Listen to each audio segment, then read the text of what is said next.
Chapter 17. A City of One, CALBCITY. So we're back to the Prime universe. I hope it's not me, or some guy wearing a wig pretending to be me again, John stated. Unfortunately for you, John, it is you that we will see in this video. Oh, come on. It'll be your actual actor though, not someone wearing a wig. I guess that's not too bad then. Upon hearing that John would be the focus of yet another viewing, a lot of the people in the cinema felt the need to voice out something that they've noticed. Why is it always Ark? It's like we're always reacting to John. He can act and sing, and now he's doing skits. What's next? Can we see some other people for once? There's literally another blonde guy right here. I have a name, gray hair guy. Chrono chuckled at the reactions. He's just a prolific and popular guy, what can I say? 1. With that, Chrono then beckoned everybody to be quiet as he was starting the viewing. The screen appeared to remain black. Suddenly, a bunch of words in white appeared. If they let a drug dealer into a musical. What type of musical would allow a drug dealer into it? Emerald asked, confused by the title. A fun musical, Roman responded, getting a quiet laugh from Neo. Aren't there actual musicals that have drug dealers as characters though, Nep? Sun asked. Neptune thought about it for a bit before his eyes widened in realization. Yes, there is. We saw one in the North End Theater back in Mistral. Which one again? Before Neptune could answer, Sage spoke up. Guys, I think they meant like an actual drug dealer in a musical setting. Oh. The screen then sprang to life to show a young man, John, or to be more accurate, his actor, wearing a purple shirt, tan jeans, black and white sneakers, glasses, and a blue backpack walking out from the side fence of a house with an open garage out into the street. He had a smile on his face and was gripping the straps of his backpack with both of his hands before a voice called out to him. Hey kid. Did he just call out to himself? Velvet asked. Coco then chuckled to herself when she realized how the skit was going to be like. I think John is acting as both the kid and the drug dealer. What do you mean? You know, like those skits I show you sometimes on Click Clack. Hearing the voice, the kid stopped walking and looked towards the direction of where the voice came from. The screen then showed who the voice belonged to. It was the same young man, John, but with a different outfit. He had a black shirt and denim jacket and sunglasses on. Yang chuckled when she saw drug dealer John. Oh, of course. Everybody knows that all drug dealers wear sunglasses. That's like their uniform, she joked. Wait, doesn't that mean the guys that Torchwick hired were drug dealers? Ruby thought to herself out loud. Seeing no reason to not answer her, Torchwick responded. In all honesty, yeah, they were. Roman let out a scoff. That's probably why they were so sorry at fighting. You're one to talk. Hey Black, can you continue to bother Green instead of bothering me? The thief snapped to Mercury. Looking around shiftily and being slightly hunched over as if to hide something in his jacket, the man in the denim jacket spoke quietly. You wanna buy some drugs? He asked with a huge grin. The man in the jacket was a drug dealer. The kid, still holding the straps, looked confused. What are drugs? Hearing the question, the dealer's posture straightened. What are drugs? The dealer repeated in an incredulous tone. Well, they are spectacular substances that make you feel magnificent, the dealer exclaimed while spinning around with his hands out for good measure. Yeah, like that definition is totally not exaggerated, Weiss deadpanned. The kid still looked confused, however. He put a hand to his face. Wait, didn't my parents tell me drugs are bah? No, shut up. The dealer interrupted, bringing his hands forward in a stop gesture. Taeyong snorted upon hearing the dealer's refutation of the kid's statement. That sounds familiar. Oh no, Kiro stated. That's basically what you said to Summer to try and get her to drink back at Beacon. Ruby overheard this and immediately wanted to know more. You tried to get Mom drunk, Uncle Kiro. Hey, I was young and confused. I'm young and confused, and even I know it's wrong. All right, let me explain. The dealer continued as he pointed at the kid and dunked underneath the screen as music began to play. 2. The location then switched to the side of a random road seemingly near the neighborhood. The dealer then popped into the screen from the bottom, now with his hood up. He began to sing. He nodded his head as he sang, before he turned and showed what was in his pocket, a clear bag full of white powder, the drugs. "Hey there, boys and girls, I got many of drugs for you, Tilda. Lots of drugs for you." Turning back, he continued to sing as he put up the bag near his face. As he continued to sing, he threw the bag away and put his hands up and spun around again, going away from the camera. "Don't you want to know just how many of all the drugs you can do, Tilda? There's so much to do, Tilda. The variety of them allows for a lot of potential buyers too," Roman added. When he received some odd looks from the hunters in training, he clarified how he knew. "You think I was always a master thief. I had to work my way up the ladder, and drug dealing was one of the ways to do so," he said with a huff. Meanwhile, Cardin's team noticed something else with the lyrics. "Wouldn't trying all of those drugs at once be dangerous?" Sky asked. "Yeah, you could OD," Russell added. "You idiots, that's not what Johnny Boy means," Cardin stated in an exasperated tone. "Oh. And besides, nobody in their right mind would try several drugs at once, unless they want to end up like that maniac," Cardin exclaimed, pointing towards Tyrion. Tyrion, in response, just laughed. Now on the street, the dealer was walking as he sang. While singing, he got out a roll of drugs from his jacket and held it up. Then a man appeared and held up a dollar bill. The two hands collided as they met up, and the man took the drugs whilst the dealer took the money. Putting the money in his pocket, the dealer went down into a slight crouching position and began to do a dance. The man turned around and danced as well. "I'm always selling, and they sure go fast, Tilda. You better get some, because they won't last, Tilda." A depressing truth, unfortunately, Osborne admitted. "It's a shame how many feel the need to take them," Glinda added. "Doesn't help that the reasons for doing so are multifaceted and complex, making it hard to find a singular way to stop drugs from going off the streets too," Ironwood mentioned with a frown. The kid was shown nodding to the beat of the song, whilst smiling. "Don't be a square bear and say that they're bad, Tilda." The screen then switched to a man in a checkered shirt lighting up some drugs, before it panned out to show that it was the young man, John, once again. However, it seemed that he sensed the camera since he suddenly looked shocked. He put the drugs in his back pocket and put the lighter down, before smiling and waving towards the camera. "Worry children, I sold some to your dad, Tilda. To your dad, Tilda. Lala, daddy do, Tilda." Mercury mirthlessly laughed at the screen. "Thinking about daddy again," Emerald mocked. "Fuck off." "Oh, come on, what was it? Alcohol? Meth? Crack? Which one did he take before kicking your ass?" Emerald said with a smile as Mercury murderously glared at her. She knew it was over the top, but in her mind, it was warranted for all the stuff she had to put up with from him. Still on the street and crouching, the dealer ran up to the camera while singing. come along, hurry up, because the cops are coming, Tilda, ooh, Tilda." The dealer went to the side of a car, and then looked at the camera whilst hiding at the side of the car that was away from the streets. He continued to sing as the camera zoomed on him. "If you hide by the cars on the streets, they'll never see you there.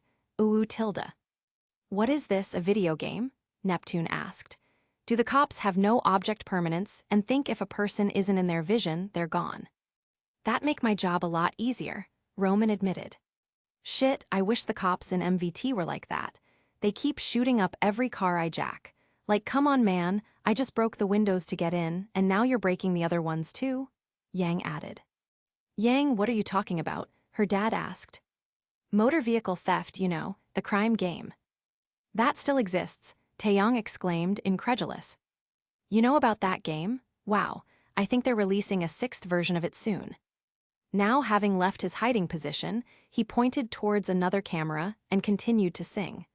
Then he got the drugs out of his pocket and threw them into some bushes nearby. He then looked at the camera and made a quiet gesture with his hand while smiling. "Don't you know these drugs are so special that all the cops want to take them, Tilda?" Winter snorted. "You could definitely say that again." Now near the fence of the home where the kid was again, the dealer was dancing while singing, presumably to the kid. 3. "Follow my directions. I'll show you the proper way we can shake them, Tilda." However, whilst he was still dancing, the music stopped. Then a voice was heard outside the screen. "Come on." It seemed that a person was running towards the dealer. Looks like the fun's over, Pyrrha pointed out. Yep, you got busted, pal, Nora said to her leader, who simply gestured that it's technically not him. Suddenly, a person's fist flew into the screen and the dealer was punched in the face. He fell down, out of view. Ah, wait, the dealer screamed as he was punched once again. The screen then showed what appeared to be the point of view of the dealer. There was a police officer above him, wearing a gray hoodie, sunglasses as well, a hat and hoodie, and he was holding cuffs on his right hand, the same hand he used to punch the dealer. But that wasn't the biggest deal. The police officer also looked like the kid and like the dealer. It was the same young man, John. The police officer continued to punch the dealer as the screen went slightly grayish and warm. As the dealer was groaning in pain, the officer grunted as he kept punching with force. Then, the officer exclaimed out loud, "We got him." Then, grabbing the side of his hood with his free hand as he kept punching the groaning dealer with his other hand, he brought it to face. As if to mimic a police walkie-talkie, he repeated what he said. "We got him, we got him." The screen then turned to black. I don't know what he expected. He was out in the street singing about drugs. He was the easiest person to catch ever. Of all time, Weiss exclaimed. True, but that makes it funny, doesn't it? Yang replied. No, it does not. So, is that it? Sun asked. That was kinda short. Yeah, the length seems kinda disappointing. I was expecting Mo.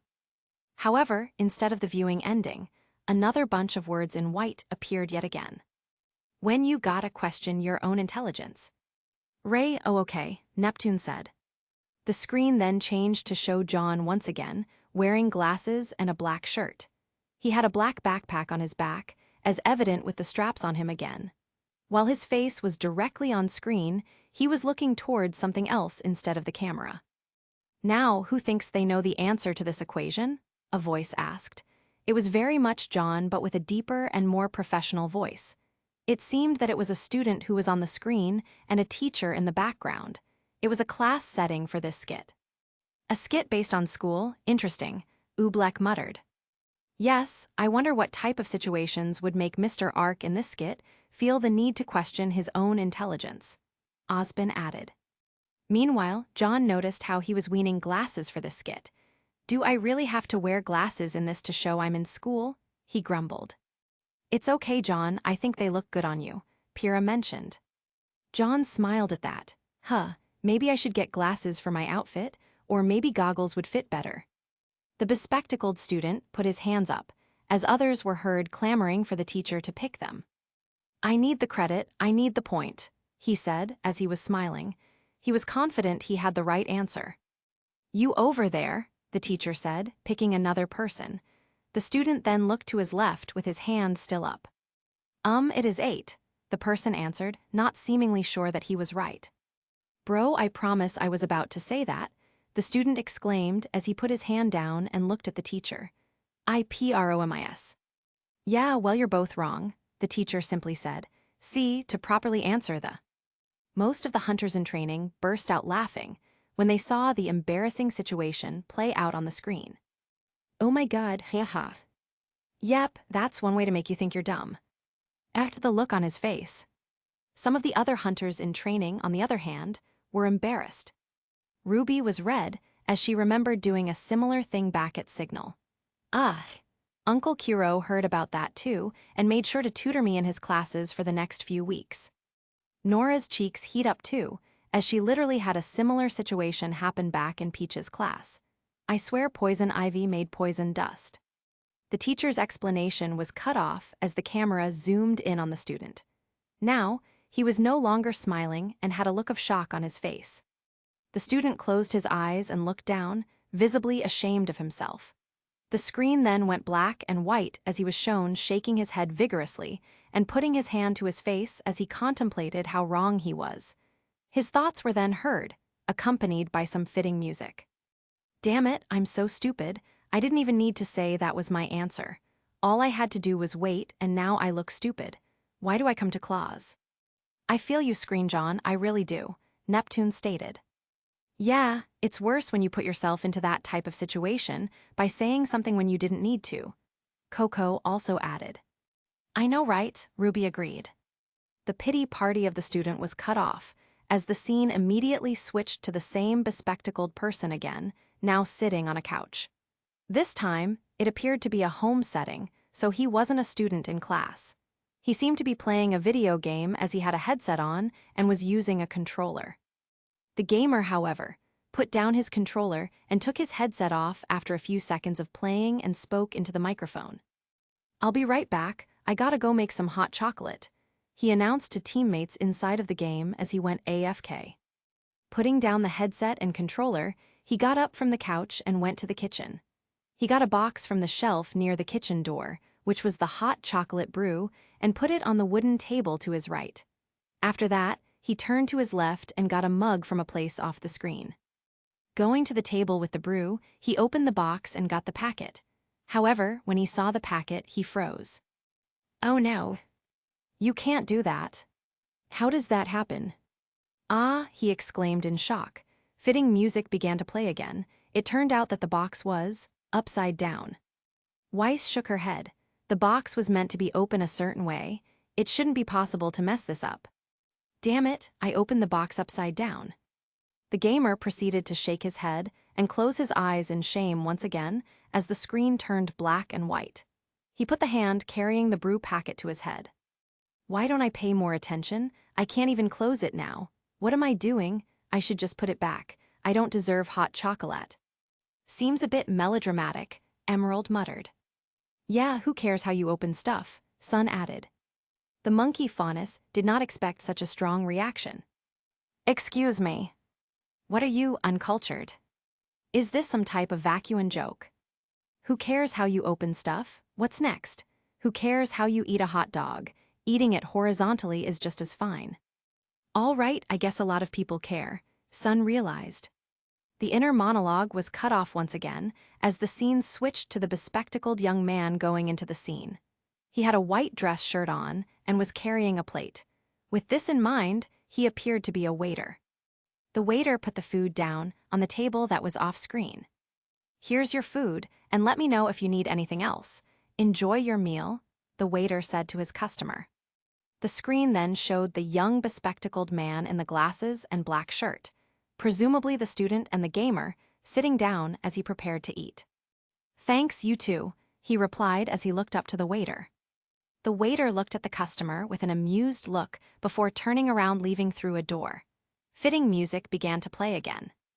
A lot of the more awkward hunters in training, and some of the others like Ilya, facepalmed upon hearing the person at the table says, "You too," as well.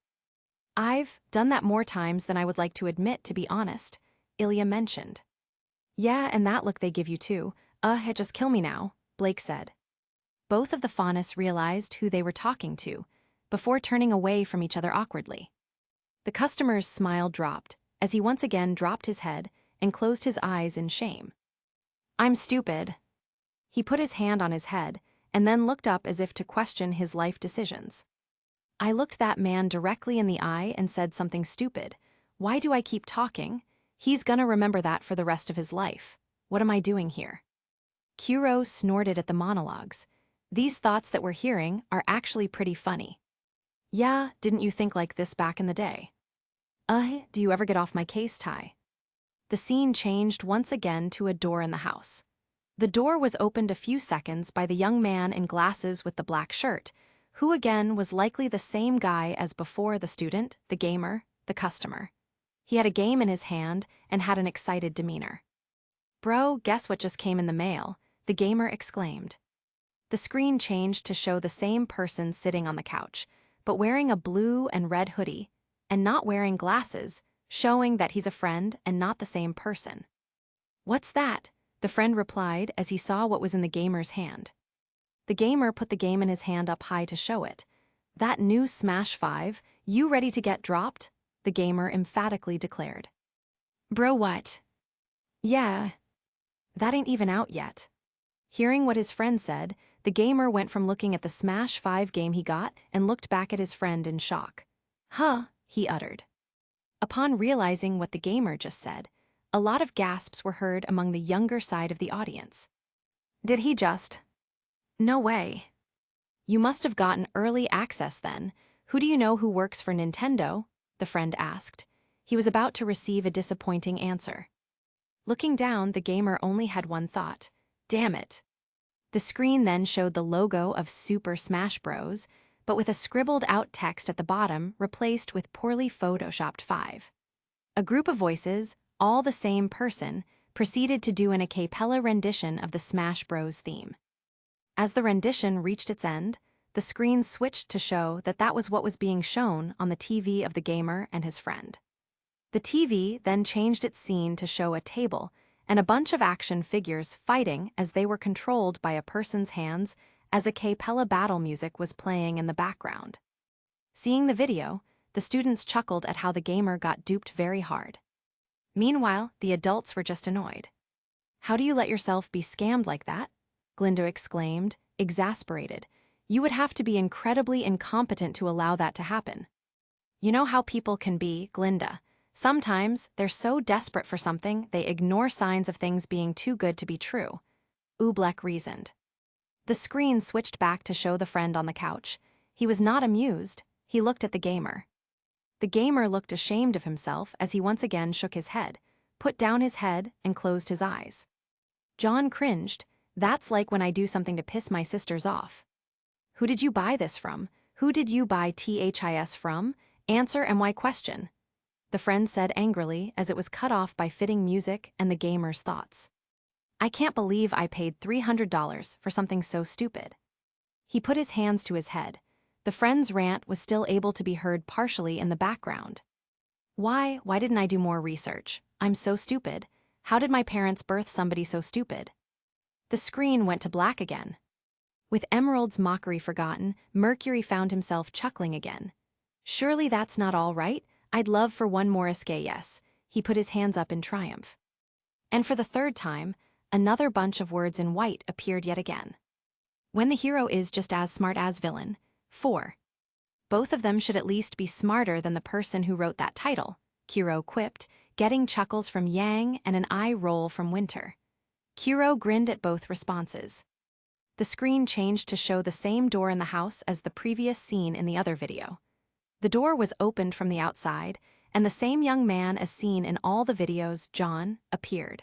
He went through the door and then closed it behind him. He was wearing glasses again, as well as a red long-sleeved shirt and sweatpants. As he entered the house, he had his hands in his pocket. His face showed recognition of a person as he spoke.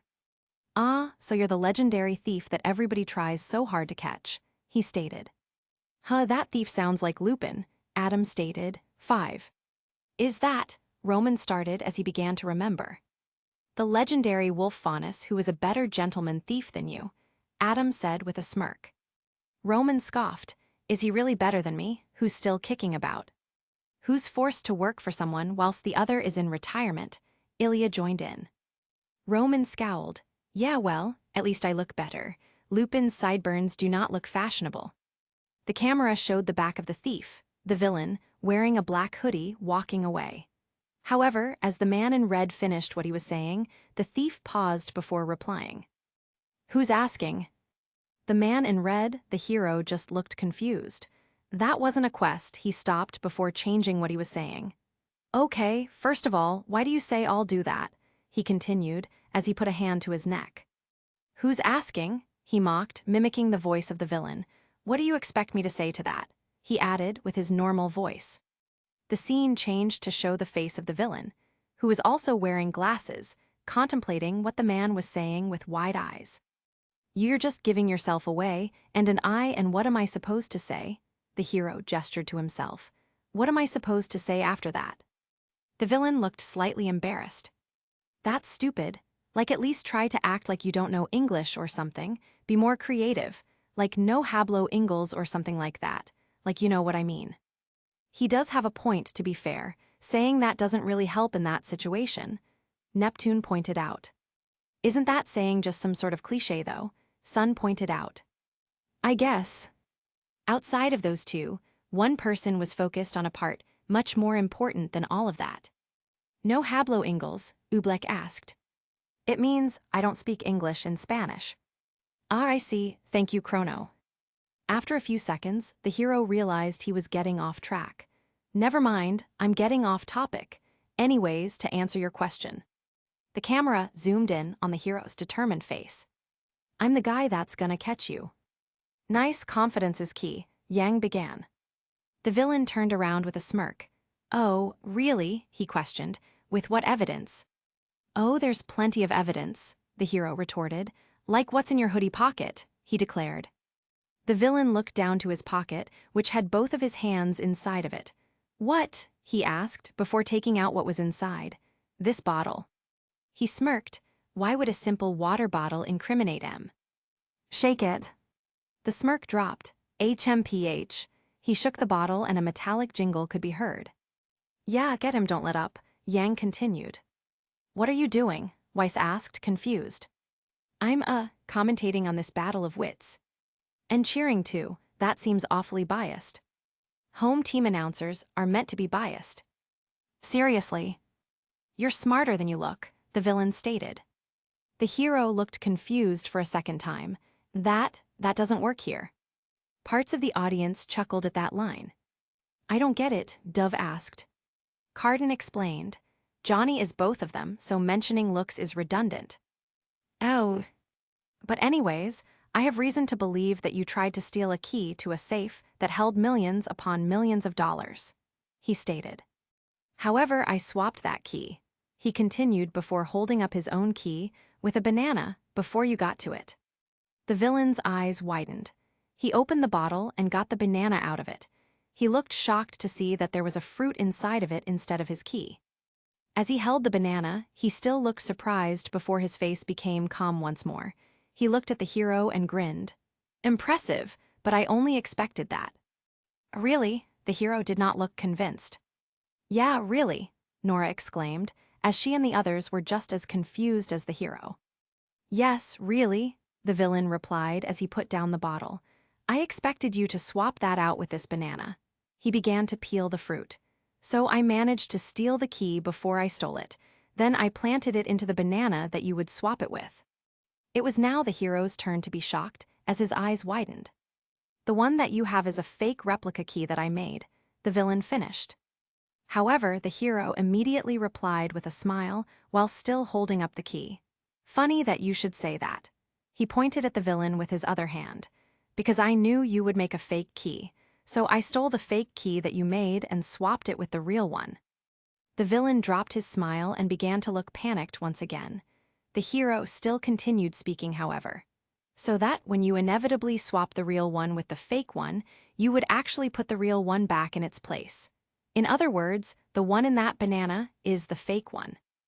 Oh, I see how this is, Salem said, sounding somewhat sad. This is like when they would play games and make up fake rules to turn the game on the others. What were their names again? Salem was somewhat distressed to forget the name of her children. HMPH. The villain simply replied before smiling once again. Very clever, but I thought ahead. Of course he did, Blake said with an eye roll. Holding up a detonator, he stated his contingency. I planted bombs around the city that I could detonate at any moment in several locations, if you don't give me the key right now. It seemed that the hero lost. Now what will it be, the key or destruction? The villain concluded his ultimatum with a wide grin. The hero paced around for a few seconds, contemplating his choices. That's a hard decision. It's a good thing I don't have to pick, he stated as he looked back at the villain and held up a battery. Because this is the battery to your detonator. The villain looked at his detonator before looking back at the hero. I'd be angry if I didn't already put the bombs on a backup timer.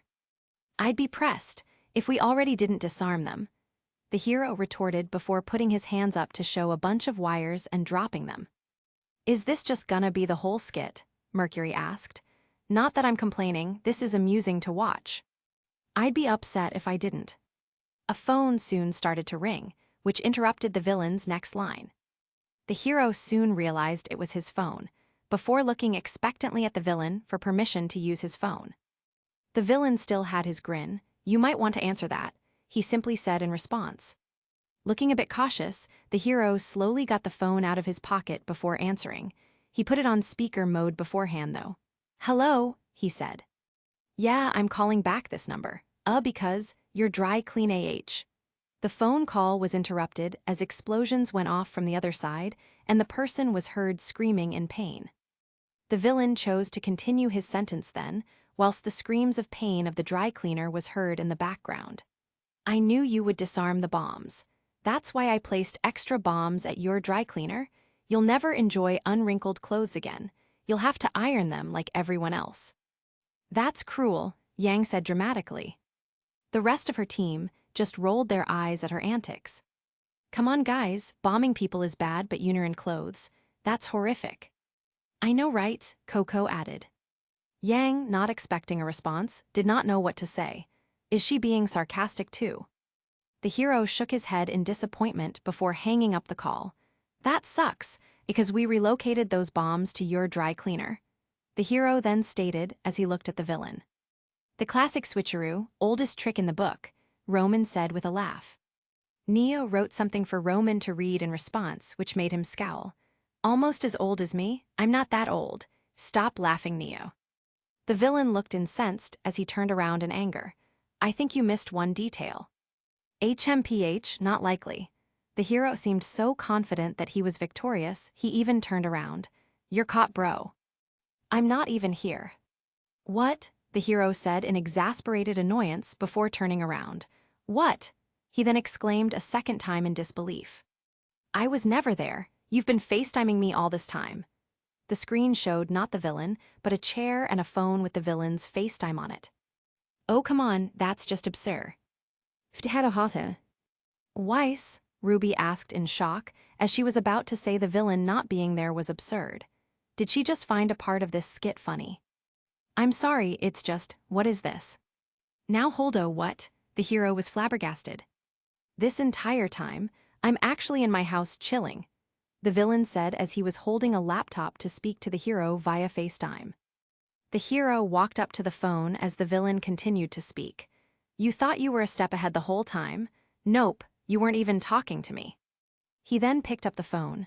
I've been chilling, I was chill, good luck trying to find me, good luck. Now seeing the hero on FaceTime since the screen changed to show the villain's point of view from FaceTime, the hero began to walk with the phone as he replied. Wait, what I need luck for? I don't need a thing, he declared. The villain laughed in response. What do you mean? I'm in your house. Once he realized what the hero said, the villain immediately became scared as he looked around his room. He looked back at the hero and replied, That's not true. Fitting music began to play. The hero looked at the villain like he was dumb, before showing himself knocking on a door. The audience was actually a bit silent, seemingly stunned by the final revelation. Well, this just got kind of scary, Kiro said. Yup, Taeyong added. Yang let out a quiet chuckle. That villain really thought he was fine, huh? Nope. As the door was being knocked on, the door in front of the villain began to move, as if someone was knocking on it. Seeing that, the villain became even more alarmed as he nearly dropped the laptop in shock. What? He muttered in shock. Open up, the hero said, with it both being heard behind the door and on FaceTime. How did you find me? The villain exclaimed both in fear and in surprise. Another knock, open up. How did you find me? The villain repeated. How? Open up. The screen then turned to black, and this time, no other text appeared signaling the end of the viewing. That was the final skit, Chrono announced, and with that, the audience began to fully speak amongst themselves. Some, like Raven, Hazel, and Tyrion, did not find the skits all that intrigued, and simply did not speak. Meanwhile, the hunters in training were quoting to each other the funniest and most relatable moments of the skits. The teachers and others, mostly Glinda, ended up just nitpicking parts of the skits they found stupid. However, in the end, one person voiced out what the entire cinema was thinking. In all honesty, Neptune said, for as good as those skits were, I hope the next stuff we see isn't focused on John again. No offense, man. It's cool, dude, John replied. Well, fortunately for you guys, another blonde here will be the focus for the next viewing. Chapter 18. Viewing descriptions have lines. Mike Shinoda's lyrics are normal. Chester Bennington's lyrics are in italic. Which blonde, Sun asked, getting excited, am I finally going to appear? Taeyong. Oh, The blonde faunus felt like the winds were taken out of his sails. Yep, and he's not alone either. Also, this time the viewing will be musically focused, the host said as he moved towards the music room before abruptly stopping midway. Actually, let's just stay here. No need to get up and go back to the other room. Chrono clarified as some people who began to try and move to the music room ended up going back, grumbling about how Chrono changed his mind. Why here? Wouldn't it be better to listen to music there? Neptune asked. In most cases, yeah.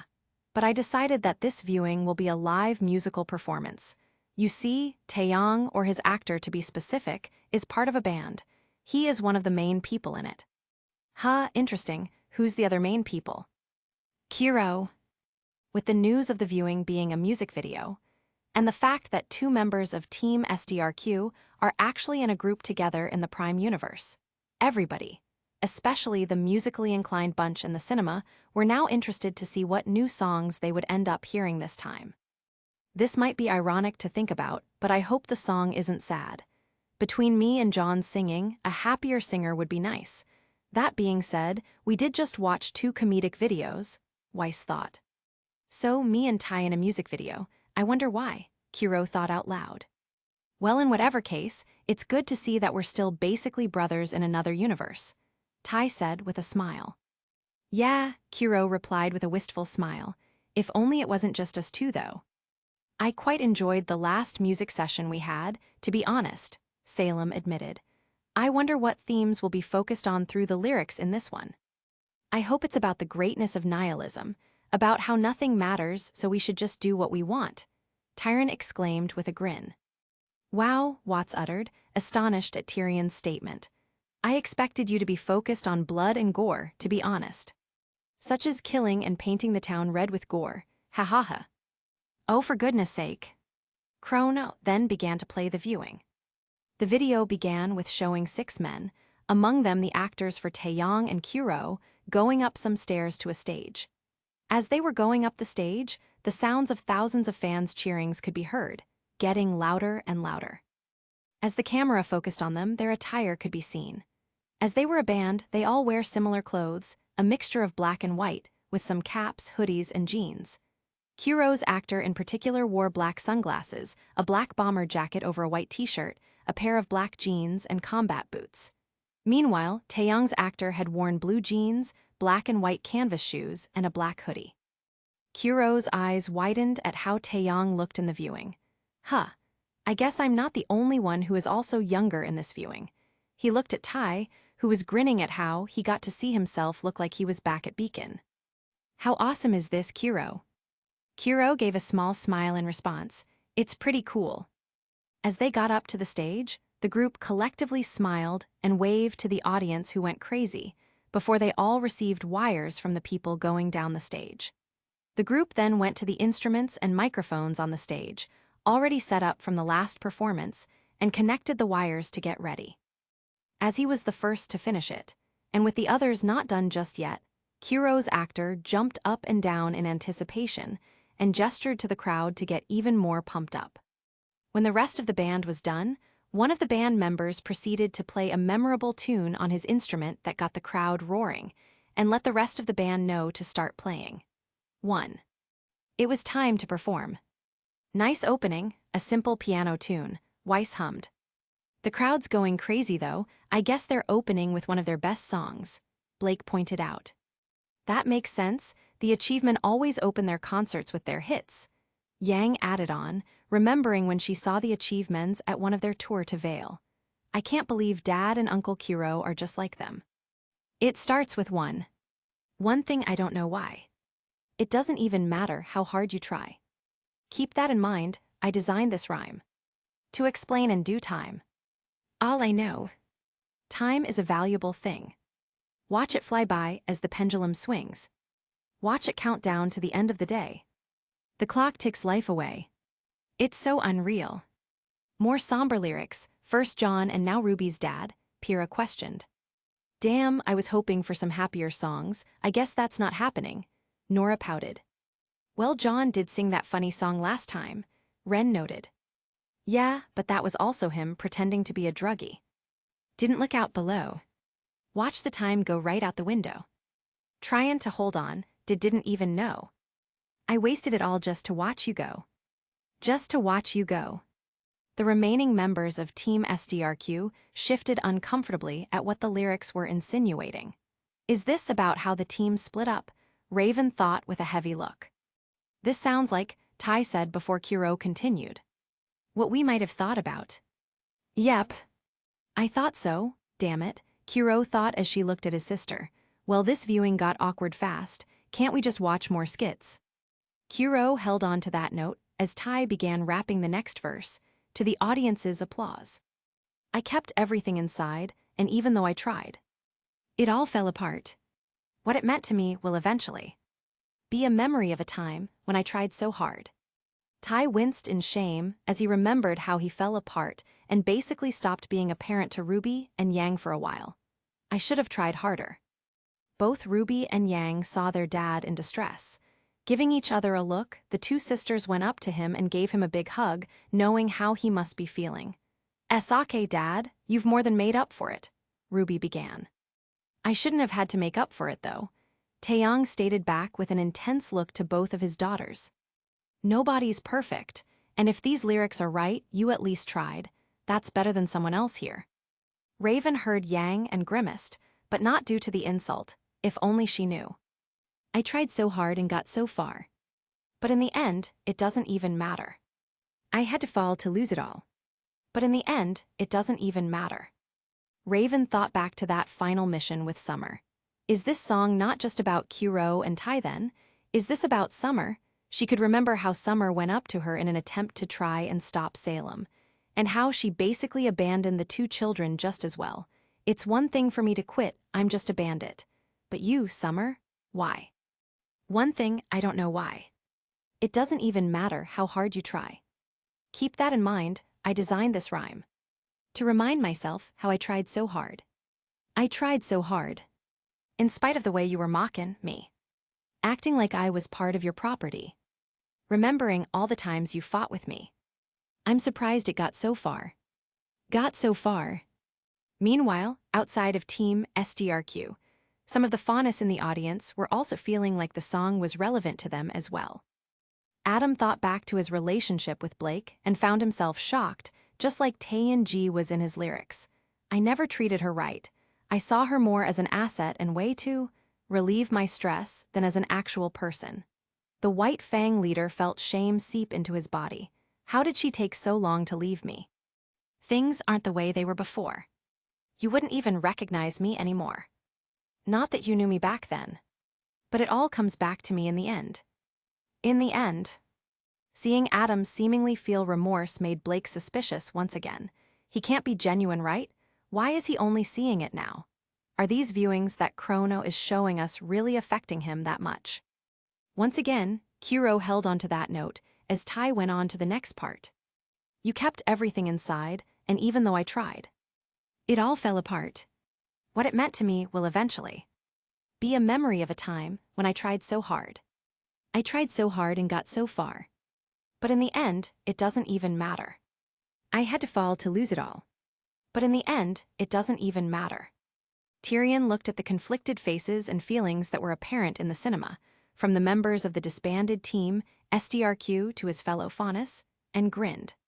After all, while many of his allies thought him to only care about blood and gore, he wasn't fully entertained just by that. He could find 1% of himself to be enthralled by the upset looks of his enemies as well. The scorpion faunus let out a small giggle. "Oh, how delightful. I've put my trust in you. Pushed as far as I can go. For all this, there's only one thing you should know." Raven thought back to Osbin and how he used them and her team for her ends. And while she could just fully blame the old man, part of her knew that Kuro was right. It was still a fight that needed to be fought. She couldn't blame him for still trusting him. But why did it have to be us? She thought in dismay. As Kuro continued to sing the bridge of the song too, he began to sing louder. "I've put my trust in you. Pushed as far as I can, Geo. For all this, there's only one thing you should know. I tried so hard and got so far. In the end, it doesn't even matter. I had to fall to lose it all. But in the end, it doesn't even matter. As Kuro finished singing, the song began to end with the same tune that started it. The crowd cheered and clapped for the band. Among the audience were a bunch of people dressed up as soldiers with butterfly wings connected to their backs, waving flags. They were fanatics of the band. Not every person in the cinema was focused on conflicts in their minds and of others, however. Sun and Neptune found the song to be very entertaining. "Bro, that song was amazing," Neptune said to Sun. "I know, right? Hey Chrono, what type of song was that exactly? I've never heard of it before," Sun asked the host. "Nu metal, it's a mix of classic metal rock and hip-hop and other genres to simplify." 3. "Oh, that sounds awesome. I want one of those costumes too," Neptune said, seeing the fans dressed up as soldiers with butterfly wings. "Wait, is that?" "Relax, Nep, it's fine." "Oh, phew. That was a solid song," Cinder stated simply.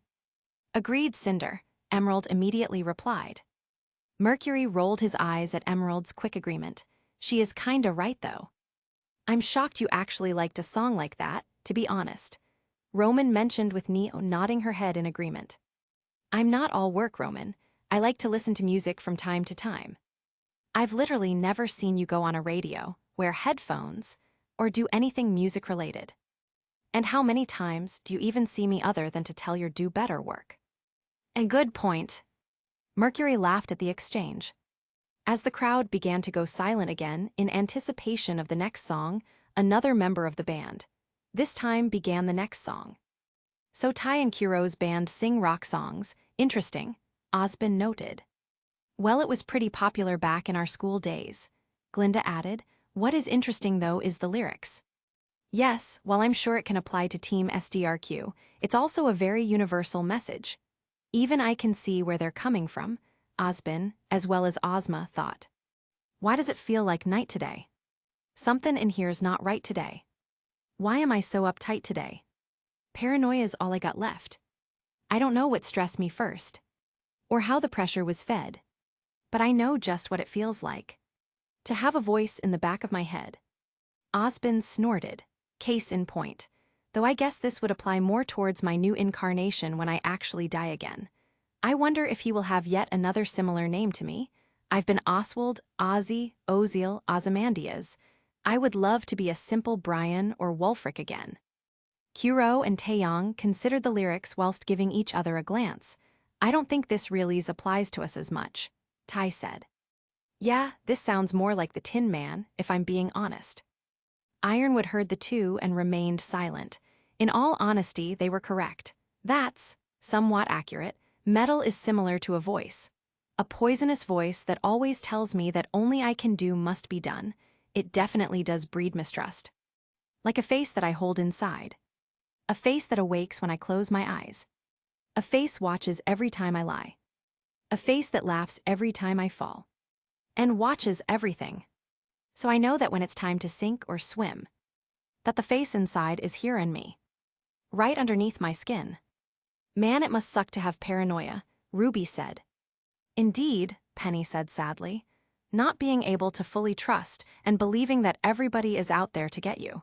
It can be lonely living like that. Winter heard Penny and frowned. Maybe she was reaching here, but the amount of times she has heard her superior be called paranoid made her defensive of him by instinct. He's not paranoid, just cautious.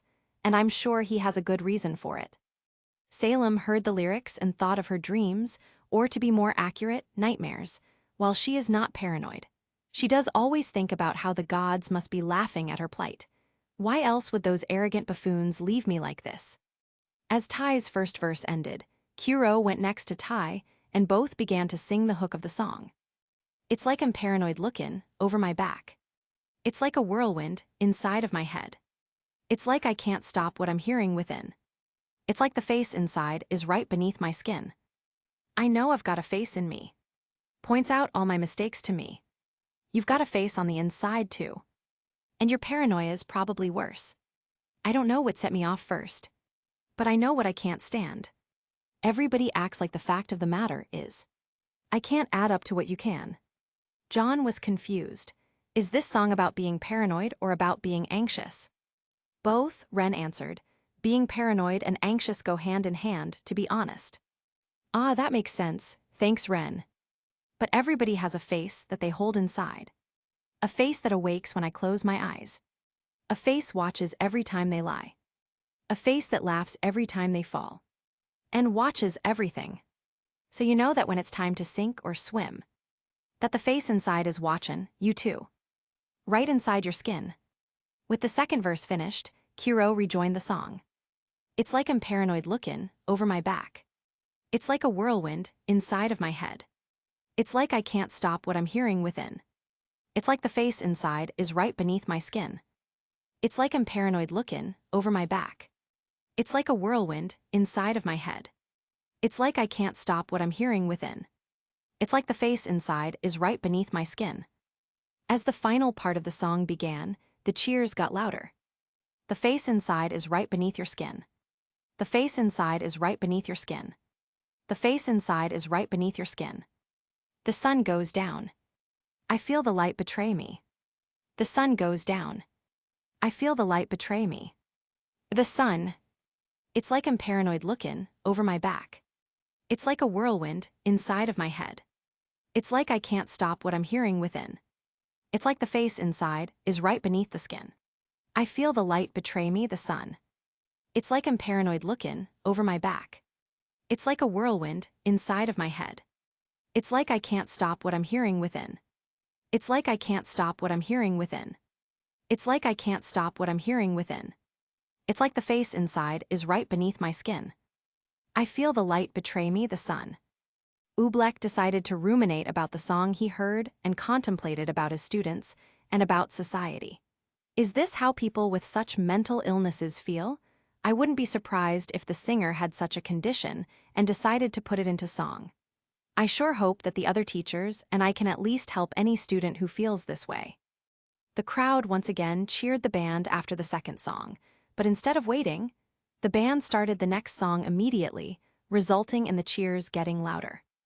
This time, Kiro started the song. I'm tired of being what you want me to be. Feeling so faithless, lost under the surface. Don't know what you're expecting of me. Put under the pressure of walking in your shoes. Caught in the undertow, just caught in the undertow. Every step that I take is another mistake to you. Caught in the undertow, just caught in the undertow. Upon hearing the lyrics, Kiro immediately thought back to his time back in the Branwen tribe. I could see myself thinking like this back when I was with Ray. Simultaneously, Ilya was reminded of her current situation with Adam and in the White Fang. Being faithless, do I really feel like that with the White Fang? She thought of how she has become less focused on the actual revolution and more on finding Blake and trying to talk to her. Her eyes widened. When did I begin to think like this? Kiro began to get louder for the hook. I've become so numb. I can't feel you there. Become so tired. So much more aware. I'm becoming this. All I want to do is be more like me. And be less like you. Nora heard the hook and felt conflicting beliefs. On one hand, Ren and Nora have always gone hand in hand. They were a duo, they were partners. But, do I always want to be like that?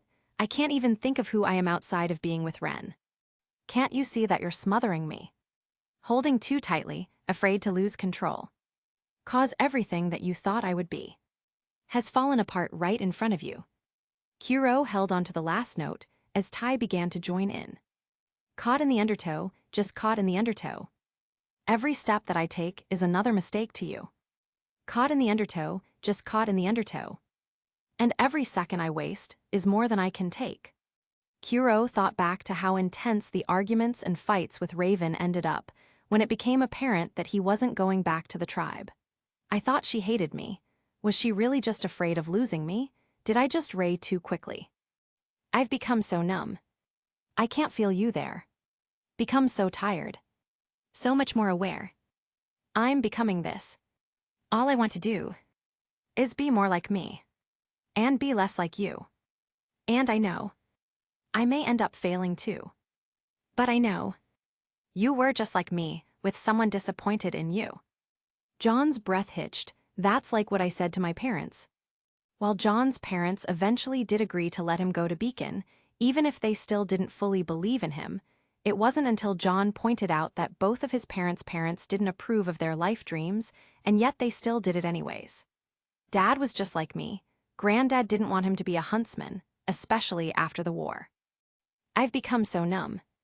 I can't feel you there. Become so tired. So much more aware. I'm becoming this. All I want to do is be more like me. And be less like you. I've become so numb. I can't feel you there. I'm tired of being what you want me to be. I've become so numb. I can't feel you there. I'm tired of being what you want me to be. As Kuro sang the last parts of the song, a recording of Kuro's earlier lyrics played in the background to add to the song. Whoa, that's a cool effect, Russell pointed out. Yeah, they tend to do that for live concerts sometimes. Since you know, the singer can't exactly do every lyric when they're, I dunno, interpolated, Carden added. Interpolated, Russell said, not sure what Carden was getting at. Well, I don't know the exact word, but when the lyrics are done at like the same time, you know, Carden explained. Russell just looked at him weirdly. Oh, come on. Finally, when the song ended, the crowd cheered once again as the band stopped for a few seconds to catch their breaths. The smiles and satisfactions were evident on their face, however, especially for Kuro's actor, who beamed at how much the fans were enjoying the show. After a second or so, the venue went dark with only the lights at the top of both the stage and the audience remaining lit. There was a sound of confusion from the audience, and the camera switched to show the behind of the band, with the audience now being in the background instead of the foreground. On the other hand, the silhouettes of the band were all that was seen in the foreground. 4. What's happening? Ruby asked, confused. Yeah, why the switch up? Yang added on. Yang looked to Blake, who simply shrugged and looked at her oddly. Why is she asking me? I have no idea. While most of the audience thought the same, there were in fact 2 people who understood the change. Wait a second, Coco started. Bun, isn't this some kind of camera effect or something like that? Velvet's eyes widened as she realized what her leader was insinuating. Oh yeah, the lights at the top help to show all of the silhouettes. Velvet clutched her camera. I need to try and get some shots like that after we leave here. Coco chuckled. Just make sure the shutter isn't loud like last time. The confusion was soon put to rest as the band began to play their 4th song. As the iconic riff of the song began, the crowd began to disregard their confusion and rock out. Oh, that's cool, John exclaimed. You can see the wings up on the level of all of the people's arms while they're going wild. This feels like it should be part of a music video, to be honest, Ren also mentioned. I am a little bit of loneliness, a little bit of disregard. Handful of complaints, but I can't help the fact that everyone can see these scars. I am what I want you to want, what I want you to feel. But it's like no matter what I do, I can't convince you to just believe this is real. So I let go watching you turn your back like you always do. Face away and pretend that I'm not. But I'll be here 'cause you're all that I got. Adam thought back to his scar, touching it with his hand. All the looks, all the grimaces when people saw it, and the pity, Adam looked down to the mask on his lap. Sensing a person looking at him, he went around only to see Winter Schnee quickly turn her head around with a frown on her face. The bull immediately felt a bit of anger. He huffed. Perhaps taking this off was a mistake. Both Ty and Raven gave each other a look towards the end of the verse. After a bit of silence, Raven began to speak. For what it's worth, You've gone to Patch from time to time, haven't you? Raven was shocked to hear that. He knew. Ty smiled sadly at his ex-wife. I know Osbin wanted you to be a spy, but you're not as sneaky as you think, Ray. As Raven remained silent, Taeyong continued. At first I was angry, to be fair. After all, you can't even come back to try and face me person to person, but I get it now. Raven gave a look towards Ty, as if to say how. You didn't want to get your ass kicked, huh? Raven's eyes widened, not expecting that, before scoffing. As if you could beat me, you're probably all rusty from only sparring against students, she said, as her face betrayed a smile. Ty let out a chuckle before responding. True, but I'm pretty sure it's still better competition than who you've been facing with your old family. Raven felt her stomach drop. It's fine, They were all that you had, right? Ty got up from seat and talked quietly to Raven, but they're no longer the only people anymore. Kuro told me about your talk. I'll be honest, I can't forgive you. Not yet. I'm not even sure Yang will, but if you do come back, well, I'm not averse to a second chance. Yang heard the talk and frowned. How can he still be willing to give her a chance after all this time? I can't feel the way I did before. Don't turn your back on me. I won't be ignored. Time heal this damage anymore. Don't turn your back on me. I won't be ignored. I have to say, Kuro, Ironwood stated. Hearing you sing like this has been surprisingly pleasant. It's a shame that your actual singing skills are as good as your ability to follow orders, however. Winter smirked at that remark, whilst Kuro just rolled his eyes with a smile. Don't make me tell everybody here what you sung for G. No, wait. Sir, Winter asked, confused by the general's outburst. Kuro just guffawed, but ultimately kept his mouth closed regarding the matter. I am a little bit insecure, a little unconfident. Cause you don't understand, I do what I can. But sometimes I don't make sense. I am what you never want to say. But I've never had a doubt. It's like no matter what I do, I can't convince you. For once, just to hear me out. Nora nodded at the first part of the voice. She liked to think that she hid her fears well, but she can't help but wince internally every time someone looks at her like she's crazy. Ren doesn't mind though, just be brave, right? And be yourself. So I let go watching you turn your back like you always do. Face away and pretend that I'm not. But I'll be here 'cause you're all that I got. I can't feel the way I did before. Don't turn your back on me. I won't be ignored. Time heal this damage anymore. Don't turn your back on me. I won't be ignored. As Kuro began singing the hook, the camera changed back to show the audience's point of view, as they jumped up and down in excitement whilst watching Kuro scream into the microphone. No, hear me out now. You're gonna listen to me, like it or not. Right now, hear me out now. You're gonna listen to me, like it or not. Right now. Many of the hunters in training were nodding their heads with the beat, enjoying the song. Your dad and uncle's songs are so good, RWBY, John said to his fellow team leader. I know, right? I kinda want to go to a concert now, RWBY replied. Oh, we should totally go to an, Yang started before RWBY interrupted. No, not the Achievement. Come on, Rubes, you'll love them. There aren't even rock like these guys. I can't feel the way I did before. Don't turn your back on me. I won't be ignored. As Kuro sang that last lyric, the camera zoomed in to show his silhouette before zooming back out, as the lights in the venue finally went back up, showing the band in its glory. Velvet had stars in her eyes at how the camera work focused on Kuro, and how the lights came back on to reveal the band right before the final verse. Man, if I wasn't a huntress. Coco chuckled at her team member. She looked at her bag. Yeah, I get what you mean. I can't feel the way I did before. Don't turn your back on me. I won't be ignored. Time heal this damage anymore. Don't turn your back on me. I won't be ignored. I can't feel. Don't turn your back on me. I won't be ignored. Time heal. Don't turn your back on me. I won't be ignored. I can't feel. Sun and Neptune sung loudly along with Kuro's actor. Neptune began to sputter and cough after a bit.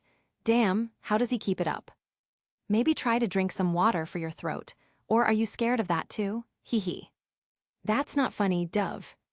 It kinda is. Now only having one last song left to perform, Kuro put the microphone back to his face to say thank you to the crowd on the band's behalf. We got one last song left for you guys. Thank you so much, you were all great, Kuro's actor announced as the crowd cheered yet again. Ty clapped along with the audience and the rest of the band looked happy at the positive reception. With that, the final song began. In this farewell, there's no blood, there's no alibi. 'Cause I've drawn regret from the truth of 1,000 lies. So let mercy come and wash away. Both Kuro and Raven considered the lyrics and wide eyes. One thought of the past, while the other thought of the future. For Kuro, he thought back to when he finally broke away from Raven and just decided to tell the truth to Summer. His gut twisted and turned as he thought about his confession, just like how it did when he revealed how he was a bandit, fearing that Summer would hate him, only for her to hug him and be happy for how he changed. Kiro smiled, best decision I ever made. For Raven, she contemplated taking up Tai on his offer. To be a huntress again, a sister, a mother, a wife? No, that could never be the case again. Perhaps a friend again, however. Her gut twisted and turned as the possibilities of failure popped up in her mind, however. What if Yang never stops hating me? What about Summer's kid? What about Osbin? Will I have to work for him yet again? Raven grimaced, I don't know. What I've done. I'll face myself. To cross out what I've become. Erase myself. And let go of what I've done. Hearing the hook, Adam looked at his mask. He thought of his parents in the mines, wishing for better. He thought of comrades dying in his arms, wishing for better. As he saw his reflection on the mask, Adam pondered if he was a hero like he truly thought. Put to rest what you thought of me, while I clean this slate, with the hands of uncertainty. So let mercy come and wash away what I've done. I'll face myself, to cross out what I've become, erase myself, and let go of what I've done. However, Adam then thought of Gira and Sienna, who wished him to be better. He thought of Blake, who left him when he failed to be better. He thought of Cinder, who wished for him to be no better than a monster. His reflection gone, all he saw was a grim. I think I get it now. He broke the mask. Adam, what are you doing? Ilya asked.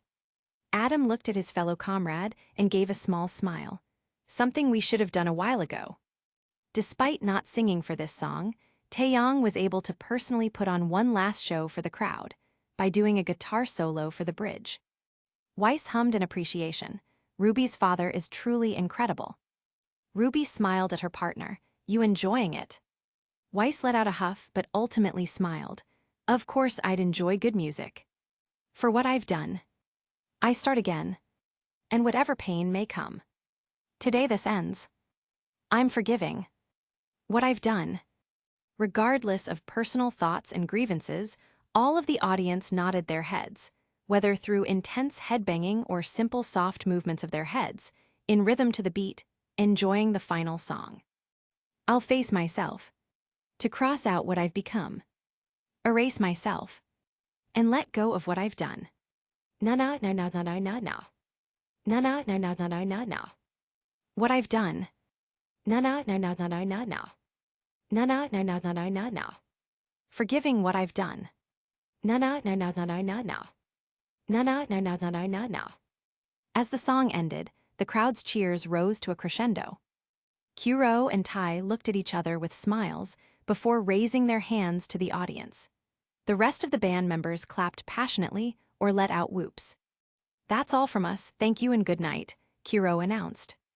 The screen went to black. Well, I thoroughly enjoyed that, perhaps more than I should have, Watts declared. Hazel grunted in agreement. It was okay, Tyrion added. Cinder looked at Tyrion like he was crazy. Are you serious? Oh, don't get me wrong, I found the music to be good, but compared to all of the reactions I've seen from the people here, it pales in comparison. Ha, Tyrion said with a laugh. Meanwhile, the hunters in training were discussing the content of the songs. I found the lyrics to be very moving, and the stories they all evoked were very relatable, Weiss said. To break out of a toxic situation and to stop being like someone who doesn't respect you, and to ensure that you are heard despite how faint your voice seems. I can fully understand, Mr. Branwyn and Mr. Zio Long. I can see your point. I just didn't expect you to like rock music, Ice Queen. Weiss scoffed. Do you really only think of me as a person that just listens to one type of genre, Zio Long? John heard that statement and laughed nervously. Of course you'd listen to only one type, Weiss groaned. Well, video game soundtracks can be different based on what type of game it is, John defended. Video game soundtracks, oh come on VB, Yang said with a laugh. What's wrong with video game soundtracks? Ruby said with a pout. Adam looked at Blake laughing and smiling at the exchange the hunters in training were having, and smiled sadly. I won't be able to make you smile anymore, Blake, but I can try to make others smile instead of making them scared. He looked away from Blake to find Cinder going towards him, glaring at him, and what he was holding, his broken mask. Adam felt a bit of fear come to him upon realizing that the powerful huntress was coming closer and closer. So he put away the broken mask and walked away. "Hey, where are you going?" Cinder exclaimed. I wonder why Adam is running away from Cinder," Ruby commented. Adam made sure to go to walk to the back right door of the cinema, to the break room. As he entered the room, he went to one of the tables and leaned on it as he awaited the incoming wrath of Cinder. "I saw what you did." Adam put a hand to the broken mask inside his pocket. "What did I do?" he asked, feigning ignorance. He felt a fireball go through him, but no pain. She must have forgotten Chrono's rules. "Don't play with me, Taurus. I know that look anywhere. You're having second thoughts, aren't you?" Adam turned around and glared. "Perhaps I am. What of it?" Cinder scoffed and went up to Adam, pointing a finger close to his face. "What about that scar?" she asked. "Don't you want the Schnee to pay?" "Those girls aren't Jack Schnee. I've seen how they act around the others. They're actually, well, human." Cinder frozen before laughing. It was not a kind laugh. "Oh, so now the terrorist wants to spare people, to stop killing. You want peace all of a sudden, is that it?" She dropped her smile. "Enough of this." Adam's face went stoic. "I agree." He pushed past Cinder and went out of the room. Incensed by this, Cinder shouted back at the bull faunus. "All right, fine. You can put as much distance between you and the truth as you want, Taurus. It changes nothing. But go ahead, pretend to be what you're not, just remember," she shouted as she threw something, startling Adam as it actually hit him. Adam turned around and saw what the object was. His one good eye widened. How did she get that? It was his broken white fang mask. "There is still one unavoidable truth you will never escape. You won't ever fully change. You will always be a monster," she snarled as she shoved back past him to go back to the cinema. Adam kneeled down to the mask and looked at it. He closed his eye. "I know." He picked up the mask and threw it away into a bin in the room. "But I won't be a monster any longer." 5. As Cinder stormed back to the cinema, she saw that most of the audience wasn't really focused on her and Adam going out. At least that's a relief. Emerald immediately went up to her, however. "What happened?" she asked immediately. "Let's just say, we'll need to find new help." What's up with a lot of these white fang guys having a change of heart all of a sudden? It's annoying," Emerald complained. For once, Cinder fully agreed and nodded. "So what did I miss?" "Not much. Most of the students are just talking about how much they like the songs. Ruby and Yang are talking with their dad about it." Cinder hummed, "And of the others?" "Raven Branwyn has been talking to her brother about the songs as well, with yet another argument about her coming to their side occurring again. Osbin and his group have been pretty quiet. The other faunus haven't had much to say to other than the Blake girl's mom mentioning how the songs sound like songs her husband used to listen to back in the day." Emerald continued, with an eye roll at the end. "Well, that's good to know." Finally, Chrono looked around at all the discussions happening about the music, before deciding to pop back into the discussion. "It seems that the songs were a hit." "Indeed, they were nice," Salem admitted, getting agreements from every group. Chrono smiled at the positive reception to the music. "Well, I'm glad to see you all enjoy good music. Hopefully you guys enjoy this next viewing too." Chapter 19. "Wait, what about Adam?" Ilya asked. "Don't worry, he's fine. He'll be back later. He might miss this one, but in all honesty, with all that's on his mind, I think giving him a breather for a bit is fine," Chrono pointed out. 1. Ilya was still unsure about this, but ultimately nodded her head and decided to trust Chrono's judgment. "So what thought-provoking video are you gonna show us this time?" Pyrrha asked, after the issue regarding Adam was settled. The others looked at her. "Well, we just watched a bunch of comedic videos a short while ago, so I doubt Chrono will show us another one yet again," she defended. "True, and if Taurus is supposedly having a lot on his mind right now, I wouldn't be surprised if this next viewing does more of the same for others," Oobleck said, continuing on the invincible girl's point. "I wonder who else is actually close to changing their mindset, similar to how Taurus has." With the others seeing Pyrrha's point, They all looked to Chrono for an answer. The host had a knowing grin on his face, even with the mask blocking his mouth. Oh, just a look at married life. A lot of the hunters in training immediately groaned. Even some of the adults joined in. Aw, seriously? Well, this is gonna be boring. No deaths again then, knew of. Tyrion, enough with the screaming. Chrono saw the response and smiled to himself. If only they knew. I'll get some tissues prepared for the inevitable. All right, enough guys, I'm starting the video. The screen springs to life as a 1930s newsreel begins to run. A motion picture then starts to play as the narrator of the film begins to speak. Movietown News presents Spotlight on Adventure, the newsreel announcer said.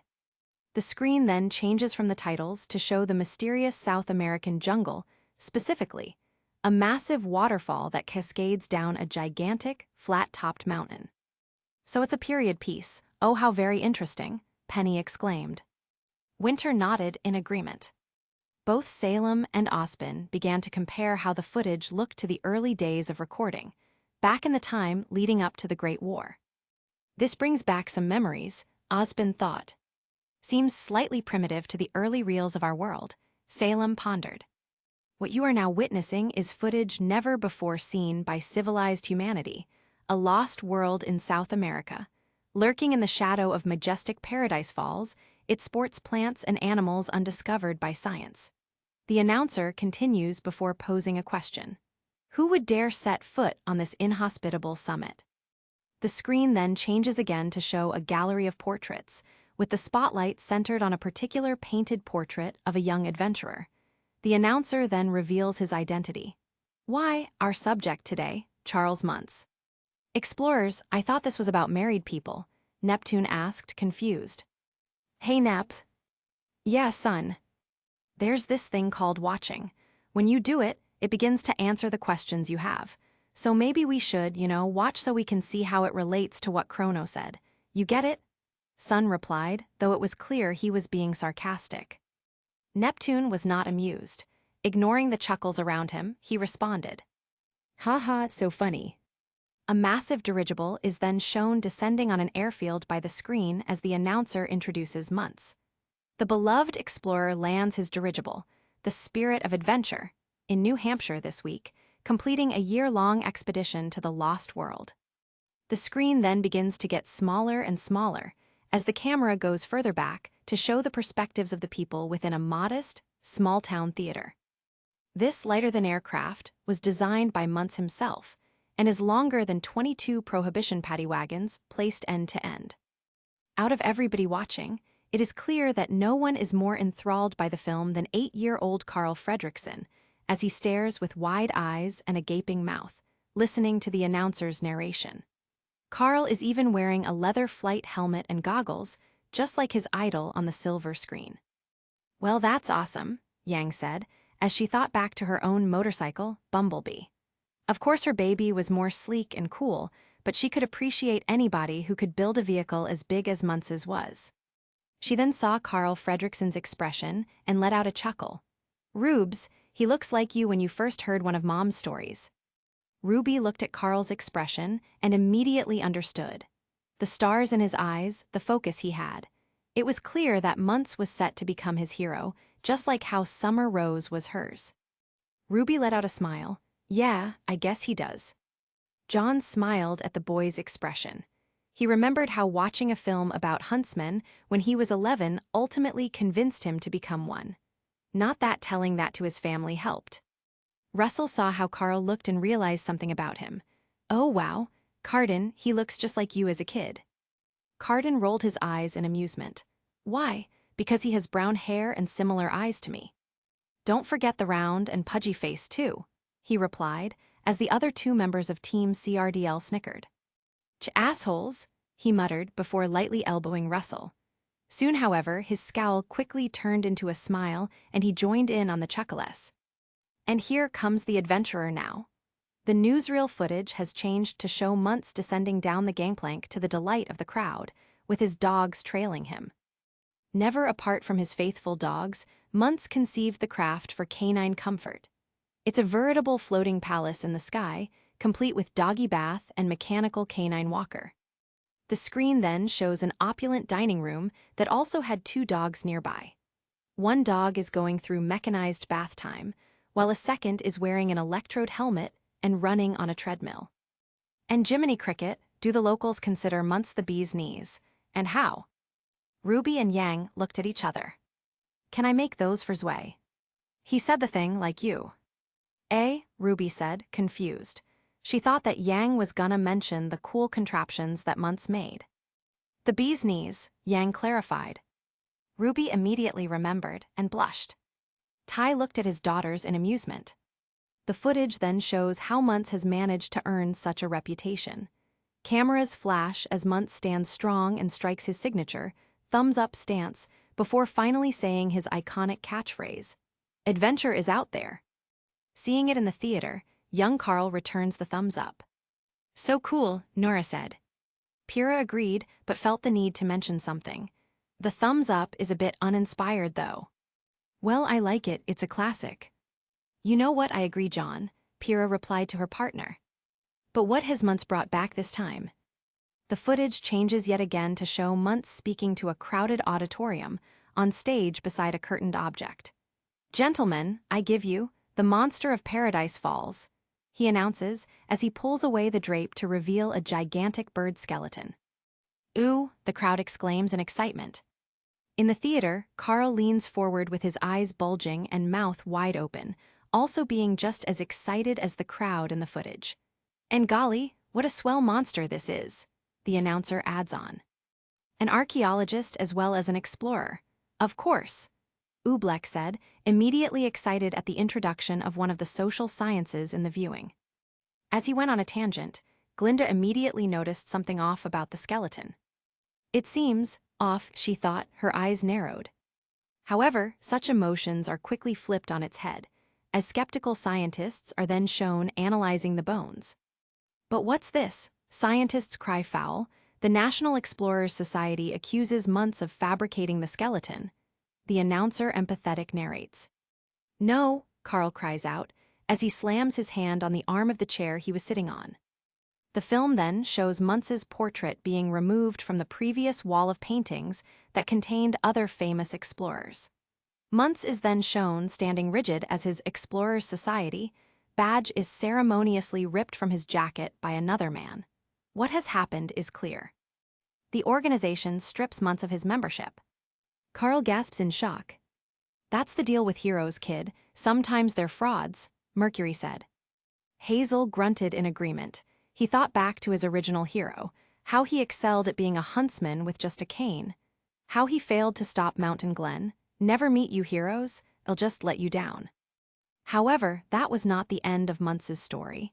The explorer is then shown standing next to his dirigible at an airfield. He empathetically addresses the crowd. Humiliated, Months vows a return to Paradise Falls and promises to capture the beast, alive. Months then mirrored what the announcer said, I promise to capture the beast, alive. In the theater, Carl smiles with relief upon hearing this. And I will not come back until I do, Months continued. The crowd in the footage cheers in response. Months is then shown giving his signature thumbs up from the cockpit as the dirigible goes off to begin its mission. And so the explorer is off to clear his name. Bon voyage, Charles Months, and good luck capturing the monster of Paradise Falls. As the film ends, Carl looks on while smiling, thinking that he just witnessed a miracle. How though? Glinda quietly asked herself. Ospen questioned, looking towards his deputy. Nothing, it's just he clearly fabricated the skeleton, and now he's choosing to go out there when it's clear he can't just fake it again. He's gonna end up looking for years, she explained. Ospen just shrugged. Sometimes pride compels people to do stupid things to prove people wrong, even if it's their downfall. Watt sneezed. The screen then dissolves to show Carl, still wearing his helmet and goggles, playing about in his small-town neighborhood, running along the sidewalk and mimicking the sound of an airplane. Carl is flying his blue balloon, which has the spirit of adventure handwritten on it, as he runs along the sidewalk. Adventurous music begins to play in the background. Ah, so cute, Coco cooed. Yeah, Remember playing as a kid and imagining stuff, Velvet said. She turned to Fox and whispered quietly. The quiet member of Team CFVY was confused by this, as they could just use his semblance since it doesn't harm and was not disabled, but obliged. It must be personal, I guess. I imagine myself as a fighter who liberated Faunus and stopped racism. I guess you can imagine what stopped that dream, she whispered, in a bitter tone. Fox hummed in understanding. I imagined how it would be to be able to see. Velvet was shocked. Oh, Fox spoke up again to dispel the awkwardness. It's fine, he said with a chuckle. Besides, being able to see so I can watch these, films has been amazing. Velvet smiled. I'm glad to hear that. The announcer is heard yet again, as he narrates Carl's thoughts and imagination. Here's Charles Muntz piloting his famous dirigible, they state. He hurdles Pikes Peak. Carl jumps over a small rock. He hurdles the Grand Canyon. Carl jumps over a crack in the sidewalk. He hurdles Mount Everest. Carl jumps over a tree stump and smacks into it instead. Not deterred, however, Carl gets up and goes to the side. He goes around Mount Everest. Is there nothing he cannot do? Everybody chuckled at Carl's imagination and the announcer's commentary. Kuro, meanwhile, realized something that he could mention about Tai. Tai, seeing this, spoke up to stop him, eyes widened. Kuro, don't you dare. Ah, I just remember you doing commentary whilst fighting Raven. When it looked like you were gonna win, you said. What was it again? He said, fumbling. Raven responded, mimicking her ex-husband. And the crowd is going crazy. Taeyong Xiaolong, the best fighter in Team SDRQ, is about to do the unthinkable. He's about to beat Raven Branwen and then go Onada. Kuro's eyes widened as both siblings pointed at each other. And before he finished, you beat him in one swing, ha ha ha. And before he finished, I beat him with one swing. Tai grumbled as the two siblings laughed at his past misfortune. That taught me not to get caught up in my imagination during fights. Yes, as Muntz himself says, adventure is the music, and the announcer goes quiet as Carl is startled and stops running. Adventure is out there, a voice exclaims, finishing what the announcer was going to say. Upon hearing the voice, two pairs of eyes immediately widened. Ren was shocked to hear that voice. It was several years since he last heard it, but he remembered that voice like it was yesterday. How could he forget? He looked at the person next to him. Nora's eyes widened as she heard her voice from back when she was a child. Memories began to flood back as she remembered how shy and dependent she was on Ren. It's old me, but she sounds confident like Mimi. Well, this is a trip. Nora held her head. John saw the two's reactions and spoke up. Do you guys know that voice? He asked. It's Nora back when she was young, Ren answered. That's wonderful, Pyrrha exclaimed. She patted Nora's back. That's 3 members of Team JNPR. However, the 3 then noticed how silent Nora was. Hey Nora, you okay? John asked. After a few seconds of continued silence and holding her head, she looked at John to respond. Oh, yeah, it's just kinda crazy, you know. True, Pyrrha admitted. I bet Ruby and Yang's uncle was shocked when he saw a younger version of himself as well, twice in fact. Nora immediately latched on that explanation. Yeah, exactly. Ren's eyes narrowed. Now no longer playing, Carl looks to where the voice came from. He sees a dilapidated house, windows boarded up and lawn overgrown with weeds. The weather vane atop the house then turns, pulled by ropes. The voice is then heard again from inside the structure. Look out, Mount Rushmore, hard to starboard, must get the spirit of adventure over Mount Rushmore. Carl walks toward the voice and sees that the front door, broken and somewhat blocking the way, has words written on it. Spirit of adventure. Oh, so it's someone else playing as well. Hold together, old girl. How're my dogs doing? Ruff, ruff. The voice continues before it begins to mimic the barking of dogs. Carl squeezes through the broken door and heads into the foyer of the house. He follows the voice toward the living room. All engines ahead are full. Let's take her up to 26,000 feet. Rudders 18 degrees towards the south. Carl then rounds the corner to see an 8-year-old girl with her mussy red hair barely visible beneath her flight helmet and goggles. Barefooted, Her overalls are patched and dirty. The old house has been transformed into a make-believe dirigible cockpit. The girl is steering a makeshift wheel made from a rusty old bicycle. So that's how the younger Nora looked. That's cool, John said. Yang then overheard and responded. Wait, that's Nora, she exclaimed loudly enough for the rest of the audience to hear. Nora's eyes widened. The rest of the cinema now knew how her childhood self looked. There were various responses. A bit scruffy and dirty, but she is playing. I guess that's expected, Weiss said as she inspected the attire of young Nora. Huh, well I guess you aren't the only one whose younger self appeared now, Taeyong said to Kuro. Of course you'd be just as loud and full of life as a child too, Nora, Yatsuhashi said, as the other hunters in training, minus Ren, voiced their agreement. However, Ren noticed the slight flinch in Nora's demeanor. They mean well, but she was nothing like that. He grabbed Nora's hand and squeezed. She looked back at him, shocked, before nodding as an acknowledgement of thanks. It's a beautiful day, winds out of the east at 10 knots. Visibility, unlimited, she states happily. Enter the weather in the logbook, she then commands, pointing towards the right. In response, the girl's navigator, her hamster, skitters in its cage. Oh, there's something down there. I will bring it back for science, the girl declares as she looks forward again. Wanting to see whatever is down there, the girl then uses 2 tied-together Coke bottles as binoculars to get a better look. Ah, it's a puppy. Sounds just like you as a kid when you saw puppies too, Yang, Taeyong said. Dad, stop embarrassing me. Hey, that's what RWBY usually says. Don't say it to me either. Dad, stop embarrassing me. Say. Kuro chuckled at the family antics. Carl then gets distracted by the month's newspaper clippings taped to the wall. He looks at them with a gaping mouth. Meanwhile, the girl is continuing to play around. No time, a storm, lightning, hail, she states. Carl then turns around to look back at the girl, but is startled to see that the girl has popped up in front of Carl. What are you doing? She exclaims. RWBY exclaimed as she got jump-scared. Roman laughed at the younger huntress getting startled. Oh, come on, Red. How are you gonna train to be a huntress and get scared by a little girl? Neo smirked at Roman and signed something to him. Roman's face immediately morphed and he began to sputter. I do not. Neo silently laughed.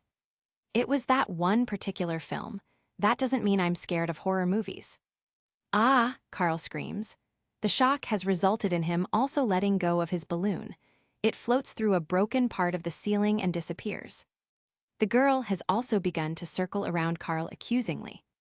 Don't you know this is an exclusive club? Only explorers get in here. Not just any kid off the street with a helmet and a pair of goggles. Do you think you got what it takes? Well, do you? Carl stammers as he struggles to say an answer.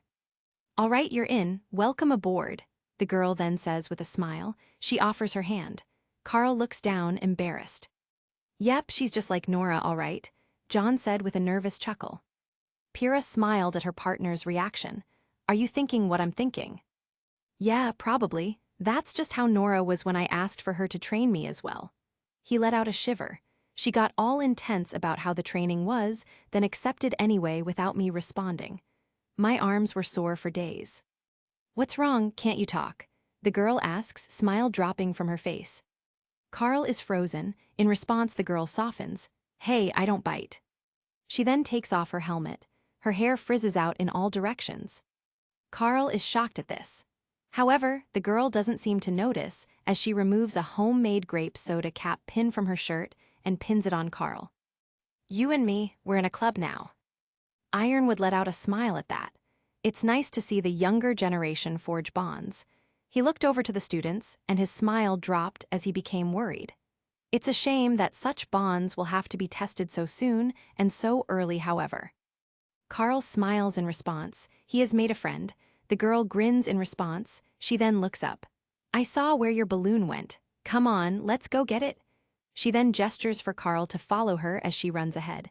Carl watches her stride out of the room. The girl then pops back in quickly to introduce herself. My name's Ellie. She grabs his hand. Carl blushes as she pulls him out of the room. I guess we can call her that instead of young Nora now, Blake stated. Yang nodded in agreement. I'm just surprised it fits the color rule. So many other worlds we've seen don't fit it, Weiss said, focusing on the name. At the same time, Minnie noticed Carl's blush and realized something. Aw, he has a crush, so cute. Ah, young love. I bet. Don't make it weird, Mark. As he heard the others, Neptune began to think of something. Wait a second. Now upstairs, both Carl and Ellie look across the attic. Between them, the floor has collapsed, save one rickety beam. However, right across the beam is the balloon. There it is, Ellie states. Carl gulps in fear. Well, go ahead, Ellie says to encourage Carl. She pushes him out onto the beam. When Carl looks back, Ellie smiles back at him. Go on. In response, Carl steals his courage. He puts on his goggles, starts to go forward, and then falls through the floor. Carl screams before a thud is heard. Ellie looks down in shock. An ambulance with its siren blaring, and with Carl inside of it of course, is then seen driving across the neighborhood.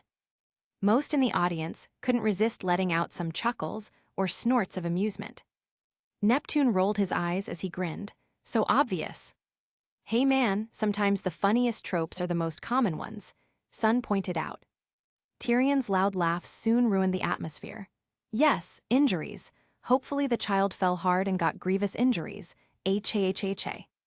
This guy, you're clearly just doing a bit. Enough is enough, man, Mercury exclaimed in annoyance. Cinder sighed. I don't think he is. He's just that insane and irritating. Now nighttime, the scene changes to show a house with a single light on upstairs. That single light is actually coming from the bedroom of Carl. He is in bed, reading a book with a flashlight and with his arm in a cast. Into the room then floats Carl's lost blue balloon on a stick. When the stick hits Carl's book, the boy jumps back in fright. Ah, ow, he screams before, letting out a yelp of pain as he accidentally moved his cast. A head then pops up from outside the open window. It's Ellie. Hey kid, she exclaims loudly. Carl screams again in response, this time hitting himself in the face with the cast. Ow. Maybe it's not the past idea to surprise an injured person like that, Taeyong said, as many in the cinema chuckled at Ellie's idea of popping by Carl's place. Ellie then climbs through the window and enters Carl's room. She is holding a book in her hand. I thought you might need a little cheerin' up, so I got something to show ya. The two kids then hunker underneath a blanket tent with Carl's flashlight. Ellie then whispers to the boy in a secretive fashion. I am about to let you see something I have never shown to another human being, ever, in my life. Carl's eyes widen in alarm. You'll have to swear you will not tell anyone, she continues. Carl nods. Cross your heart, do it. Carl crosses. Oh, I just had epiphany, Neptune exclaimed, voicing out his thoughts. It's actually called Epiphany, Sage replied. No, this is the Epiphany. Ellie and Carl, we're gonna see them grow up and get married, Neptune explained. Too. Sun thought of it and decided that it made sense. Well, how about that? You watched and now you got your answer, he said to his best friend. Satisfied, Ellie then unveils. My adventure book, she exclaims. Said adventure book is a reused photo album with the words, My Adventure Book, written across it. She opens it to a photo of Charles Muntz. Ruby felt a swirl of emotions within her as she saw the book. Like Mom's, she thought, as she remembered how her mother would keep photos of her exploits as a huntress and show them off as she told her and Yang stories. She looked down to the huntress emblem on her belt, fiddling with it as she recalled simpler times. You know him, she states. Carl gasps at the photo before agreeing excitedly in response. Charles Muntz, explorer. When I get big, I'm going where he's going, South America. She then moves Charles Muntz' photo out of the way to show a page to a map of South America. It's like America, but south. Gira and Kali chuckled at Ellie's simple explanation. I guess menagerie is just vacuo, but south, Gira said, trying to repeat what was said. Kali let out a small chuckle and responded. I don't think that how it works, but you got the spirit, dear. Wanna know where I'm gonna live, she continued. Ellie then turns to another page in her book to show a ripped book page of a large waterfall. A small hand-drawn picture of Ellie's clubhouse is glued to the top. Paradise Falls, a land lost in time. She states, repeating what is said on the ripped page. I ripped this right out of a library book, Ellie then tells Carl with a grin. Carl gasps in horror at the revelation. Ellie doesn't notice as she looks down to her book again. Weiss gasped in horror as well. Not the books, those are invaluable materials for our education. Oh, come on, Weiss. She's just a, Yang tried to say, but Weiss has already left her seat. Nora, Weiss said as she pointed a finger to said girl. She narrowed her eyes. Don't do that again. Nora sputtered for a few seconds before replying.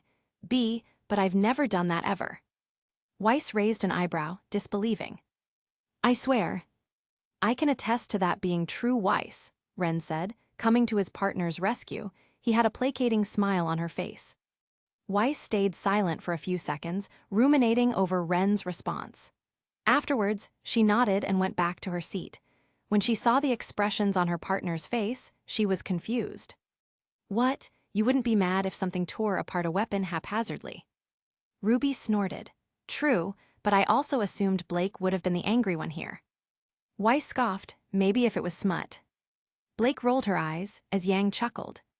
I'm gonna move my clubhouse there and park it right next to the falls. She continues as she points a finger to the torn page. Who knows what lives up there, and once I get there. Ellie then flips through her book again, revealing a page marked, Stuff I'm going to do. She then shows how the rest of the pages after it are blank. Why? Well, I'm saving these pages for all the adventures I'm gonna have, only, I just don't know how I'm gonna get to Paradise Falls. She concludes with a frown. She closes the book, disappointed. However, Carl then has a thought. He looks at his toy dirigible. Ellie sees that Carl is looking at and has an epiphany. That's it, you can take us there in a blimp. Swear you'll take us, cross your heart, cross it, cross your heart. Carl does. Ellie grins, good, you promised. The girl then gives Carl a serious look, no backing out. In response, Carl shakes his head frantically, as if to say of course not. Roman shaked his head. You got caught in a trap, kid, move away and don't make promises like that again. Neo chuckled at Roman's antics. Afterwards, Ellie closes her book and gets up. Well, see you tomorrow, kid, bye. Ellie then goes to the window and hops out. Adventure is out there, she states while outside the window before going out. A second later, though, she pops back in. You know, you don't talk very much. I like you, she states to Carl before hopping out once again. With Ellie now having left, Carl looks out the window after her in amazement, his face blushing red. He rests his head on his balloon. Wow, he says in a wondrous tone. The balloon then pops.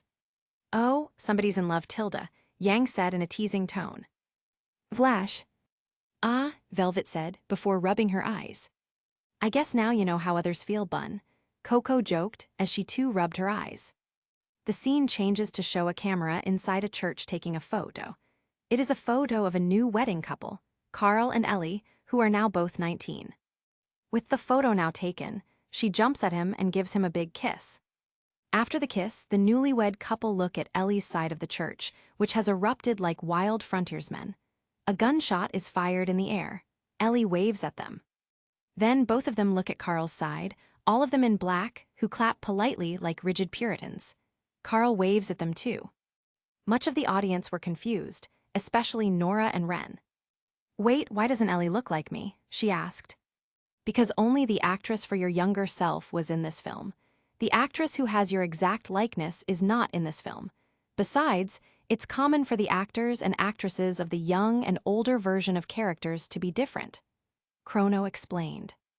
Oh, it's still kinda weird though, Nora said as she sat down, satisfied with the answer.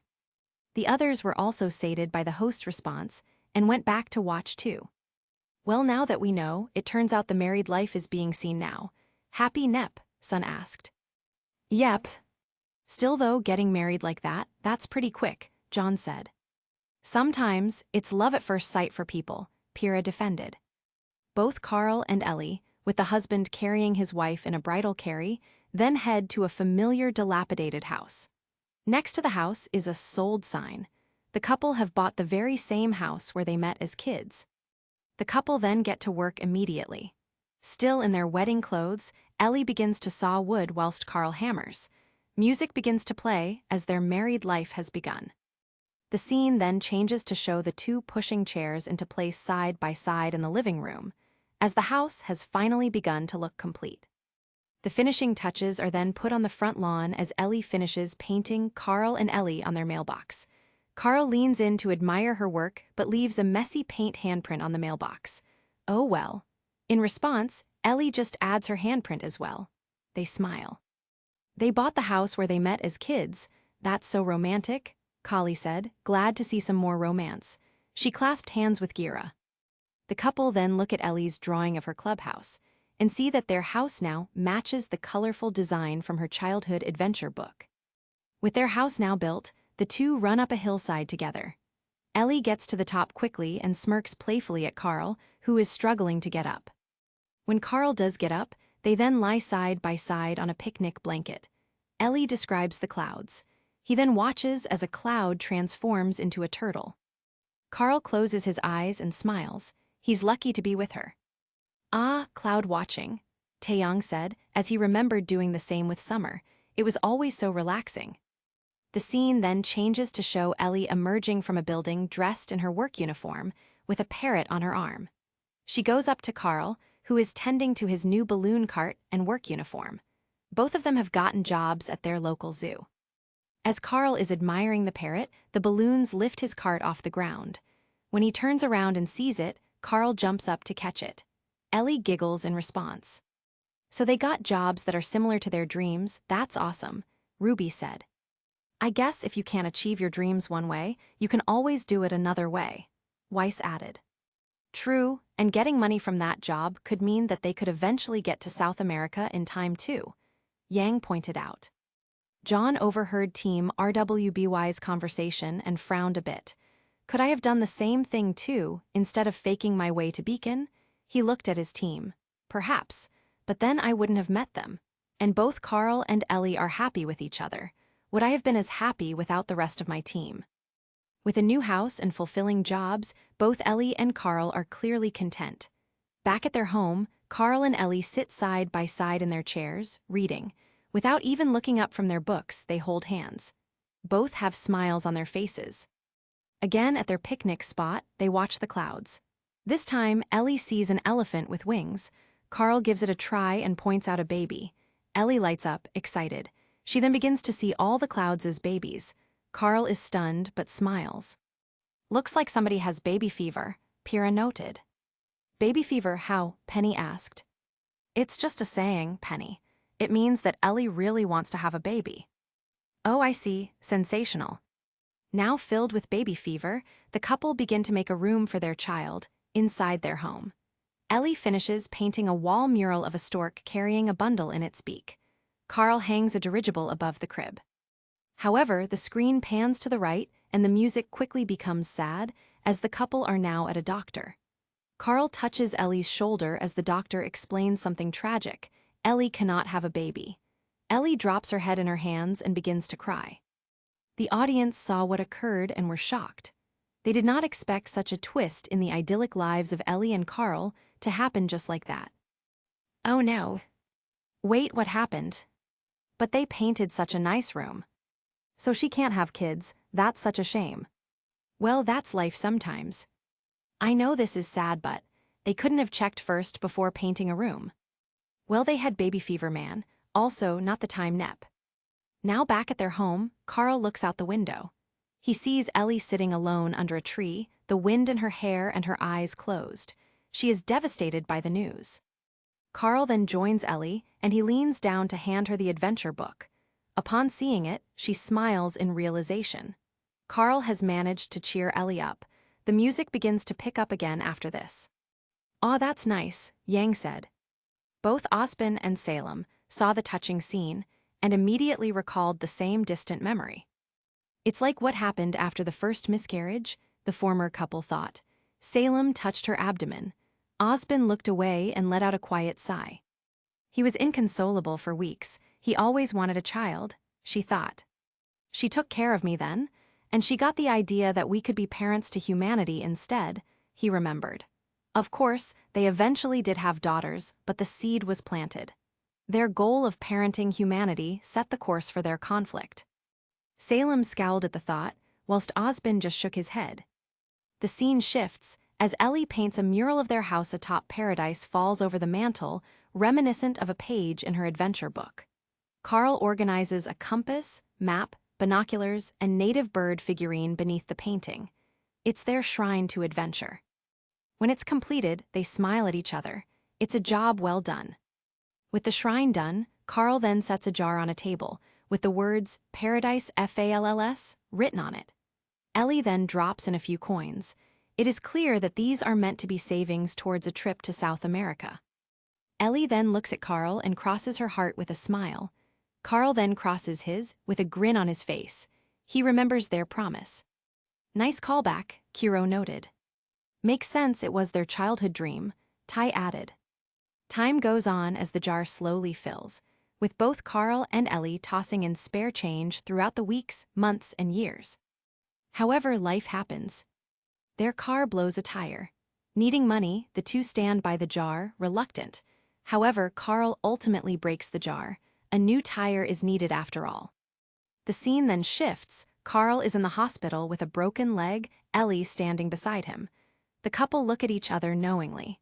The jar is seen being broken yet again. And that's life for ya, Roman exclaimed. The married life, to be exact, Neo signed. A while after this, a storm rages around the house. A tree falls because of this, crushing the roof. The jar is seen being broken yet again, the savings needed. Oh, come on, what are the odds of that? Ruby said. Statistically, a huge amount since their house was surrounded by trees, Penny answered unhelpfully. Despite these setbacks, the two continue to live life. Heading out to their jobs, Carl struggles to tie his tie. In response, Ellie helps out. Afterwards, they smile at each other and they walk out the front door arm in arm. The same thing happens again years later. Ellie ties Carl's tie yet again as they rush out the door, smiles on their faces. Finally, throughout the years, this continues. Ellie straightens Carl's ties, whether it be stylish 1950s ties, wide 60s ties, or even paisley 70s ties. Eventually, the two settle on a simple bow tie. With the bow tie on, the camera then shows that the couple have aged tremendously throughout the year, now being more elderly adults than a young couple. Time has flown by. I didn't expect a time skip, Sky said. It makes sense though, it was a montage after all, Dove mentioned. Despite this, the two still smile at themselves by the front door. Their love is still as strong as ever. Ellie even gives Carl a passionate kiss on the cheek, which Carl accepts with a happy laugh. They look at each other in the mirror before heading out. They're content. The scene then changes to show that they still work happily side by side at the zoo. Carl's cart lifts off the ground. He casually leans an elbow on it. He has gotten used to the balloons. Cinder frowned at the couple. I don't get it. They have no power, no ambition. How can somebody live like that? Is love really that good enough? She thought, being unable to comprehend the type of life that Carl and Ellie had. She thought back to Rhodes, how she saw him as a father figure. She felt like everything was okay when he was teaching her, how in the end he betrayed her. She stifled a growl. After one particular day, both Carl and Ellie danced together in the evening candlelight. The Paradise Fall jar can be seen sitting off to the side, now dusty and forgotten. Carl is then shown cleaning the inside of the house window. Ellie is seen cleaning the outside of the same window. They see each other and smile, pleasantly surprised that they were working on the same window. As they continue cleaning, Carl begins to vacuum the adventure shrine on the mantel.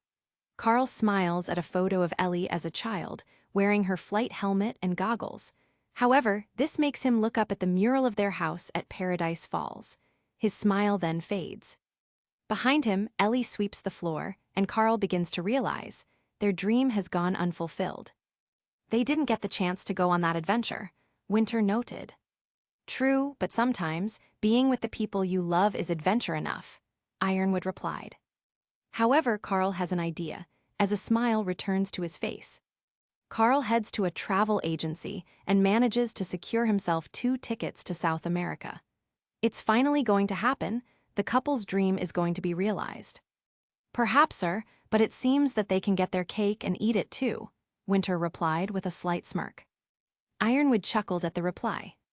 The next time the couple head to their hillside for cloud watching, Carl hurries excitedly up the hill. He has hidden the airline tickets in a picnic basket, hoping to surprise Ellie.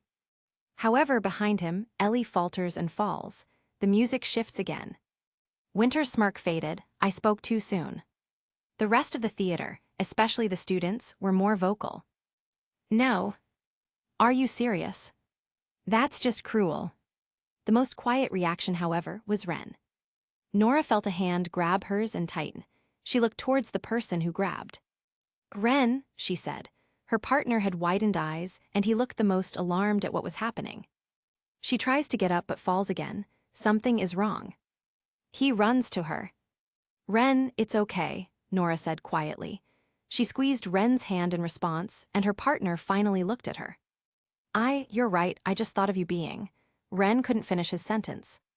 I know. Nora took her hand and instead decided to hug Ren. She let his head rest on her shoulder as he tried to calm down Ren. It's okay, Rennie, I'm here. Thanks. The scene shifts again. Ellie is now lying in a hospital bed, her health failing. She looks through her adventure book. Into the hospital room then floats Carl's old blue balloon on a stick. When the stick hits Ellie's book, she looks up and sees Carl by the door. He smiles and walks to her bedside. Even if it wasn't her actor, the thought of it being her, and dying like that was still surreal to Nora. As she saw Ellie reminisce on memories before her impending death, she began to feel wetness on her shoulder. She tightened her hug. Soon, John and Pyrrha got closer to her, and Ren to show their support. Ellie lifts a hand to him as he comes close. Then, she pushes her adventure book toward him. She lovingly caresses his cheek and then adjusts his tie. In response, he smiles, takes her hand, and kisses her on the forehead. Now back at the church where he and Ellie got married, Carl sits alone next to a huge bouquet of balloons. It is clear what has happened. Ellie is gone. Damn, Ruby said. Most of the audience remained silent and saddened at the sudden switch of events. There was one predominant thought: how did it come to this? And that's life for ya, Blake said robotically, repeating Roman's statement before sighing. Said thief didn't respond back. As Carl gets up, the scene shifts one final time to show him walking back into his home, holding a single blue balloon. The screen goes to black. The music and Carl and Ellie's married life ends on a sad and somber note. That can't be it, Kali said. Tears were threatening to flow out of her eyes as she was being hugged by her husband. Both of them were thinking the same thing. One day, the same thing was going to happen to us. I guess it's a good thing that I left Ty, because I would not want to feel that in the end. Raven felt a pang of guilt hit her. Most of the audience just remained silent, trying to process their emotions as the ending hit them in an unexpected way. Eventually, someone spoke up. So what's next, Chrono? Oobleck asked. He was starting to get a bit tired of seeing his students having crises over the inevitability of old age and death. What do you mean, the viewing isn't over? Oobleck was confused. What does he mean by that? The screen springs back to life. The inside of Carl and Ellie's house can be seen. It looks dilapidated, just how it was originally before Carl and Ellie meet. Many eyes immediately looked back to the screen, surprised by the fact that it began to play again. I see now, Oobleck thought. Whoa, what happened to the place? Sun asked. Depression, I guess. He must have lost the will to clean it, Coco surmised. That's a damn shame. The door then opens and Carl steps into the house. He's back in his home for the first time in days. He looks around the house with a tired and despondent expression. He enters the living room and sees that both his and Ellie's things are strewn across the floor. A mess. My heart, John muttered. That was their home, seeing everything so broken. It's just, Pyrrha couldn't describe how she felt. Seeing Ellie's chair, he immediately goes to it and puts it upright again. Then, he sets the lamp upright, slides the table into position, and does many other things to ensure that the living room is clean again. Finally, he sets his own chair upright and pushes both chairs back into their place. Carl then takes a seat, closes his eyes, and takes a deep breath. He exhales. It's quiet, Carl is all alone. The place looks so dull and dead compared to earlier, Ruby pointed out. Blake thought of a quote she saw in a book and recited it out loud. Home is people, not a place. If you go back there after the people are gone, then all you can see is what is not there anymore. 3. An apt statement for this, Ms. Belladonna, Glinda replied. The old man then opens his eyes and surveys the room. It's a dark place right now. Carl looks back to Ellie's chair with a melancholic expression. He then looks to the other side and sees that the adventure book is resting on a table near him. He opens it and puts Ellie's ripped page and drawing back. Carl then looks through the pages, remembering the newspaper clippings and old photographs, the dreams of young Ellie. The music, which ended on a sad note before, returns, still quiet however. Eventually, he turns to the page marked, Stuff I'm Going to Do. Carl sighs and looks up, tears welling up in his eyes. He managed to bring the house to the falls, but Ellie never made it. She never got the chance to fill it out, Velvet uttered in a sad tone. Some dreams go unfulfilled sadly. Osbin mentioned, I would know. Carl then begins to close the book, but as he does, Carl sees something he hadn't before.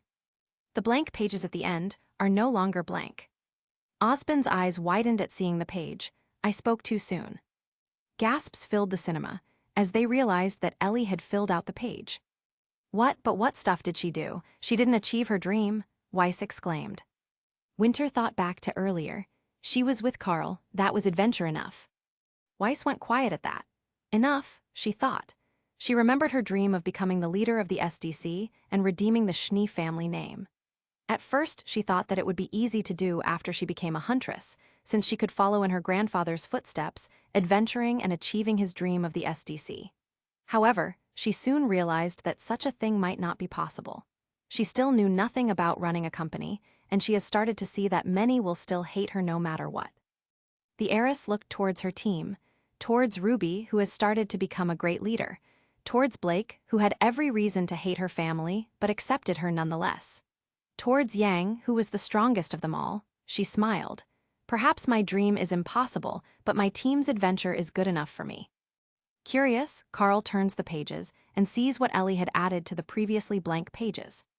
The first thing he sees is the wedding photo of the two of them. The music begins to pick up.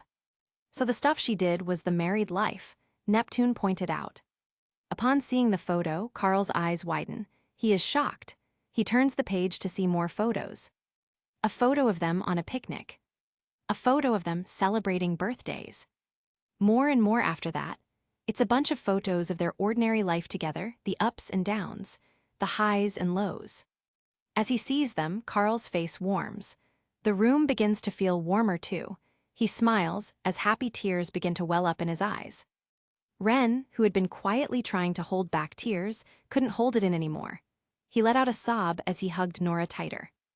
Nora was shocked at this, but reciprocated. However, she became even more shocked when she heard what Ren had to say. Nora, let's get out of here after the viewing. Carl realizes it now. Ellie lived the life she wanted. She saw adventure in everyday life.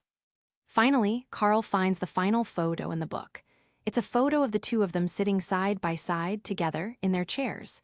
Beneath it, Ellie has written, Thanks for the adventure, now Geo have a new one. Love, Ellie. Carl smiles, he looks ahead. He sees the room he's in and it doesn't seem so dark anymore. And now the place looks more like how it did before, RWBY said with a smile. He then looks over to Ellie's empty chair. On the arm is the grape soda cap pin. Carl picks it up, and while still looking at Ellie's chair, he crosses his heart. He had a great adventure with Ellie. The greatest, in fact, but now it's time for a new one. The screen turned to black. Sun wiped away a tear on his left eye as he stood up and clapped. Yeah, that was great. I haven't felt this emotional in a bit. Yeah, that was awesome, Neptune added on. What could have been, Taeyong uttered sadly. Kiro patted his back. Hey, who knows, maybe you'll have a chance for another adventure. With Ravensure, but... Oh, right. If I die before you, promise me you'll continue to live life to the fullest, Kali said to Gira. Promise me. Gira smiled. Only if you do the same, have new adventures as well.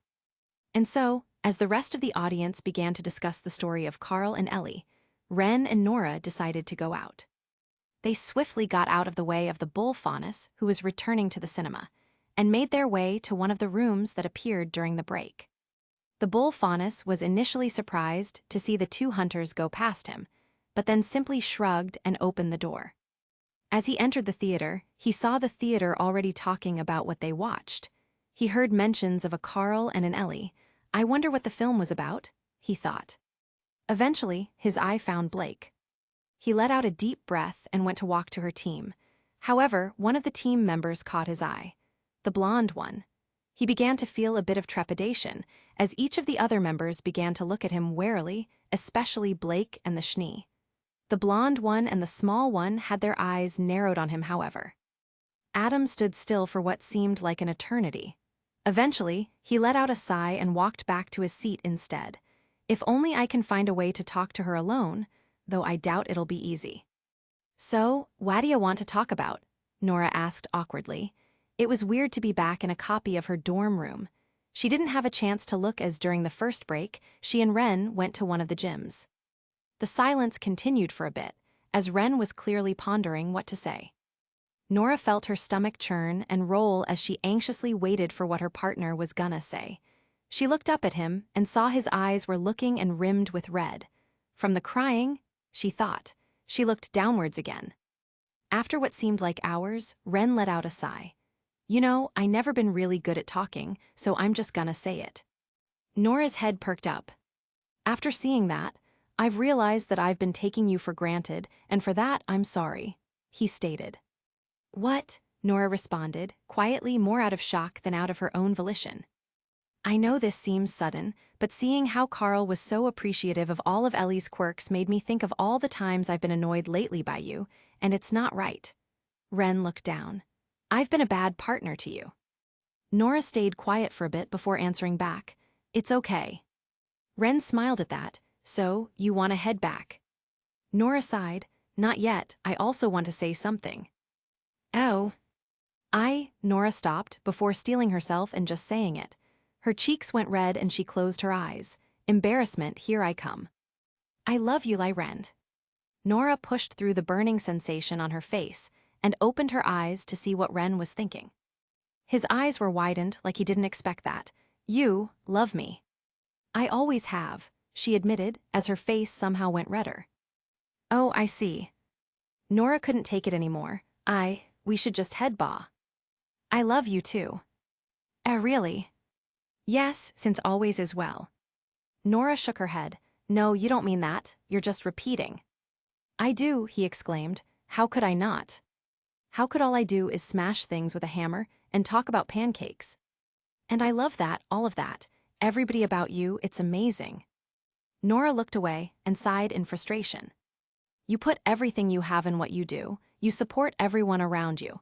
You dive headfirst into anything in our path, and you're so brave, he continued. Nora's eyes widened at that last remark. She remembered Yuri.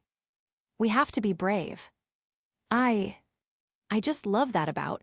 Ren was interrupted by a pair of lips crashing into his. After a second of shock, he melted into it. However, just as quickly as it came, the kiss was finished. Ren saw Nora chuckle before she spoke up.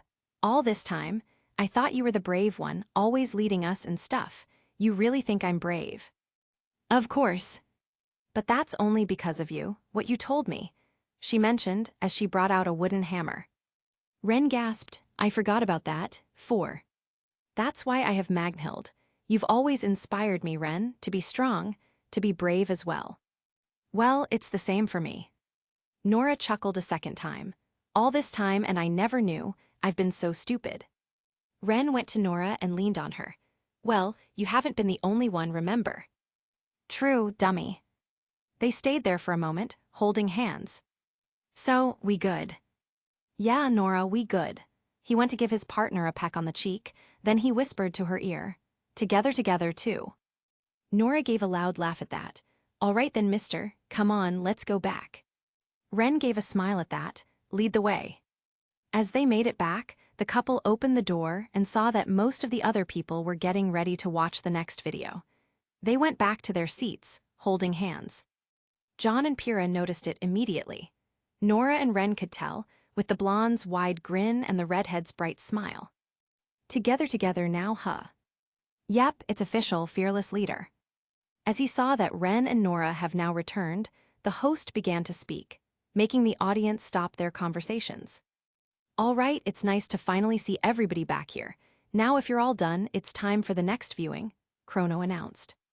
Chapter 20. For this one, we're actually going to return to a previous world that we've watched. Really? Which one? Nora exclaimed, excited to see which characters she could see once again. Ever since her talk with Ren, she has gotten back some pep in her step. We're going back to the world of cowboys. Oh my gosh, I forgot about that world. We're gonna see Arthur again, Nora said, with stars in her eyes. Ren smiled, remembering that his girlfriend had the same reaction when they first watched Arthur Morgan's adventure. As the new couple and the hunters in training voiced their curiosity and excitement upon potentially seeing Arthur Morgan again, one particular person in the cinema narrowed their eyes in thought. That's the world where I was corrupt, Osbin pondered. I wonder if I shall appear again. All right, time to begin the show, Chrono stated as he began the viewing. The screen springs forth to life.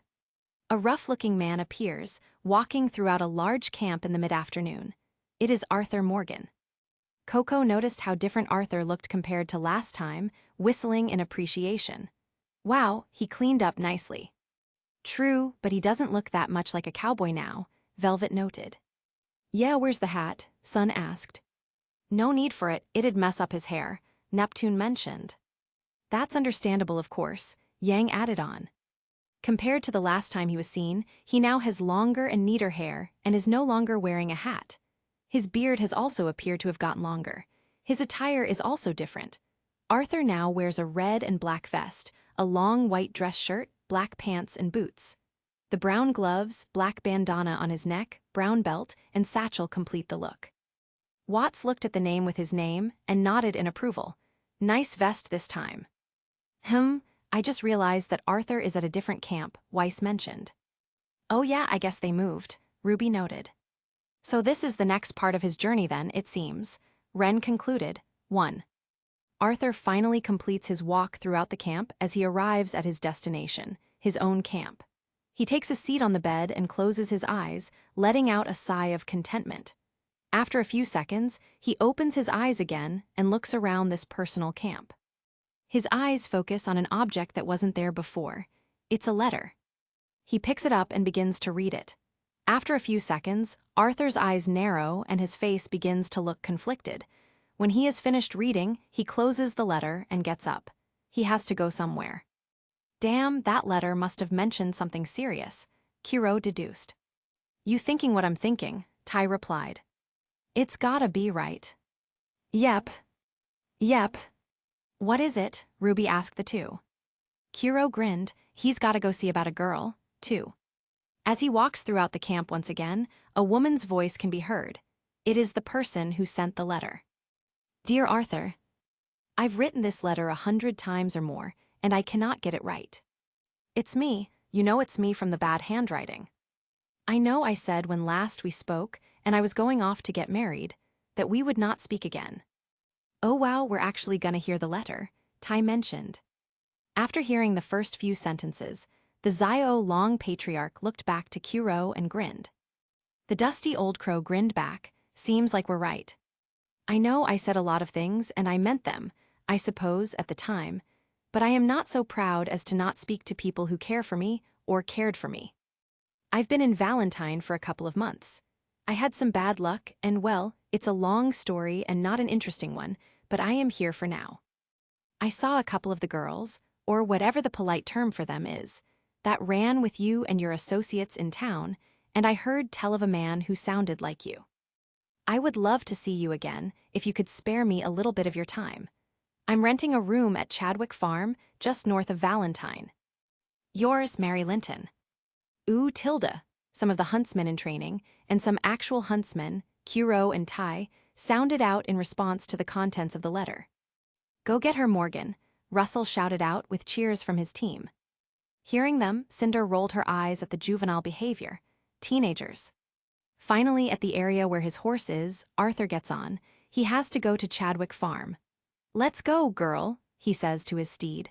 The horse begins to trot away from the camp and out towards Valentine. As the camp grows further away in the distance, Arthur and his horse go along the path surrounded by grass and many trees. The vast greenery is beautiful. Raven saw the area where Arthur was riding and noticed something. First it was swamplands, and now it's forests. This place where Morgan reminds me of home, the bandit thought in her head as she recalled the areas in Mistral where she traveled with the tribe, where she traveled with Kuro. Eventually, Arthur sees the path headed to Valentine, with other horses and carriages headed to and from the town as well. In a short bit, Arthur will be seeing Mary.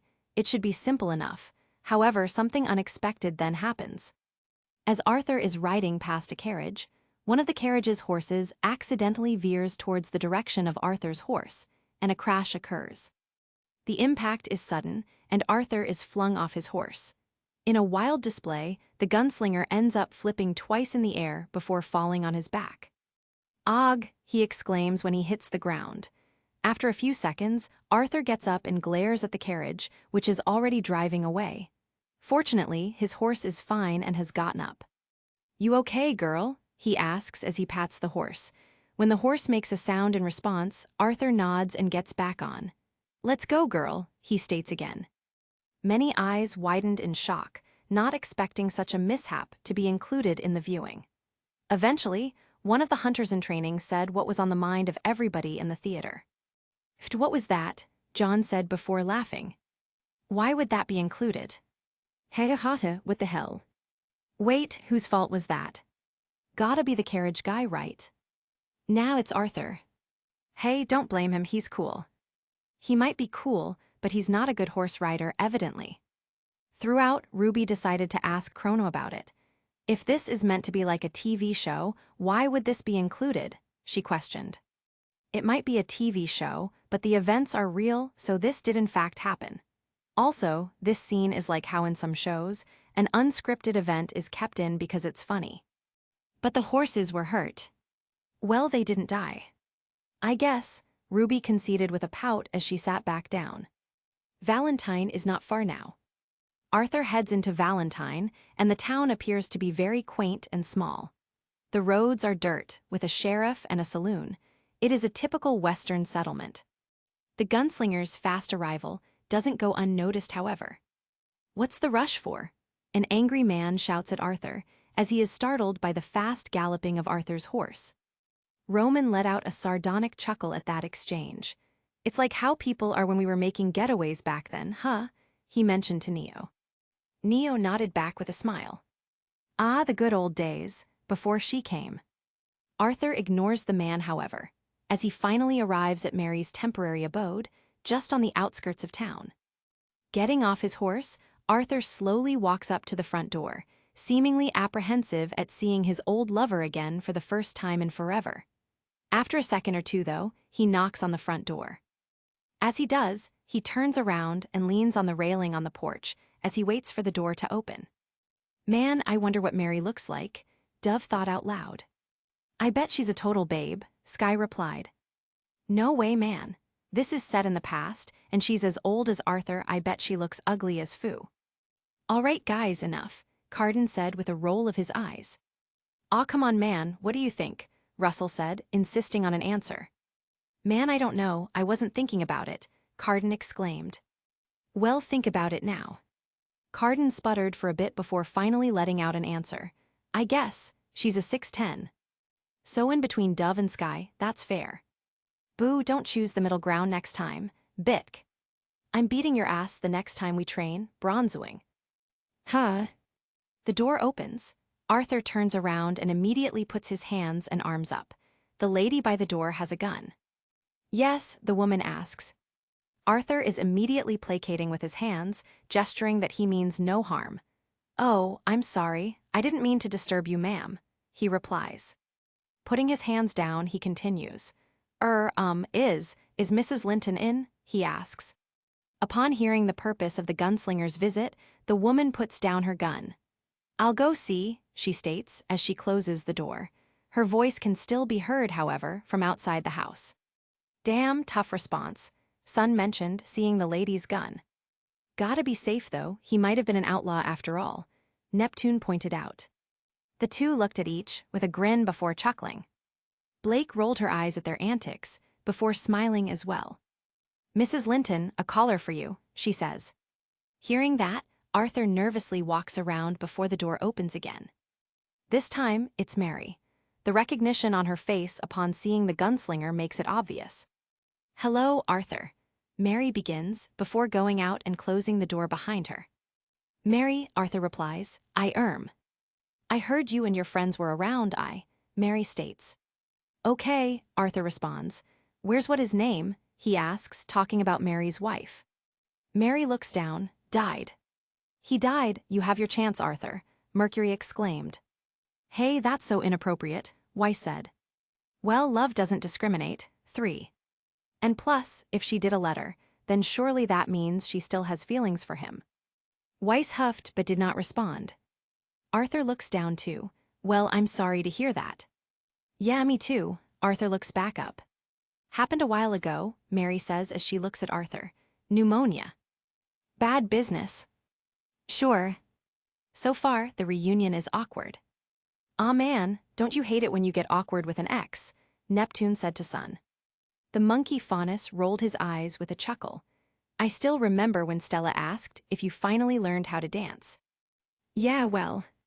Deciding to go forward, Arthur decides to continue on.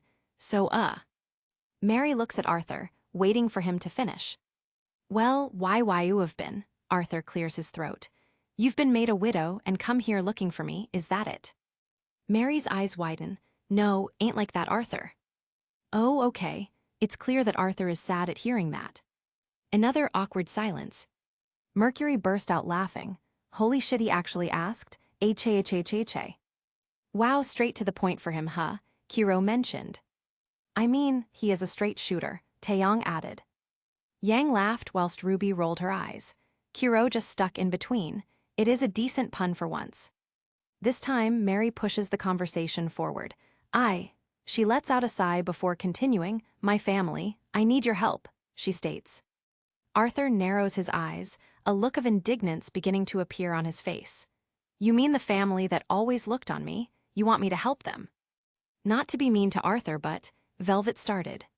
"He is an outlaw," Coco finished. "Exactly. But I guess it also makes sense for Arthur to not want to help then," Yatsuhashi added. "Oh yeah, that's true." "Good point." Mary clarified, "It's my little brother Jamie." The gunslinger let out a sigh. "Well, I always did like Jamie," he said as he turned around. He let out a small, mirthless laugh. Of course it had to be one family member he didn't dislike. Well, at least compared to the rest of them. He leans back against the railing. Mary goes up to the railing as well to stand next to Arthur. "He's broken Daddy's heart." Arthur lets out a chuckle. "Daddy has a heart," he jokes. "Of course the ex-boyfriend doesn't like the father," Russell joked. "Don't make me beg you, Arthur," she says as she turns to look at the gunslinger, her voice having a pleading tone. Arthur isn't having it, however. He looks at his former lover as well. "My money, my life, me," he points to himself. "I wasn't good enough." He looks away. "Sometimes the outlaw life isn't for everyone, Morgan," Roman mentioned. "I'm sorry," Mary blurts out. "We need your help real bad. Little Jamie's joined the Colonians, that strange religious order." Arthur turns back to Mary, his eyes blinking in astonishment at the news. After a second, he just shrugs. "Good for him." "They're quite mad, Arthur. They'll kill him. You're the only person he'd listen to." Oobleck perked up upon hearing that there was a cult mentioned. "I wonder how that cult would work. Usually most cults in Remnant's history have been focused on destruction and worshipping the grim, with members being forced to sacrifice their lives to destroy humanity." Carden heard his teacher. That kinda sounds like the WH. "Mr. Winchester, I advise that you don't finish that sentence, especially with your biases." Carden closed his mouth. "I mean, they do have grim masks." This just makes Arthur more frustrated, however. "So, I'm too rough to marry into your family, but it's okay to ask me to help in saving your family." "I'm sorry," Mary responds, genuinely sounding ashamed. However, her shame is not stronger than her desperation to make sure Jamie is safe. "I understand if you don't want to help me, but..." Something else is also stronger, "but I think of you often." So it is like that then, aha, Mercury exclaimed. Why are you so invested in this? Emerald asked, amused. I actually don't know, I just am.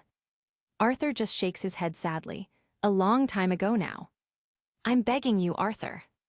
I say let Jamie live Jamie's life, and not the nightmare that his daddy dreamed up for him, Arthur says. The gunslinger begins to walk away, but Mary immediately responds. Jamie's so innocent, Arthur. Arthur lets out a sigh. Please, Arthur, she begs one last time, will you help me? You guys think you will help? Ruby asked her team. She probably shouldn't, Blake answered. Agreed, it seems that she is using her, and it's still Jamie's choice at the end of the day. Weiss added on. I think that he will, to be honest. Otherwise, what's the point of this viewing? Yang pointed out, however. Well, when you put it like that, Weiss replied. Arthur looks out to the front yard as he contemplates. After a bit, he lets out another sigh. Where is he?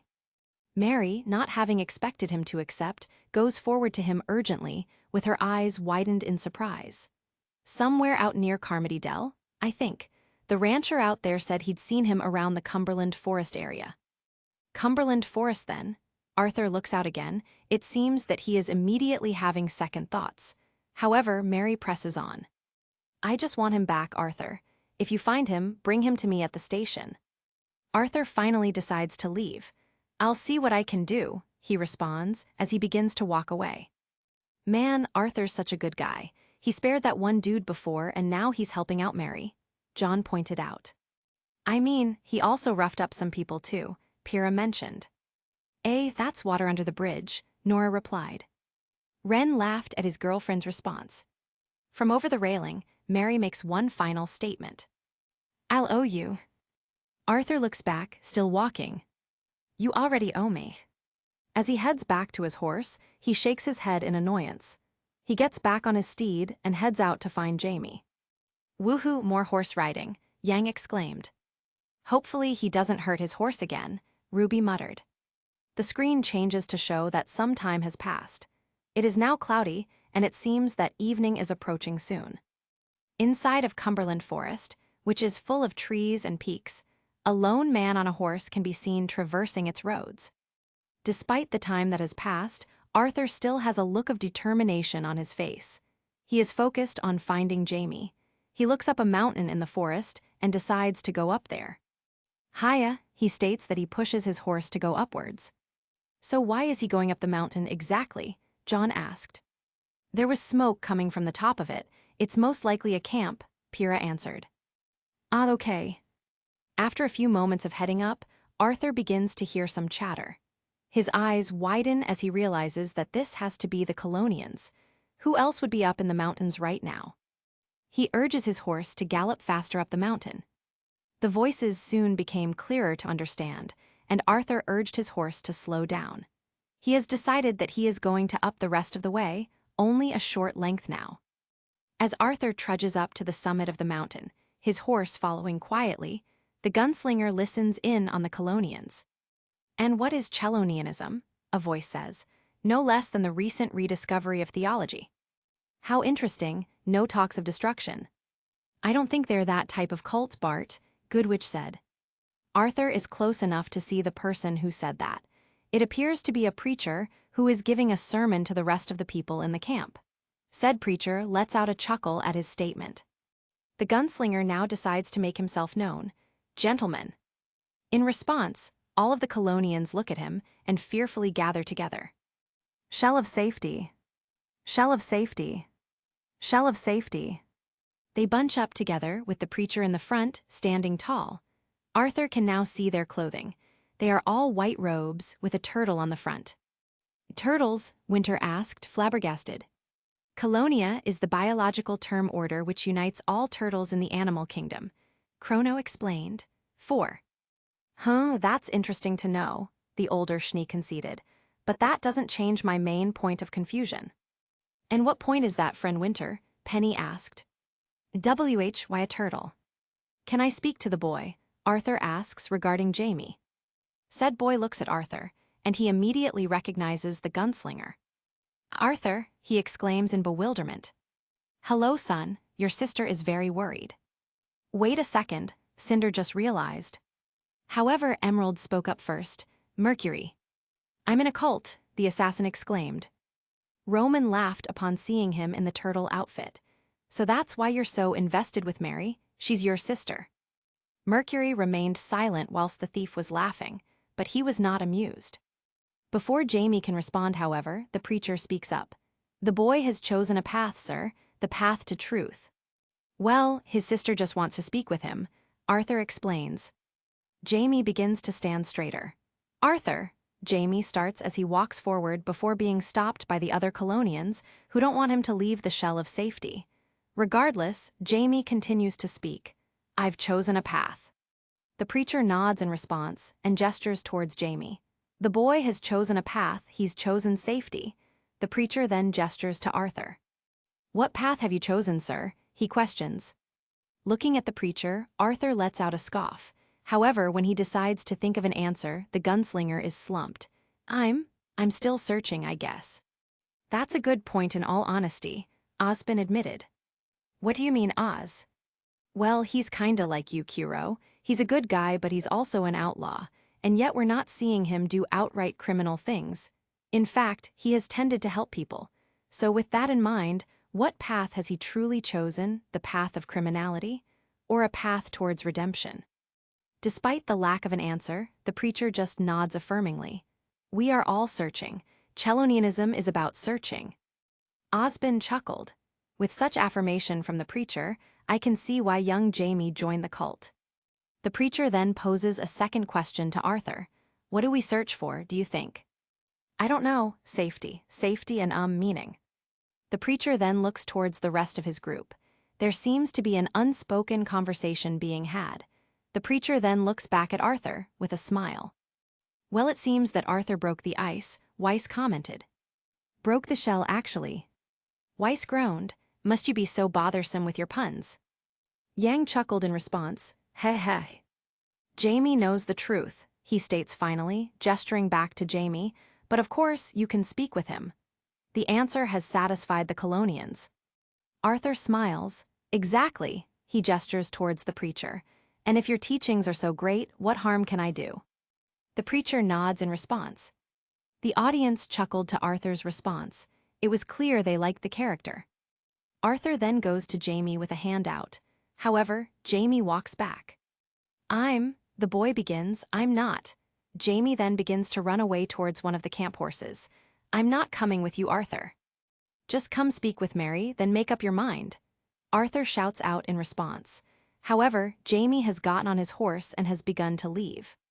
Growling in frustration, Arthur runs towards his horse and gets on to begin chasing Jamie. Damn, I guess he doesn't want to see his family, John pointed out. Emerald overheard and smirked at the assassin. That doesn't sound too surprising. After all, Merc here has huge daddy-is. Shut it, Mercury growled. Racing down the mountain, Jamie looks behind him to see the gunslinger right on his tail. Leave me alone, Arthur. I didn't ask for your help. You just came out of nowhere. Jamie then urges his horse to gallop faster down the mountain. Arthur notices the gap between them widening. Damn it, we got to do this the hard way? Arthur shouts out in response. He gets out a lasso from his belt and proceeds to throw it near Jamie. The intent is clear, he's trying to catch him, literally. The boy sees this and panics. Despite a carriage coming through the nearby road, Jamie and his horse rush through the path, almost colliding with the carriage driver. Sorry, he shouts out to the driver. Arthur sees the near collision and moves out of the way. However, when he gets back on the track, the gap is even wider. The gunslinger growls in exasperation. Come on, girl, get, he says as his steed begins to gallop at her highest speed. With great skill and speed, Arthur is able to catch up in half a minute. I guess Arthur is still pretty good at horse riding, even after that earlier mess-up, Blake pointed out. Jamie's better, though. He didn't run into a carriage like he did. RWBY, why are you still so focused on that? Because the horses got hurt, Blake. I thought you'd feel the same, since you're, you know. You really want to finish that sentence? Blake asked with narrowed eyes. RWBY realized what she was about to say, and her eyes widened. She looked down, ashamed. Sorry. They're just using you, telling you what you want to hear. the gunslinger shouts out when he's finally nearby. What the hell do you know about it, Arthur? Jamie retorts, defending his fellow Colonians. Osbin thought back to what Arthur's mentor said to him in the previous viewing. I think Arthur knows a lot about it, in all honesty. The chase continues on, going away from Cumberland Forest and going out to the grasslands of New Hanover. Just stop and let's talk about this, Arthur exclaims. I was just doing fine by myself, Jamie responds. Another lasso comes near the boy. He yelps in alarm and dodges it, barely. In reaction, Jamie veers off the path and goes through the grass. Man, horse riding and lassoing looks so hard. How do they do it? John asked, so amazed by it. A lot of time and skill. I'm sure cowboys feel the same way about us. John nodded at Pyrrha's reply, but his eyes betrayed his true thoughts. Yeah, maybe they feel like that about you guys, not me. Arthur follows. For Christ's sakes, Jamie, just hold up a minute. This is none of your damn business. The two then go towards a narrow and almost barren creek. Arthur abandons the lasso and instead tries to reason with him once again. Come on, you ain't stupid. You can see this is crazy. Jamie can't believe what he's hearing from an outlaw. You're the crazy one. Yeah, Arthur mutters to himself. Wait, he's actually aware. Ha ha ha ha ha, Carden exclaimed with laughter. I mean, you kinda have to be if you're a criminal, Russell mentioned. Yeah, otherwise you'd be kinda dumb, Dove finished. Since his first attempt didn't work, Arthur tries to appeal to Jamie again by mentioning his family. Come on, Jamie, your sister's just worried about you. Jamie growls in frustration. I don't have to answer to you, he answers back. The boy and horse eventually lead Arthur near a ranch. Jamie goes through a crack in the fence where a rancher is working to fix it. Whoa, you little jackass, the rancher shouts out as Jamie goes through it. Sorry, mister, he shouts right back at him. Arthur goes through the crack as well, much to the rancher's chagrin. Damn poor farm guy, Nora said. So what are you gonna do, Jamie? Live the rest of your life in the mountains with those people? The gunslinger questions. They're my friends. That's kinda sad. Seeing no option left, Jamie resorts to threats. If you don't leave me alone, I'll shoot you, I swear it. Arthur just shrugs it off, however. What are you talking about? You ain't no killer. This angers Jamie. You don't know who I am. Both Cinder and Emerald chuckled at Arthur, saying that the boy with Mercury's face, Jamie, isn't a killer. However, Mercury's eyes widened as he was mentally brought back to his childhood. Little shit, you want this pain to stop, you know what to do, but you won't do it, huh? Because you're not a man, you're no fucking killer, Merc. Mercury growled, Jamie's right, he doesn't know who I am. The boy then happens upon a farmer leading his group of cattle through the road. Jamie gets out a revolver and shoots into the sky. Move, move, he shouts as the cattle begins to scatter. He moves forward through the chaos. What the hell? The farmer yells, outraged. Arthur is undeterred and simply goes through the road, not running into a single cow or bovine. Why do they keep messing up farmers' jobs? Nora exclaimed. Jamie looks behind him and sees Arthur still on his tail. Feeling more desperate due to this, he sees one last opportunity as he passes by a train track before the train can come through. As the train is passing by, Jamie gets off his horse. Arthur sees the action and gets off too, waiting on the other side of the tracks. Please, Arthur, I'm a man, Jamie explains, begging for Arthur to leave him alone. I've found something, a calling. You're just a kid, you're making a big mistake, Arthur retorts, shouting over the noise of the train. I'm not taking advice from you, Jamie declares. You're an outlaw, you leave me alone, they're good people. As the train leaves, the gunslinger finally sees Jamie. He's holding the gun. I'm warning you, Arthur Morgan. However, Jamie can't handle the firearm. The gun goes off. Jamie's horse flees. Oh no, Kiro said. A young, volatile kid with a gun in his hand, feeling trapped. This won't end good, Taeyong muttered. Jamie can't outrun Arthur. Leave me alone, he utters regardless. Arthur puts up a hand to placate Jamie, holding a dangerous weapon. Please, kid, put that gun down. No, I warned you, Arthur, I'm gonna. Jamie holds the gun with tears welling up in his eyes. I don't want to live anymore. Most of the theater went quiet upon seeing how quickly the situation became serious, however. If seeing the sight of a young man declaring his intention to end his life could be summed up in a single phrase, Sun was able to do just that. "Oh shit," he uttered. "Kid, just calm down. Leave me alone," Jamie shouts one last time before he begins to put the gun to his head. "Arthur, do something." "Shit, what can he do?" "Oh no, I can't watch." As others were tensing up or starting to look away at a potential suicide, Mercury couldn't get his eyes off the screen. Heck, to think that I felt like this before I finally got pops. However, Arthur's eyes begin to focus, and the world turns gold. The gunslinger has activated his dead-eye mode. Time slows down, Arthur gets out his revolver, he shoots. The bullet comes out, the world goes back to normal. It hits Jamie's revolver, knocking the weapon out of his hand. Jamie looks at the gun, clattering on the ground. He is shocked at what just happened. The audience went ballistic. What the FU? He has a semblance. Slowing down time, that's insane. Holy SHI. Mercury immediately felt sick. That's just like mine. 5. Chrono, is that truly a semblance? Osbin asked the host. No, it's just a visual technique to show how good of a marksman Mr. Morgan is.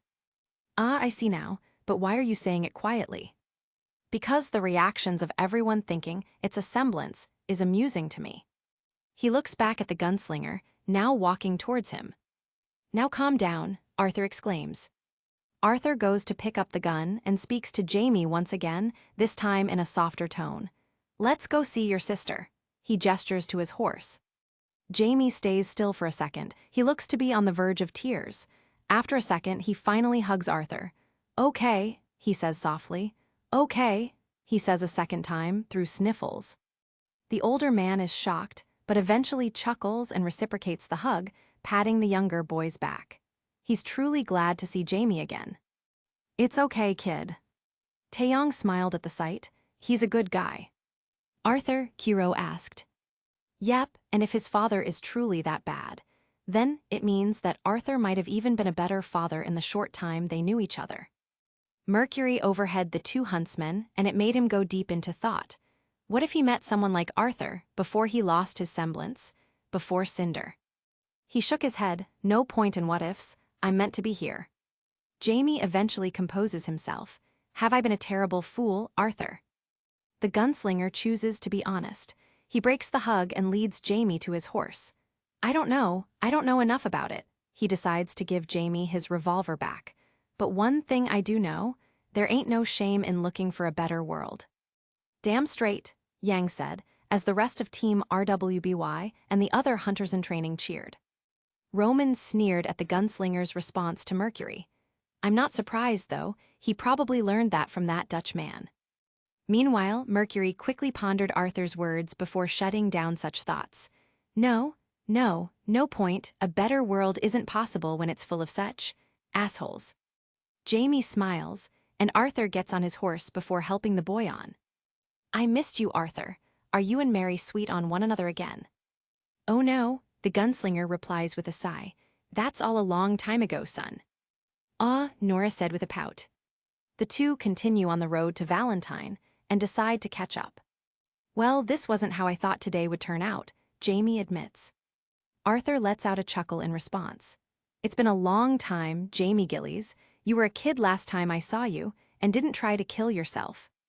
You know, you taught me how to ride a horse, Jamie reminds the gunslinger. Too well, apparently, Arthur quips. Colonia, though, really you'd fall for that. They were very nice to me. They're decent, Jamie defends himself. I'm sure. Please tell me you didn't give them any money. Of course I did. They rely on charitable donations. The gunslinger lets out a groan in response. Jesus, Jamie, come on. I just wanted to believe that there might be something good coming my way one day, Jamie responds. I guess that's dead in the water. With the turtles. Shut up. Yang chuckled at Arthur's last remark. Man, this guy is so cool.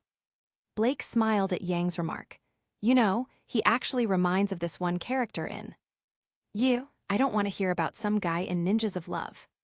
He's not from there, he's a cowboy, not a ninja, the cat Faunus huffed. I'm sure. Blake growled in anger. The conversation lulls there for a moment, before Jamie continues. All Father kept telling me was, you won't amount to anything. You're not enough of a man. I had to get away. I couldn't take it anymore. Forgive me, Arthur begins, but your father's a bully and a coward. Don't listen to him. Hey, don't talk about him like that. What do you want me to say, Jamie? He's a good father, a nice man. He won't be happy I saw you, Jamie mutters. Please send him my worst regards. Anyways, here we are. Wow, that was a quick ride, Son mentioned. I mean, Jamie did ride all the way from the mountain to the outskirts. You could see it in the background. Neptune pointed it. Son chuckled, of course you noticed. The two have finally arrived at the station, in Valentine. She must be waiting inside, Arthur states, as they get off the horse and walk to the station. The two enter the station, and hear a voice from the right. Jamie. It's Mary. She was sitting in the corner with luggage by her side. She opens her arms for a hug, and her brother immediately runs towards her, reciprocating the action. Arthur watches on. All siblings reunited, Yang said as she hugged Ruby. Why Anjiji? Taeyong chuckled at the sight. Simon, Weiss, go hug your sister. We will hug at our own time, thank you very much, Weiss replied hotly. Come home, please, Father's been very sad, Mary explains. Jamie lets out a scoff in response. Father wouldn't know sadness if it died in his bed, but I'll come home for you. Mary is touched, my boy, my sweet boy. The two siblings hear the train. It has arrived. Their father might suck, but at least they have each other, John pointed out. Weiss and Winter looked at each other knowingly. I guess I should have hugged like Yang said, Weiss thought to herself. Come on, Mary begins as he picks up a bag, and Jamie goes to pick up the rest of the luggage. As Jamie is doing so, Mary goes to Arthur to speak to him. Oh, Arthur, thank you, she puts out a hand, thank you. Arthur doesn't give a handshake, but he does take Mary's bag from her. It's good to see you, Mary. And you, Arthur? She sees that Jamie has the luggage and gestures for him to go ahead. She looks back at her former lover. And you? Man, they really can't get back together, Son said. It's an outlaw and a citizen, man. It's hard to make it work, Neptune replied. I can attest to that, Roman added. Me too, Raven thought to herself. The two siblings begin to go on the train, Arthur following closely behind. As Jamie gets on, Mary is helped onto the train by Arthur, just like how a gentleman would. He takes her hand as she gets on the stairs, and he gives her back the bag. Before Mary enters the carriage, she stops, contemplating on what to say. You're. Arthur looks at her, waiting for her to say what she needs to say. Mary lets out a sigh. Oh, you'll never change, she admits, I know that. Arthur nods sadly. With the last word spoken, Mary gets on the train, and the gunslinger watches it leave the station. Well, I guess that's that then, Neptune said, his point being validated. Arthur then goes to sit down and writes in his journal. His thoughts and words can be heard. As he is writing, he sometimes pauses to look at the town of Valentine. I feel like the luckiest man alive, and I feel like a fool. Taeyong chuckled, that's love for you. That woman confuses me and plays me for a fiddle like no one else alive. When he has finished writing, Arthur lets out an exhale and stands up to leave the town. His finishing thoughts can be heard. I trust I will not make a god-awful fool of myself once more, but somehow I imagine I shall. The screen goes to black. Well, that was a fun viewing, if a bit stressful towards the end, Penny concluded. I assume you found it boring, huh, Callows? No bloodshed towards the end after all, Watts surmised. I am all for suffering, but suicide, that is distasteful even for me. Really, Watts was surprised. Of course, death should only come at the hands of another. Dying by yourself, or through silly things like disease or old age, is just such a waste. Now that makes more sense from you. As the others were talking about their own thoughts from the viewing, the students talking about their admiration for Arthur, the teachers talking about issues regarding family and morality, and the villains talking about Mercury's father issues, two people remained silent, not having really paid attention to the viewing. Their focus was on something else. Ilya, I need to ask you a favor, Adam started. Oh. Adam continued. I fear that I've been a fool. Ilya's eyes widened. Does he mean? I think that Blake has been right. The chameleon faunus remained silent as he gestured for Adam to continue. And I want to apologize and try to make things right. Unfortunately, I believe that such a thing is impossible right now. I see, but what do I have to do with this? I know that you've been in love with Blake for years now, Adam admitted bluntly. Ilya went bright red at this and looked down. There's no need to be ashamed. You never mentioned it and tried to make a fuss while Blake and I were together. If anything, I'm thankful for it. If Blake knew, things would have gotten very awkward. Seeing that Ilya was still embarrassed, Adam continued on. That's why, if you want of course, I would not mind you sitting away from and trying to be closer to Blake. Ilya looked towards the seating where Team RWBY were discussing the viewing and saw a seat in the row behind them empty. I could go there. But why? She asked. This whole White Fang thing is about to end in all honesty, especially since I see things more differently now. So there is no need for us to stick together based on our roles. That being said, the main reason is because I just want you, when the time is right, to tell Blake something for me. What is it? Just that I'm sorry and that she's right. She doesn't need to forgive me or even believe him. I just want her to know. I see, Ilya nodded. Okay. Adam looked like he released a breath he was holding for so long. Thank you, Ilya. As Ilya left her seat to try and go to the vacant one near Team RWBY, Adam remained in his seat alone, but content. After a few more moments, Chrono finally spoke up. All right, I'm glad you guys like Arthur so much. With that in mind, I want to go even further back in history. So we're going to a time before cowboys, Nora asked. Correct. Well, what came before the cowboys? John questioned. The Revolution. All of the faunus perked up at that word. After all, it was integral to their modern history. However, one faunus heard it and felt annoyed. Of course, Adam thought. Chapter 21. Revolution, Cardin questioned. Correct, in fact, we will be looking at some history in the Prime Universe, Chrono clarified. This got Oobleck excited. Will we be watching a documentary then, like the one with that pink creature Kirby? He asked. Chrono shook his head. This confused the doctor. After all, how else would they be able to learn about the history of the Prime Universe? Well then, how can we learn about the Revolution? John questioned. Through a musical, of course. Weiss's eyes widened upon hearing this. Do you mean like Ozymandias? 1. Osbin turned around to Weiss upon hearing. Some of the other hunters in training did as well. Oh my gods, I love that play, Yang stated. Play? Ruby asked. You know, that one about King Ozymandias and the Great War. Oh. Actually, it's called the Color Revolution, since it was a fight for the right to express ourselves, Ilya added. Ilya's interjection shocked Team RWBY. Ilya, when did you get here? Blake, you know her. Who is this? Hi. Ilya immediately went red in embarrassment as she realized she joined in without reintroducing herself to Blake. Oh, right. Sorry about startling you guys. No, it's okay, just that I kinda never really noticed you were in here with us, Blake admitted. Sorry about that, too. Ilya looked down, just like back in Menagerie. Wait, so she's not a friend? Yang made sure to clarify. No, she is, it's just that I noticed Adam and never, Blake sighed. I've been a bad friend, huh? Ilya wanted to nod, but ultimately did not. Kinda, she replied half-heartedly.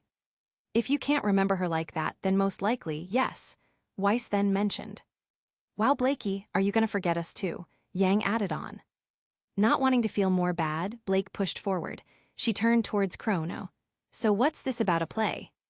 It's a play recalling the history of America then, as told by America Now. 3. And what? Oh yeah, you guys probably don't get that. Chrono realized. It's a play that tells the origin of the United States of America. Isn't that the country mentioned in the one where Taurus is a human terrorist? Ironwood pointed out. Correct. Adam gritted his teeth at that reminder. This news of a musical being what they will watch made many in the audience murmur. Interesting. I hope it's good like Ozymandias. A musical about history, Sounds boring. I dunno, it could be better than expected. This news made John aware of something, however. Wait, does this mean we will see some of us sing? Correct, some of you guys here will be actors in the play, and you'll be singing. This got Weiss excited. Maybe I can be in this. All right, time for the play to begin. Hamilton. An American musical. Hamilton. The main character. Oh. Song 1, Alexander Hamilton. Wren, you're in the play, Nora squealed. Wren was shocked to see himself yet again in a viewing. Who is my character? Is he Hamilton? He thought to himself. However, as Wren was seeing himself, Coco voiced out another question, one that the others were thinking of. Whoa, what is that clothing? Coco asked. A recreation of the clothing of that time. They look like they were meant to be worn hundreds of years ago, the fashionista exclaimed. I thought this revolution would have taken place like 80 years ago in American history. Kinda like our Great War. That's because it is. Your current fashion and trends in Remnant would be analogous to around 2013 in America.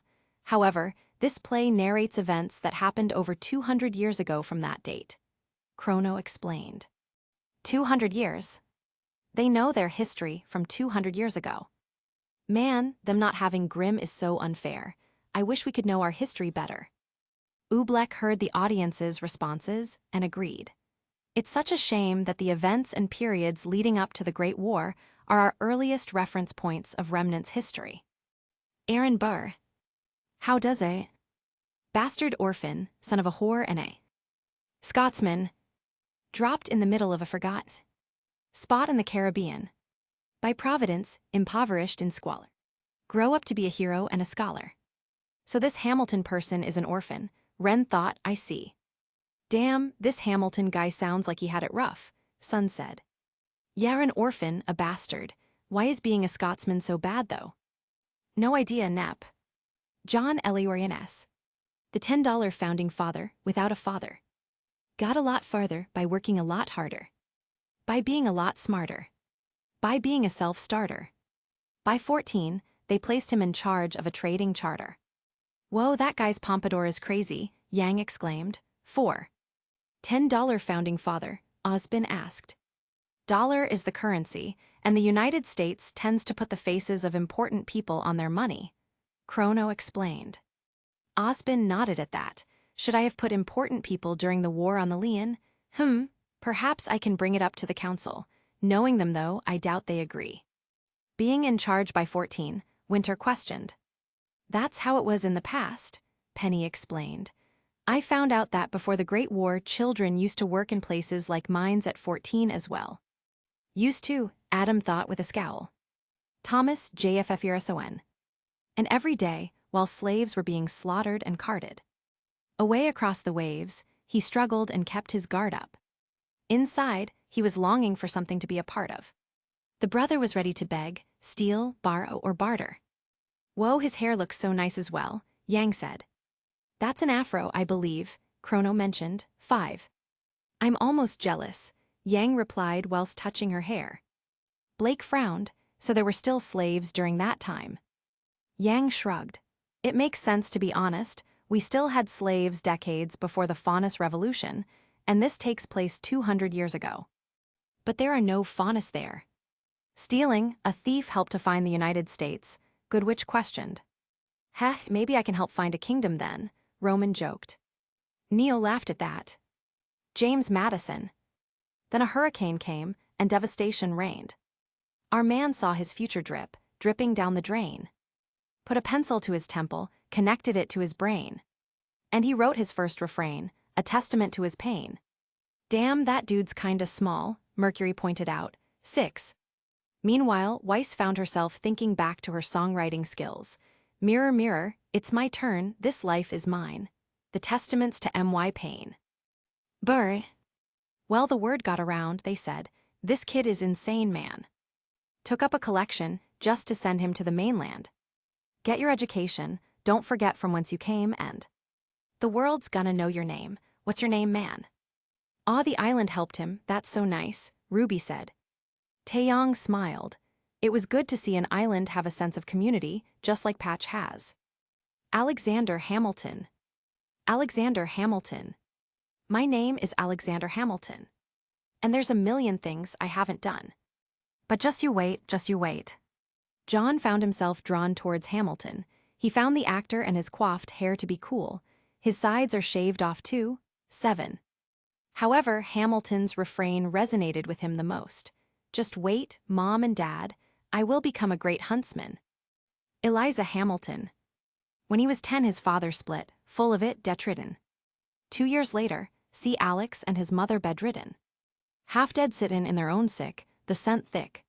Full company, except Hamilton. And Alex got better, but his mother went quick. Coco looked at the singing actress, specifically the Mocha girl's hair, in appreciation. I gotta say, she pulls off those hair loopies well. 8. That's what you're focused on, Coco. Hamilton's mom just died, Velvet exclaimed. Yeah, that was so sad to hear. Yatsuhashi added on in a rare moment of emotion. George Washington, Washington and Company. Moved in with a cousin, the cousin committed suicide. Left him with nothing but ruined pride, something new inside. A voice saying, Alex, you gotta fend for yourself. He started retreatin' and readin' every treatise on the shelf. Whoa, his left eye got messed up, John noted in shock. 9. Damn, I wonder if it was an accident from his career, Pyrrha asked. Meanwhile, Mercury and Emerald listened to the lyrics and shook their heads. It's just tragedy after tragedy for this guy, Emerald muttered. At least he's taking action now, but would that guy kill himself though? Mercury asked. Maybe he got tired of being around certain people. I can understand the feeling. Mercury smirked at Emerald's snark. Burr and Company. There would have been nothing left to do. For someone less astute. He would have been dead or destitute. Without a cent of restitution. Started workin', clerkin' for his late mother's landlord. Traddin' sugar cane and rum, and all the things he can't afford. Scammin' for every book he can get his hands on. Plannin' for the future. See him now as he stands on the bow of a ship headed for a new land. In New York, you can be a new man. I respect Hamilton's determination, Ironwood stated. Agreed, it takes courage to move forward like that, although I slightly object to the scamming, Osborne replied. Oh, of course. Yep, New York though. I assume that is a major part of the United States. Company and Hamilton. In New York, you can be a new man, just you wait. In New York, you can be a new man, just you wait. In New York, you can be a new man. Women and men. In New York, New York. Hamilton. Just you wait. Company. Alexander Hamilton, Alexander Hamilton. We are waiting in the wings for you, waiting in the wings for you. You could never back down. You never learned to take your time. Whoa, that entire group is singing. That's so cool, Ruby noted. Most of the audience agreed, however. Some of them noticed that there was actually another person in their group aside from Ren that was also singing. Wait a second, Emerald, Mercury exclaimed. Emerald's eyes widened as she saw herself singing, standing next to the actress who had sung before. I'm in the play too. Who is MY character? And wow, I look weird in a dress. Wow, 2 people in the same viewing. It's like the one with Blake and Ironwood, Penny stated. Gira and Kali remembered that viewing and shivered. Oh, Alexander Hamilton, Alexander Hamilton. When America sings for you, will they know what you overcame? Will they know you rewrote the game? The world will never be the same, oh. Hamilton must have been a truly important man, Hazel muttered. And it sounds like he was an intellectual as well, Watt surmised. Finally, someone like me. Burr Company. The ship is in the harbor now. See if you can spot him, just you wait. Another immigrant. Coming up from the bottom, just you wait. His enemies destroyed his rep. America forgot him. Forgotten and a destroyed reputation. Why does he have a musical then? Ruby questioned. I guess they rediscovered some things about him and wanted to restore his image, Weiss answered. That seems most likely. History tends to change as we tend to learn more, for example.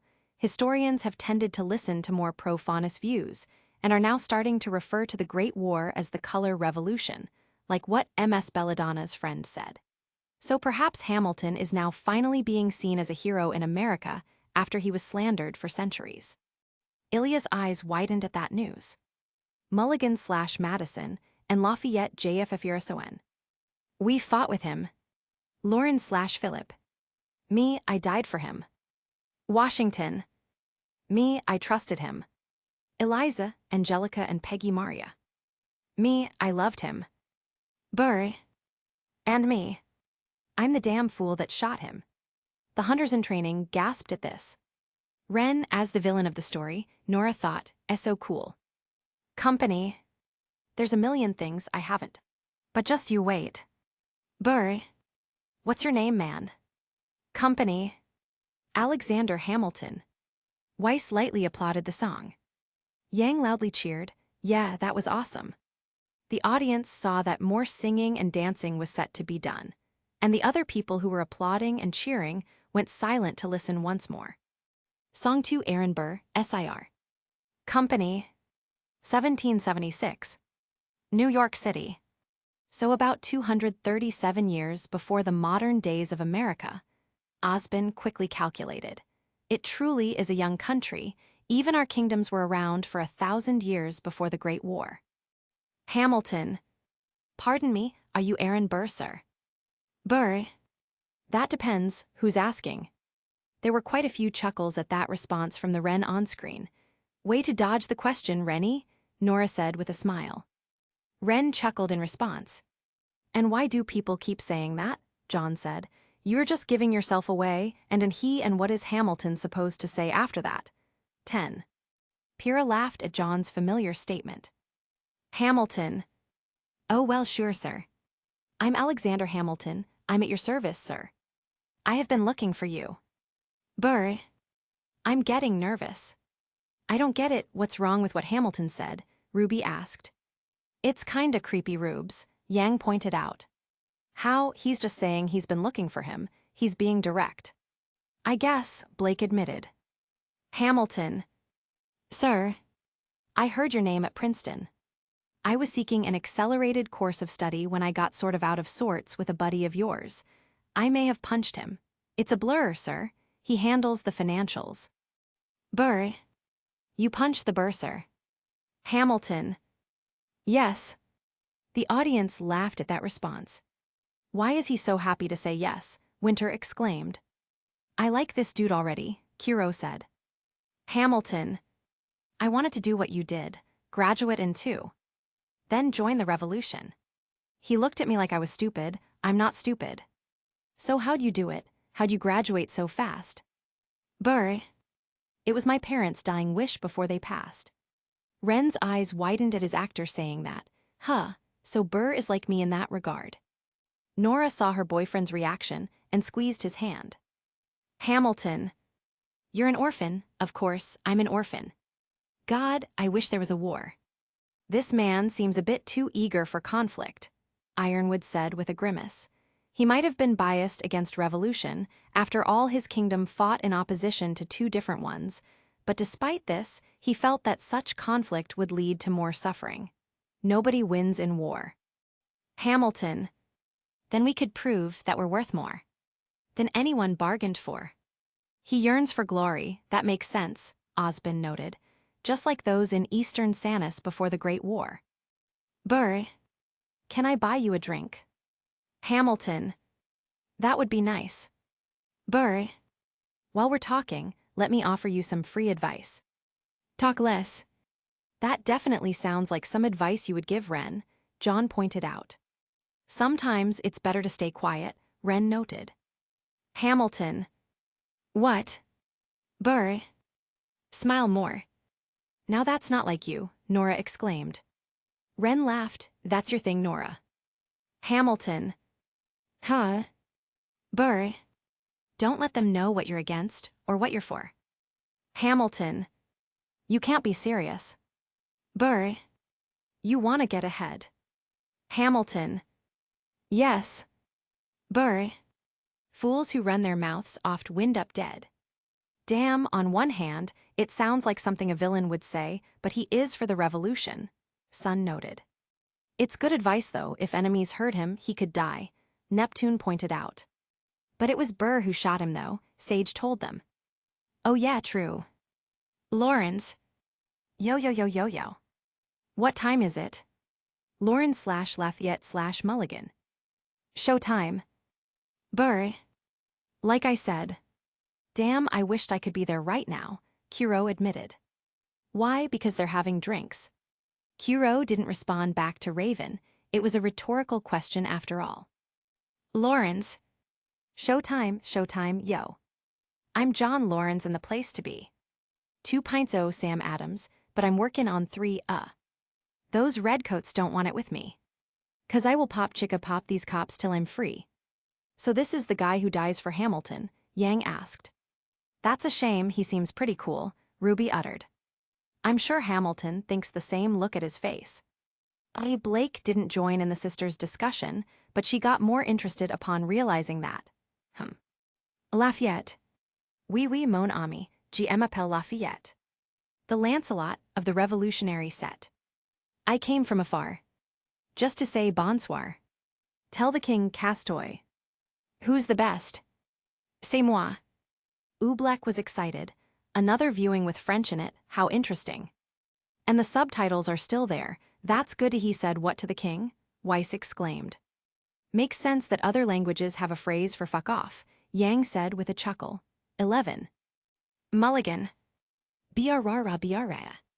I am Hercules Mulligan. Up in it, lovin' it. Yes, I heard you, mother said, come again. Lafayette and Orioness. Aye. Mulligan. Lock up ye daughters and horses, of course. It's hard to have intercourse over 4 sets of corsets. Lafayette. Wow. Velvet heard the lyrics and was disgusted. Horses. The creator of this musical said that Mulligan didn't actually sex with horses. It was just included for the sake of rhyming. Just rhyming. And because it was funny. The host was vindicated as several huntsmen in training laughed at Mulligan's lyrics, specifically teams CRDL and SSSN. Velvet rolled her eyes. Boys. Lawrence. No more sex. Pour me another brew, son. Let's raise a couple more. Lawrence/Lafayette/Mulligan. To the revolution. To the revolution, Penny said in excitement. Adam looked at the Adeljan robot in perplexion. Lawrence. Well, if it ain't the prodigy of Princeton College. Mulligan. Aaron Burr. Lawrence. Give us a verse, drop some knowledge. Burr. Good luck with that, you're talkin' a stand. You spit, I must sit, we'll see where we land. Boo. Nora, do you really have to boo in my face? Yes, I want to hear your raps, Rennie. Lafayette/Mulligan. Boo. Lawrence. Burr, the revolution's imminent, what do you stall for? Hamilton. If you stand for nothing, Burr, what'll you fall for? Oh, get wrecked, Lie, Carden jokingly jeered. Yeah. Lie, Wren asked. Well, they always call you Wren, and I thought that Lie was like a family name, since you know, Mistral. Those are ancient customs, and don't assume Carden. Mulligan/Lafayette/Lawrence. Oh. Who you? Who you? Who are you? Ooh, who is this kid? What's he gonna do? Song 3, MY shot. Hamilton.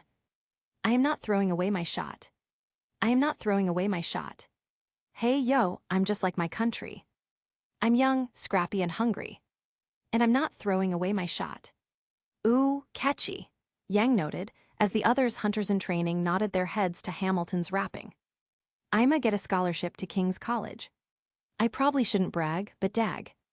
I amaze and astonish.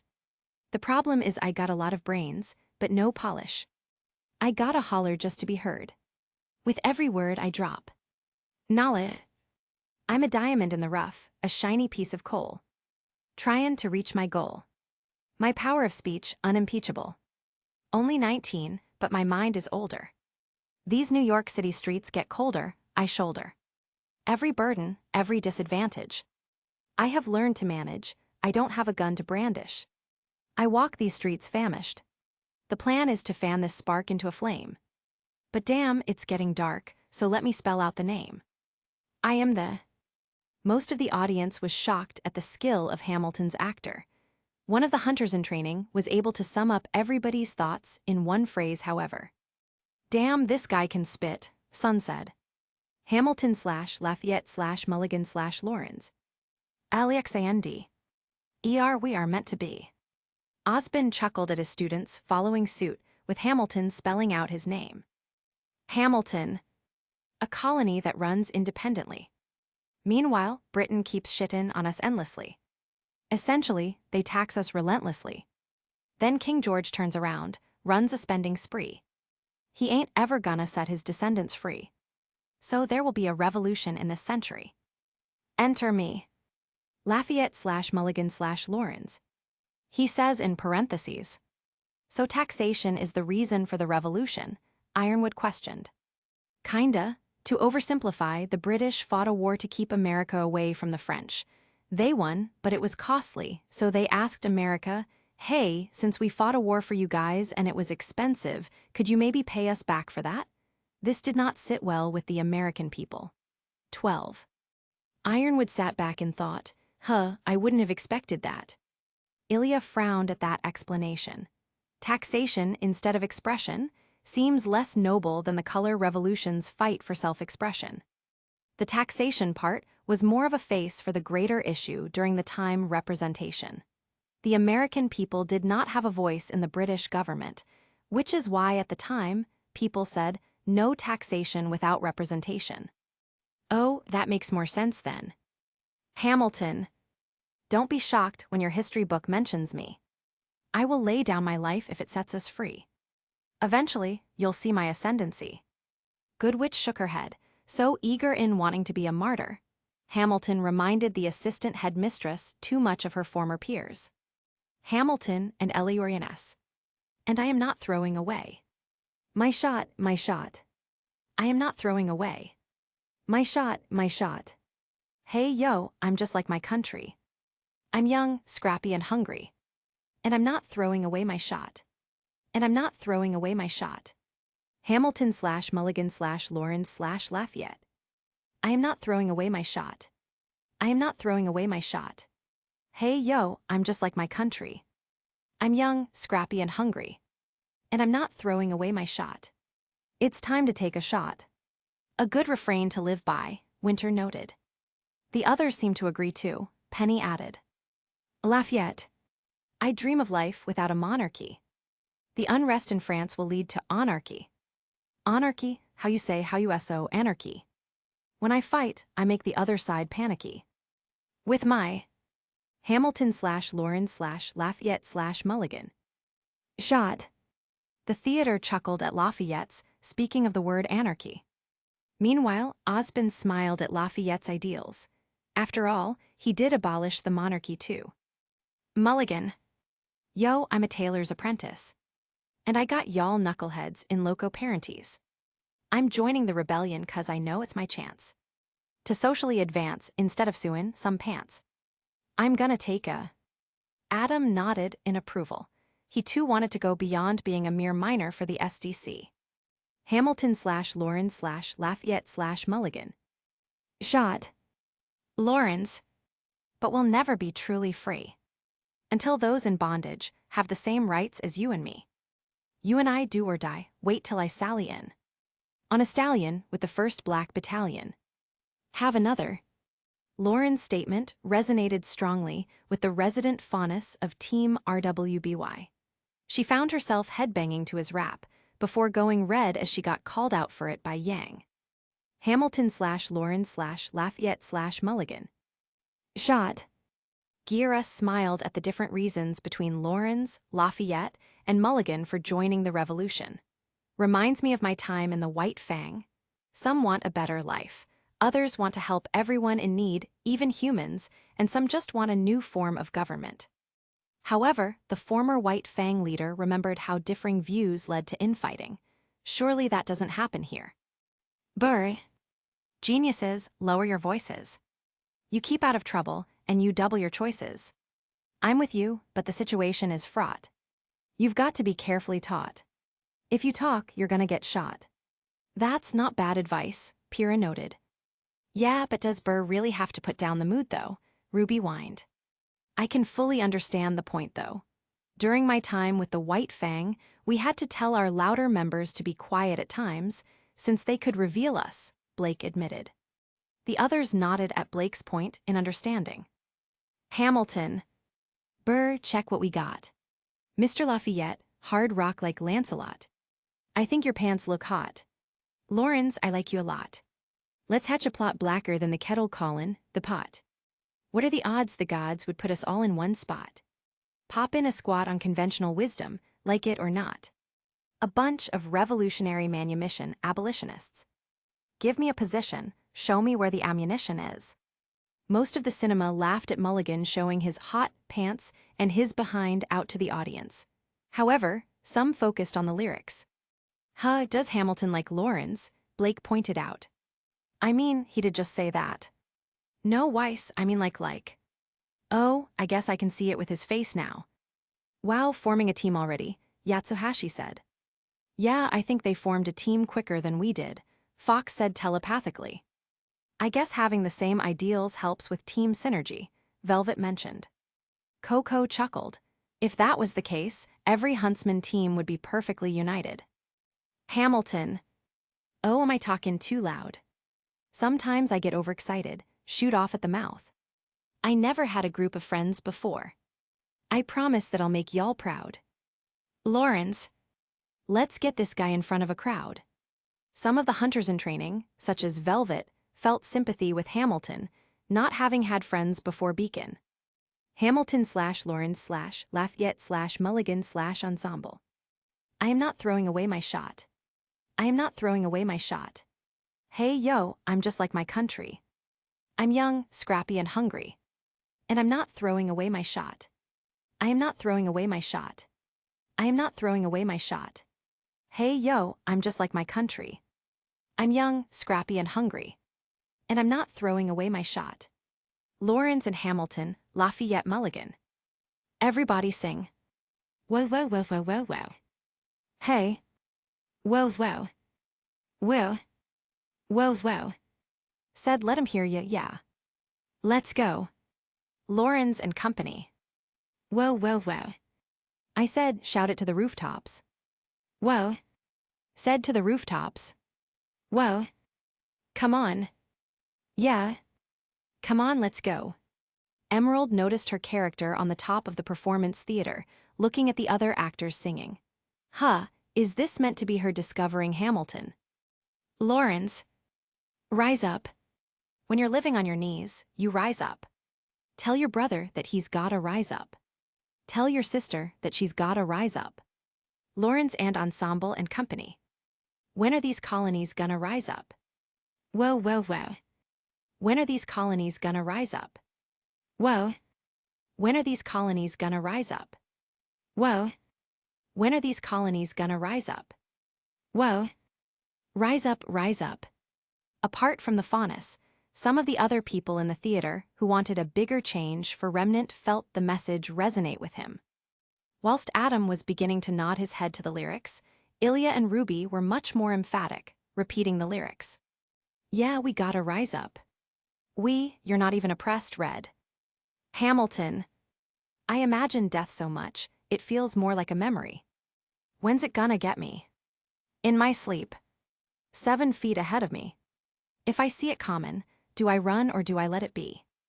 Is it like a beat without a melody? See, I never thought I'd live past 20. Where I come from, some get half as many. Ask anybody why we live in fast. And we laugh, reach for a flask. We have to make this moment last, that's plenty. Why would he allow his death to happen? John asked, genuinely confused.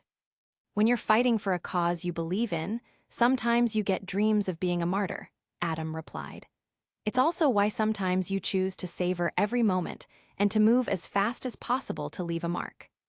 You would know about that, wouldn't you? Winter interjected, narrowing her eyes at the terrorist. Hamilton. Scratch that. This is not a moment, it's the movement. We're all the hungriest brothers with something to prove went. Foes oppose us, we take an honest stand. We roll like Moses, claiming our promised land. And, if we win our independence, Is that a guarantee of freedom for our descendants? Or will the blood we shed begin an endless cycle of vengeance and death with no defendants? I know the action in the street is excitin', but Jesus, between all the bleedin' and fightin', I've been readin' and written. We need to handle our financial situation. Are we a nation of states? What's the state of our nation? Gira was shocked. Wow, he seems more prepared about the potential consequences of revolution than we were. Kali chuckled. Turns out Hamilton was right, he has a lot of brains. Hamilton. I'm past patiently waitin'. I'm passionately smashin' every expectation. Every action's an act of creation. I'm laughin' in the face of casualties and sorrow. For the first time, I'm thinkin' past tomorrow. Osbin smiled at Hamilton's enthusiasm. It reminded him of how some of his students were able to truly become invested with their teams, allowing them to think not just about survival, but about living as well. It's a shame that not all of them could think like that, however, he thought as he looked at Kuro. Hamilton and Company. And I am not throwing away my shot.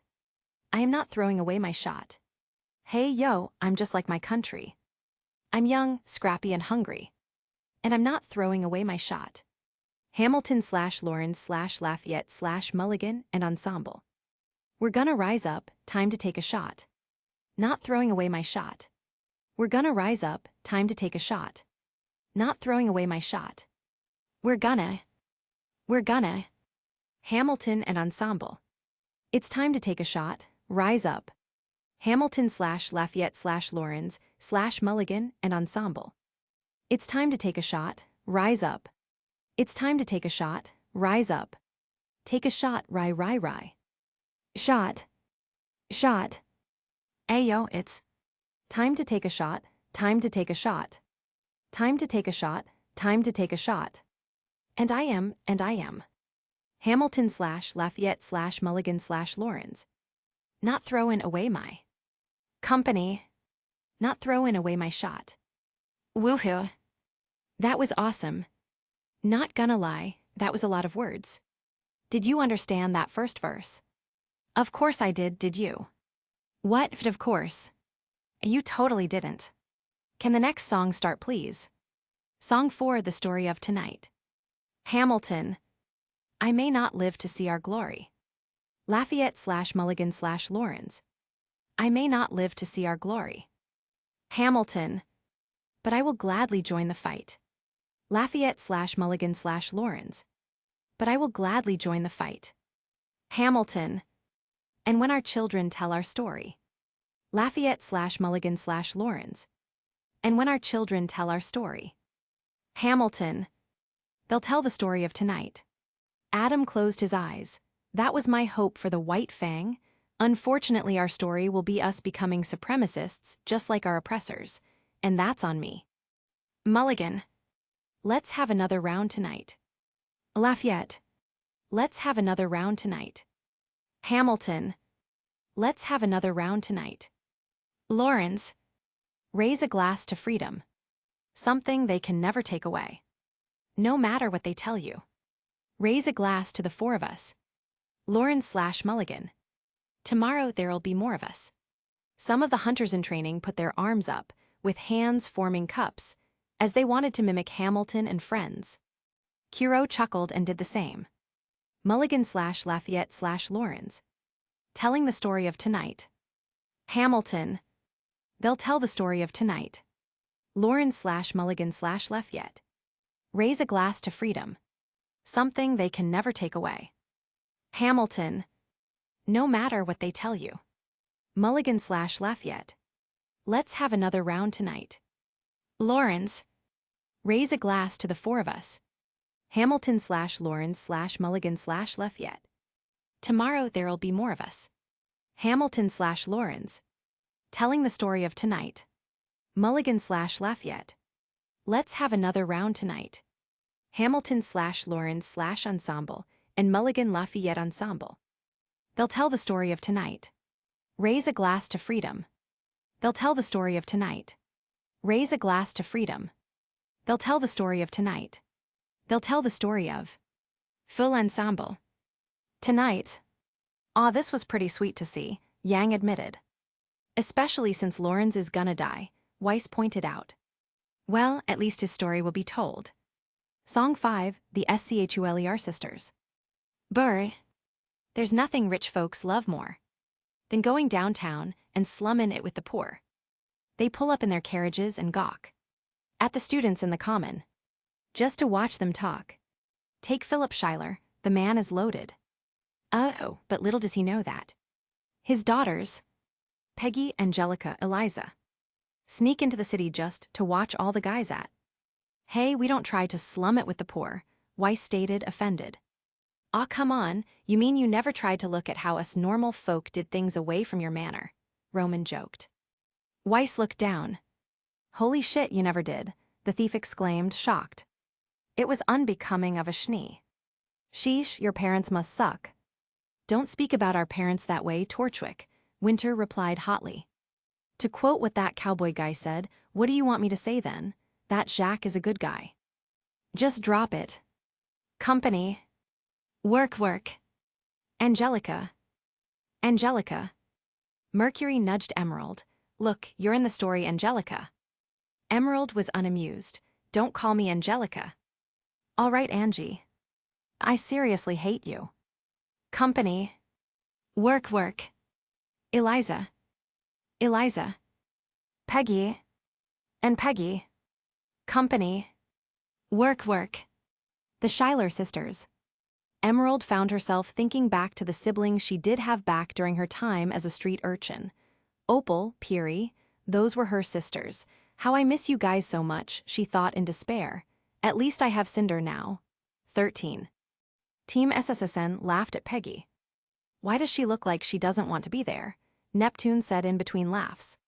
To be fair, she seems to be the youngest, and I remember Star having to force me to go to places too, Sun pointed out. Oh yeah, how is Star anyways? She's doing well. She told me that she just opened up a dojo. Angelica. Peggy. Eliza. Company. Work. Peggy. Daddy said to be home by sundown. Angelica. Daddy doesn't need to know. Peggy. Daddy said not to go downtown. Eliza. Like I said, you're free to go. Winter remembered her time spent with Weiss and Whitley before she left for the academy. They both used to ask the same thing when we would try to skirt around Father's rules. She thought back to Whitley still remaining under Father's thumb and felt a small amount of guilt. Angelica. But look around. The revolution's happening in New York. Eliza/Peggy. New York. Company. Angelica. Schuyler sisters and company. Work. Peggy. It's bad enough Daddy wants to go to war. Eliza. People shouting in the square. Peggy. It's bad enough there'll be violence on our shore. Angelica. New ideas in the air. Neo chuckled before telling Roman something. Good point. Of course Emerald's character seems to focus on that over the conflict parts. Kinda like how she ignores all the signs that Cinder is a psycho. Angelica and male ensemble. Look around. Eliza. Angelica, remind me what we're looking for. All men. She's looking for me.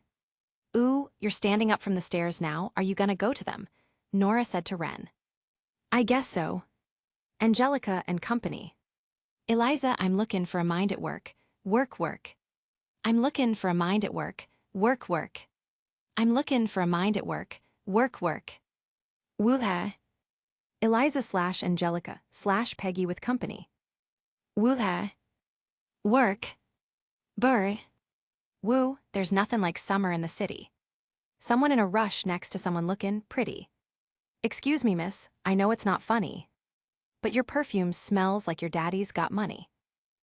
Neptune attempted to hold in his laughter. Wren, that's not how you pick up chicks, bro, Sun began. I didn't say that, Wren started. Sun ignored his friend. Look, that might work on Nora, but not on other girls. Yeah, Yang added. The hunters in training All looked at Nora for confirmation if it would work on her. Honestly, anything Ren could say would work. Makes sense, John accepted. Burr, why you slummin' in the city in your fancy heels? You searchin' for an urchin who can give you ideals. Angelica. Burr, you disgust me. Burr. Ah, so you've discussed me. I'm a trust fund, baby, you can trust me. Oh, come on, Ren said. More chuckles were heard from his friends. Ren, you're so lucky you have Nora, dude, Yang mentioned. Yep, because flirting clearly isn't your strong suit, Ruby added. Pot meet kettle. Yowing. Angelica. I've been reading Common Sense by Thomas Paine.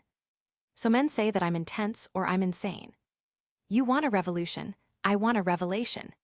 So listen to my declaration. It was expected, but oof.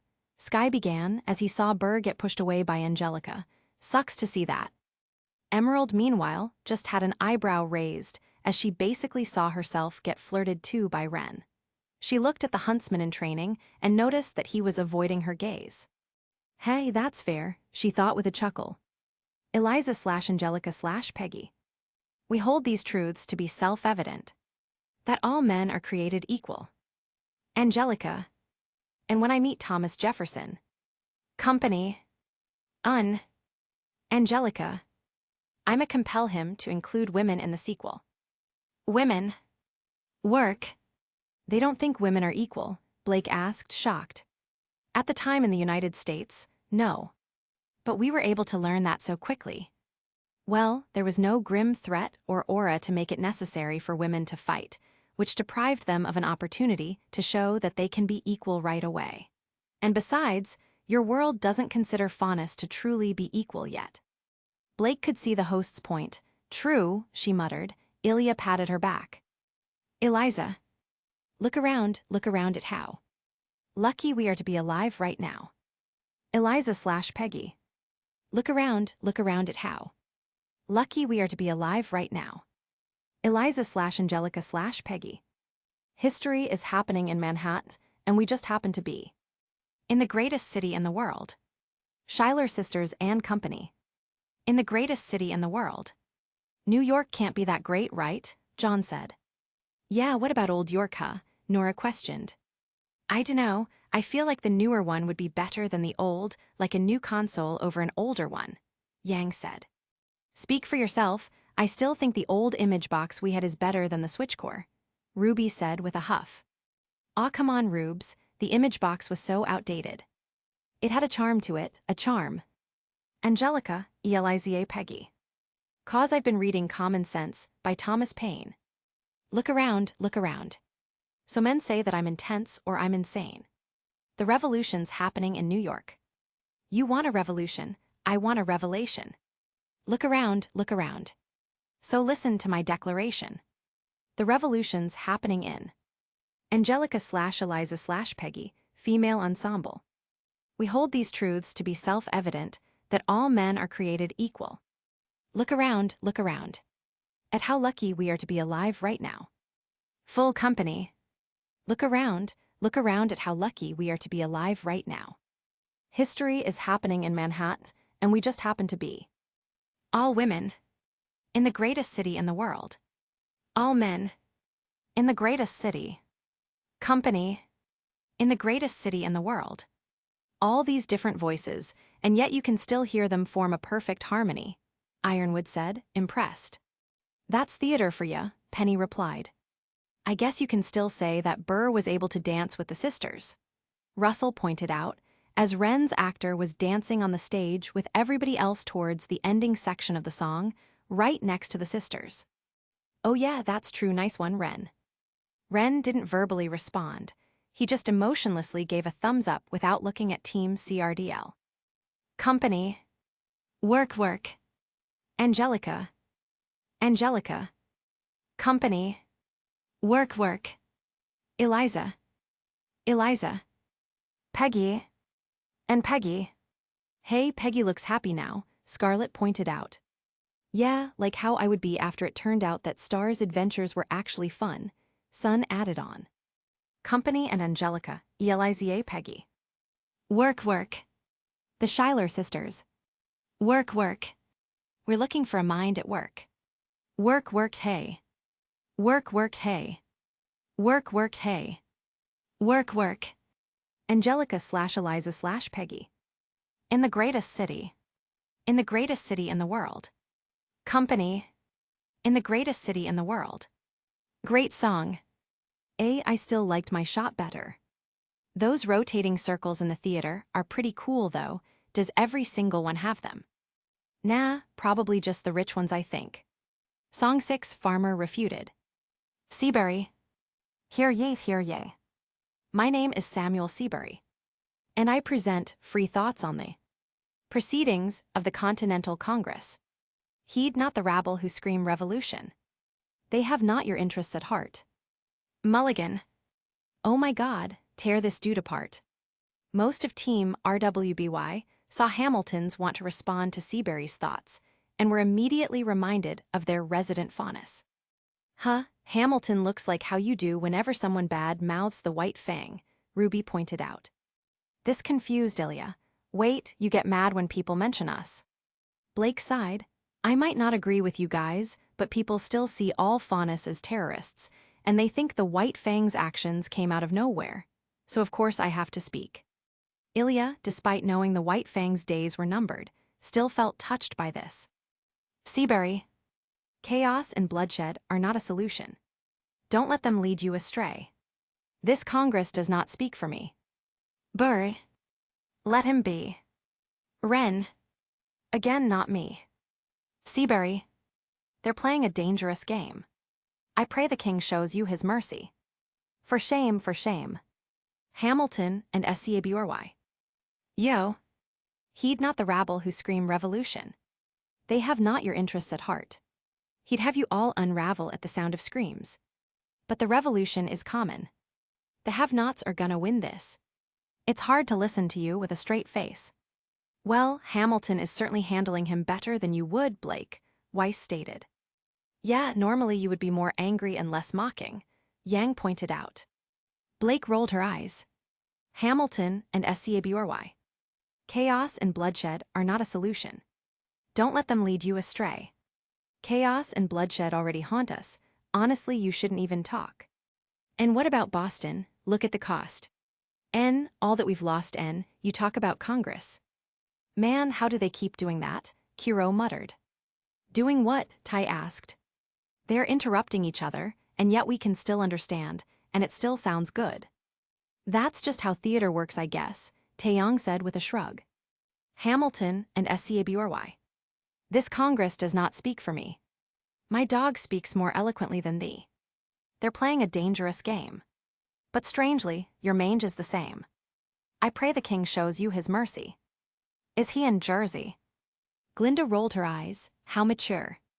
Sometimes, if your opponent is being stupid, insults are more than mature enough, Raven defended Hamilton's mocking. Hamilton and SCABRY. For shame. For the revolution. For shame. Company. For the revolution. Yeah, for the revolution, Sun hollered. The rest of the hunters in training cheered. Seabury. Heed. Hamilton. If you repeat yourself again, I'm gonna. Seabury/Hamilton. Scream. Hamilton. Honestly, look at me, please don't read. Seabury. Not your interests. Hamilton. Don't modulate the key, then not debate with me. Why should a tiny island across the sea regulate the price of tea? Why tea specifically? I know it rhymes, but Penny started. Well, in the city of Boston, which Hamilton mentioned, there were protests over the British taxing tea. However, in response, the British shot protesters. Ah, that makes sense now. How sad. Burr. Alexander, please. Hamilton. Burr, I'd rather be divisive than indecisive. Drop the niceties. Team RWBY nodded at Hamilton's message. Ensemble. Silence, a message from the king. A message from the king. Full company. A message from the king. Whoa, that was so loud, Coco exclaimed. That ska startled me. Velvet covered her ears. Yeah, I know. So we're gonna see King George? How interesting, Watt said. Song 7, you'll be back. Adam's the king, Blake screeched. I'm the king, Adam exclaimed. That terrorist is a king, Ironwood. The criminal is now the leader of a country fighting against rebels. How rich, Roman said with a laugh. King George. You say. The price of my love's not a price that you're willing to pay. You cry. In your tea, which you hurl in the sea when you see me go by. Why so sad? Remember, we made an arrangement when you went away. Now you're making me mad. Remember, despite our estrangement, I'm your man. Yang started. Why does the king sound like an obsessed ex? Probably because he's being played by our resident edgelord here, Mercury snarked. Adam just gave Mercury a look. You want to talk about edge? Oh, so you're just gonna dodge the obsessed ex part? King George. You'll be back soon, you'll see. You'll remember you belong to me. You'll be back, time will tell. You'll remember that I served you well. Oceans rise, empires fall. We have seen each other through it all. And when push comes to shove, I will send a fully armed battalion to remind you of my love. Da-da-da-dat, da-dat, da-da-da-da-da-da. Da-da-dat-dat, da-da-da. Da-da-da-dat, da-dat, da-da-da-da-da. Da-da-dat-dat-da. All right, this is pretty funny, John admitted as many in the cinema chuckled at Adam's singing. Yeah, I mean armed force to show love, Pyrrha pointed out. Not just that look at his dancing, Nora said. More like his lack of dancing, Wren added on. King George. You say our love is draining, and you can't go on. You'll be the one complaining when I am gone. And no, don't change the subject. 'Cause you're my favorite subject. My sweet, submissive subject. My loyal, royal subject. Forever and ever and ever and ever and ever. Blake's eyes widened in fear. She then looked at Adam, who had a weirded out look on his face whilst watching his actor. She shook her head. He's just pretending to be weirded out. Meanwhile, Ruby saw the spit come out of King George during his passionate singing. You. King George. You'll be back like before. I will fight the fight and win the war. For your love, for your praise. And I'll love you till my dying days. When you're gone, I'll go mad. So don't throw away this thing we had. 'Cause when push comes to shove, I will kill your friends and family. Most of the theater, barring Blake and Adam, laughed at how the king said that line. The actor even paused and tried to not smile, as he knew how funny the line was. I'm sure that's a good way to show love, Neptune said with a roll of his eyes and a smile. King George. To remind you of my love. Da-da-da-dat, da-dat, da-da-da-da-da. Da-da-dat-dat, da-da-da. Da-da-da-dat, da-dat, da-da-da-da-da. Da-da-dat. Everybody. Ensemble. Da-da-da-dat, da-dat, da-da-da-da-da. Da-da-dat-dat, da-da-da. Da-da-da-dat, da-dat, da-da-da-da-da-da-da. Dat-dat, da-da-da. Not gonna lie, this was a hilarious song. Yeah, I didn't know Taurus was funny like that. His voice too, how peculiar. Kinda sounds like UMS Scarlatina in a way. How come the Taurus on screen is funny but the one here isn't? What a shame. Enough, Adam said to all the people talking in the cinema. Song 8 right-hand man. Company. British Admiral Howe's got troops on the water. 32,000 troops in New York Harbor. Ensemble 1 and Ensemble 2. 32,000 troops in New York Harbor. 32,000 troops in New York Harbor. When they surround our troops. They surround our troops. When they surround our troops. They surround our troops. The graveness of the actors and actresses singing really struck the viewers, specifically the younger ones. Emerald in particular was shocked to see herself seem so scared. Death was common to her. After all, she was a street urchin. Is an invasion really that terrifying? She then remembered the earlier viewing of Cinder's plans coming to fruition. I guess I'll know at some point. Hamilton. As a kid in the Caribbean, I wished for a war. I knew that I was poor. I knew it was the only way to. Hamilton/Burr/Mulligan/Lawrence/Lafayette. Rise up. Hamilton. If they tell my story, I am either gonna die on the battlefield in glory or Hamilton/Burr/Mulligan/Lawrence/Lafayette. Rise up. Ironwood sighed at Hamilton's honesty. Such things were not surprising for him to hear.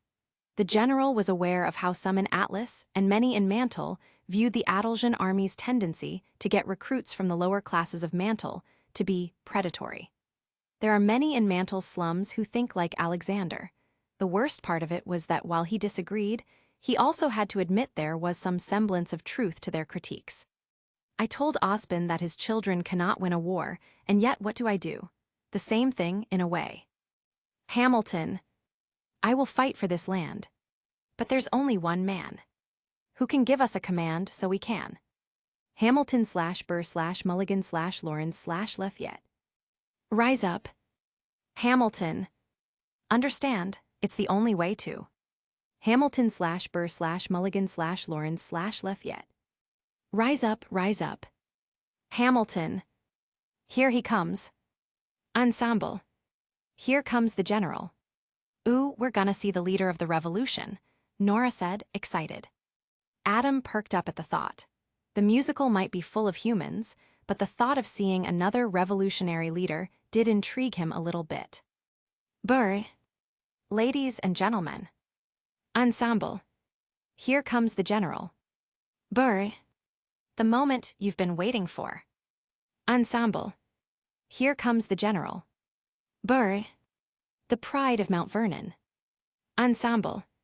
Here comes the general. Burr. George Washington. John noticed something. Ren, why does your character seem to love introducing other characters? The R in Team JNPR simply shrugged in response, not knowing.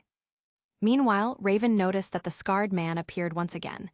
So this is the general. His aura seems threatening. She shivered slightly. Washington and Ensemble. We are outgunned, what? Outmanned, what? Outnumbered, outplanned, buck. We gotta make an all-out stand. I'm gonna need a right-hand man, buck. Oh wow, Sun said. I wouldn't exactly call that inspiring, Neptune replied. Well, it is a revolution, and rebels tend to struggle, you know, Scarlet pointed.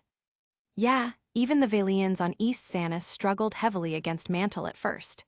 Sage added on, remembering what he was taught in school about the Great War. True, Neptune admitted. Washington. Check it. Can I be real a second? For just a millisecond. Let down my guard and tell the people how I feel a second. Now I'm the model of a modern major general. The venerated Virginian veteran whose men are all lining up to put me up on a pedestal. Written letters to relatives. Embellishing my elegance and eloquence. But the elephant is in the room. The truth is in your face. When you hear the British cannons go. Ensemble. Boom. Osbin grimaced. I am glad that James has not yet truly experienced something like that. The old mage thought back to how he ended the Great War and how despite all of the blood he spilt, he was seen as a great war hero. And all I did was kill thousands due to my failure to keep the peace. Washington. Any hope of success is fleeting. How can I keep leading when the people I'm leading keep retreating? We put a stop to the bleeding as the British take Brooklyn. Night takes Rook, but look. Washington and Ensemble. We are outgunned, what? Outmanned, what? Outnumbered, outplanned, buck. We gotta make an all-out stand. I'm gonna need a right-hand man, buck. Incoming. Adam scowled, the lyrics and music reminding him too much of how the White Fang has been under his leadership. It seems the rebels are full of cowards, just like the Fang, Adam sighed. Unfortunately, his right-hand woman left him, and for good reasons. Hamilton. They're battering down the battery. Check the damages. Mulligan. Hamilton. We gotta stop 'em and rob 'em of their advantages. Mulligan. Hamilton. Let's take a stand with the stamina God has granted us. Hamilton won't abandon ship. Yo, let's steal their cannons. Huh, that's pretty smart, Ruby mentioned. If a little reckless, Weiss added. Huh, I think I know who's gonna be the right-hand man, Yang declared. Who? The guy who the musical is named after, Blake said with a snort. Mulligan and Company. SHH boom, boom. Washington. Goes the cannon. Watch the blood and the shit spray and. Company. Boom. Washington. Goes the cannon. We're abandonin' Kips Bay and. Company. Boom. Washington. There's another ship and. Company. Boom. Washington. We just lost the southern tip and. Company. Boom. Some of the older people in the cinema immediately paled due to the explosions reminding them too much of past battles. Hazel thought back to Mountain Glen, the cannons being used to block the tunnels. Osbin thought back to Vacuo, cannons being used to hold back waves of enemy soldiers. Ironwood thought back to the Faunus Revolution, cannons being used to destroy White Fang hideouts. Gira thought of the revolution as well, as cannons were used to crush any dissent and protests during the worst parts of the conflict. However, some others thought back to their battles as well, but without any ill will. Adam thought back to how he used Adaljan cannons and turned it against their own creators, whilst Raven thought back to how a few frontier towns used cannons in a feeble attempt to stop her tribe from raiding them. Washington. We gotta run to Harlem quick. We can't afford another slip. Guns and horses giddy up. I decide to divvy up my forces. They're skittish as the British cut the city up.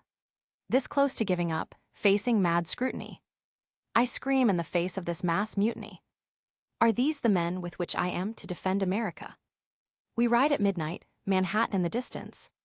I cannot be everywhere at once, people. I'm in dire need of assistance. Gira sympathized with Washington. The same thing happened to himself before he was ousted from the White Fang due to increasing scrutiny. Burr. Your Excellency, sir. Washington. Who are you? Burr. Aaron Burr, sir. Permission to state my case. Washington. As you were. Burr. Sir. I was a captain under General Montgomery, until he caught a bullet in the neck in Quebec. And well, in summary, I think that I could be of some assistance. I admire how you keep firing on the British. From a distance. Washington. Huh. Goodwitch shook her head.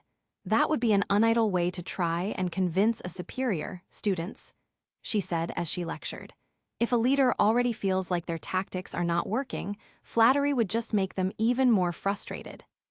The hunters in training heard the teacher's feedback and nodded. That makes sense. Yeah, it'd sound like you were sucking up. Burr. I have some questions, a couple of suggestions on how to fight instead of fleeing west. Washington. Yes. Burr.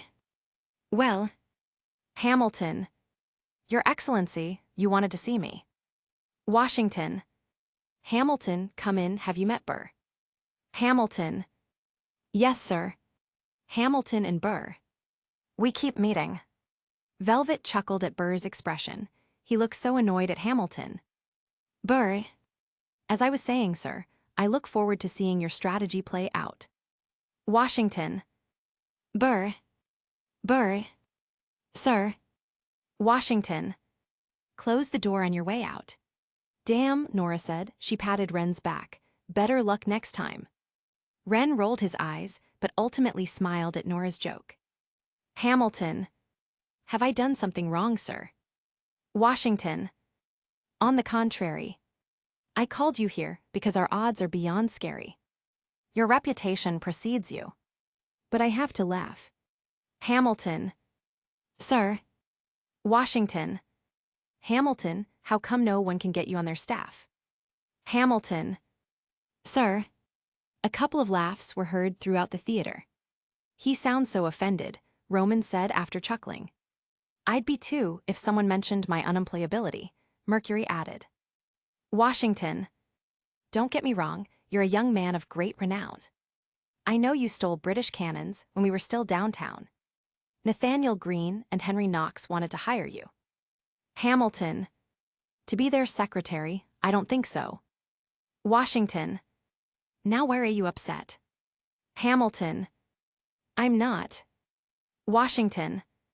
It's all right you want to fight, you've got a hunger. I was just like you when I was younger. Head full of fantasies of dying, like a martyr. Hamilton. Yes. Washington. Dying is easy, young man. Living is harder. Osbin nodded firmly. So did Glinda and Ironwood. Hamilton. Why are you telling me this? Washington. I'm being honest. I'm working with a third of what our Congress has promised.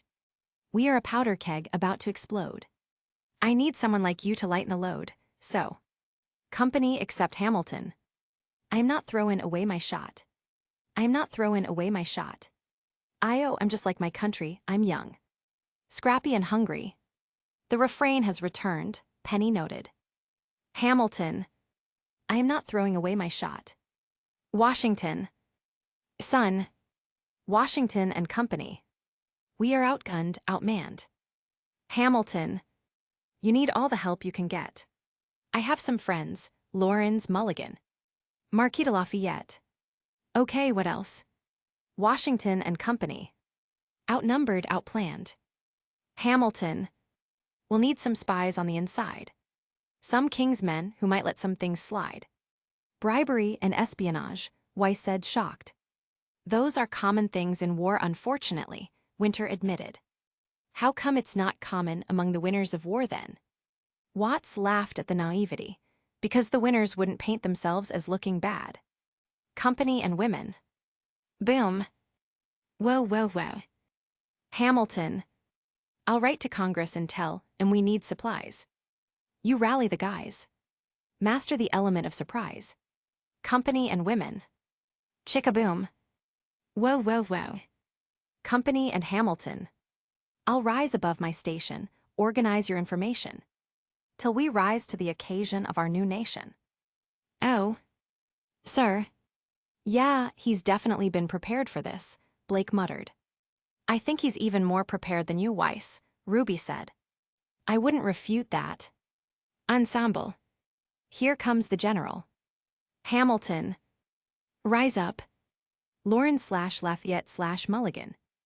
What? Ensemble. Here comes the general. Hamilton/Schuyler Sisters women. Rise up. Lawrence/Lafayette/Mulligan. What? Ensemble. Here comes the general. Hamilton/Schuyler Sisters. Rise up. Lawrence/Lafayette/Mulligan. What? Company. Here comes the general. Hamilton. What? Washington. And his right-hand man. Company. Boom. So Hammy's moving up in life, nice, Mercury noted. Hammy, Emerald said with a snicker.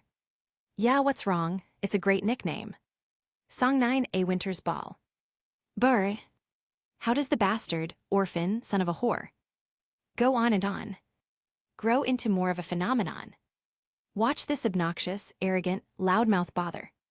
Be seated at the right hand of the father. Well, someone's bitter, Kiro said. Yep, but why father? Ty asked. George Washington is seen as the father of the United States, Chrono answered. But I thought Hamilton was a founding father. There are several founding fathers, including Hamilton and Washington, but Washington is considered the founding father. Makes sense, I guess, he is the general of the War for Independence, Oobleck pointed out. Washington hires Hamilton right on sight. But Hamilton still wants to fight, not write. Now Hamilton's skill with a quill is undeniable. But what do we have in common? We're reliable with they. All men. Ladies. Yang burst out laughing. Really, Mr. Trust Fund baby, you can trust me. Hey, if it works, it works. Nora defended her man, even if it wasn't really her man. Burr. There are so many to deflower. Blake gave Ren a look. Really? Ren just put his hands up. I didn't even say that, my actor did, he thought.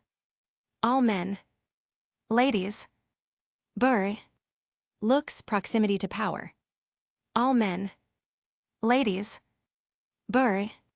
They delighted and distracted him. Martha Washington named her feral tomcat after him. Hamilton. That's true. Despite some chuckles from the audience, Penny was confused. Tomcat. Someone who likes to pursue women. No, I mean, why would Martha have a tomcat? 14. Why not? Chrono replied without telling the truth. If I say it's a lie made by the play, they might think everything else is false. Full company. 1780. Burr. A winter's ball. And the Schuyler sisters are the envy of all. Yo, if you can marry a sister, you're rich, son. Hamilton. Is it a question of if, Burr, or which one? Both Weiss and Winter grimaced. Hamilton and Burr sounded too much like the boys they met in formal balls, back when other families in Atlas were trying to gain more influence via marriage. Like it was a medieval drama, Weiss thought. Hamilton, Burr, and Eliorines. Hey. Hey. Hey hey. Hamilton/Burr/Lawrence. Hey hey hey hey. Hey hey hey, John and Ruby copied.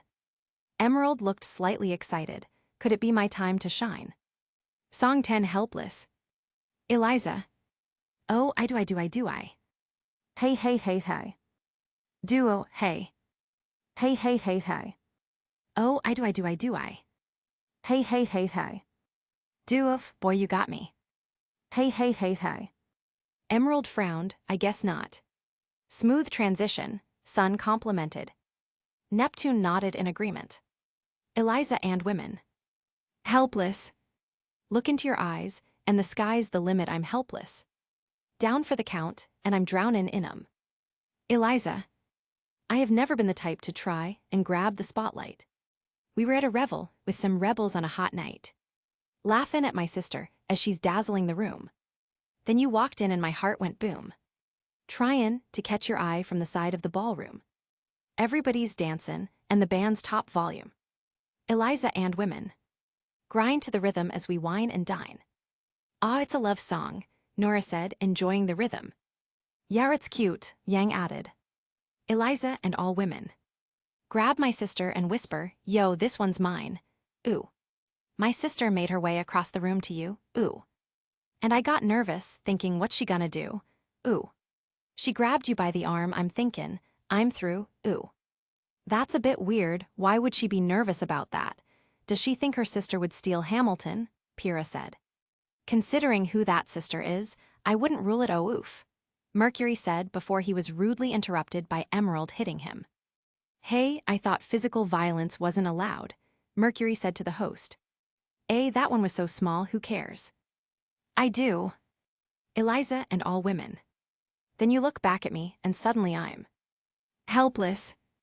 Oh, look at those eyes. Look into your eyes. And the sky's the limit. Oh.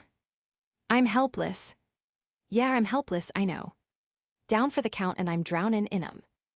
I'm helpless. I'm so into you. Look into your eyes. I am so into you. And the sky's the limit, I'm helpless. I know I'm down for the count, and I'm drownin' in 'em. Down for the count and I'm drownin' in 'em. Kali had a big smile on her face as she listened to the lyrics, being reminded of how she met Gira during their younger days. Gira, in a way, was just like Hamilton, a dashing young rebel. She got closer to her husband and hugged him. He reciprocated. Hamilton, where are you taking me? Angelica, I'm about to change your life. Hamilton, then by all means, lead the way. Eliza, Elizabeth Schuyler, it's a pleasure to meet you. Hamilton, Schuyler, Angelica, my sister. Eliza, thank you for all your service. Hamilton, if it takes fighting a war for us to meet, it will have been worth it. Angelica, I'll leave you to it. So smooth, John said, seeing how Hamilton was able to talk to Eliza and kiss her hand. You should take notes from him, vomit boy, Yang said with a laugh. Eliza and women. 1 week later. Eliza, I'm written a letter nightly. Now my life gets better, every letter that you write me. Laughin' at my sister, 'cause she wants to form a harem. Angelica, I'm just sayin', if you really loved me, you would share him. Eliza, huh? Weiss and Winter both grimaced at the line, whilst Ruby and Yang laughed at it.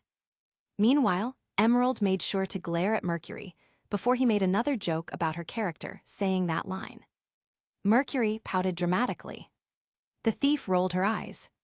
Eliza and all women. 2 weeks later in the living room stressin'. My father's stone-faced while you're asking for his blessin'. I'm dying inside as you wine and dine.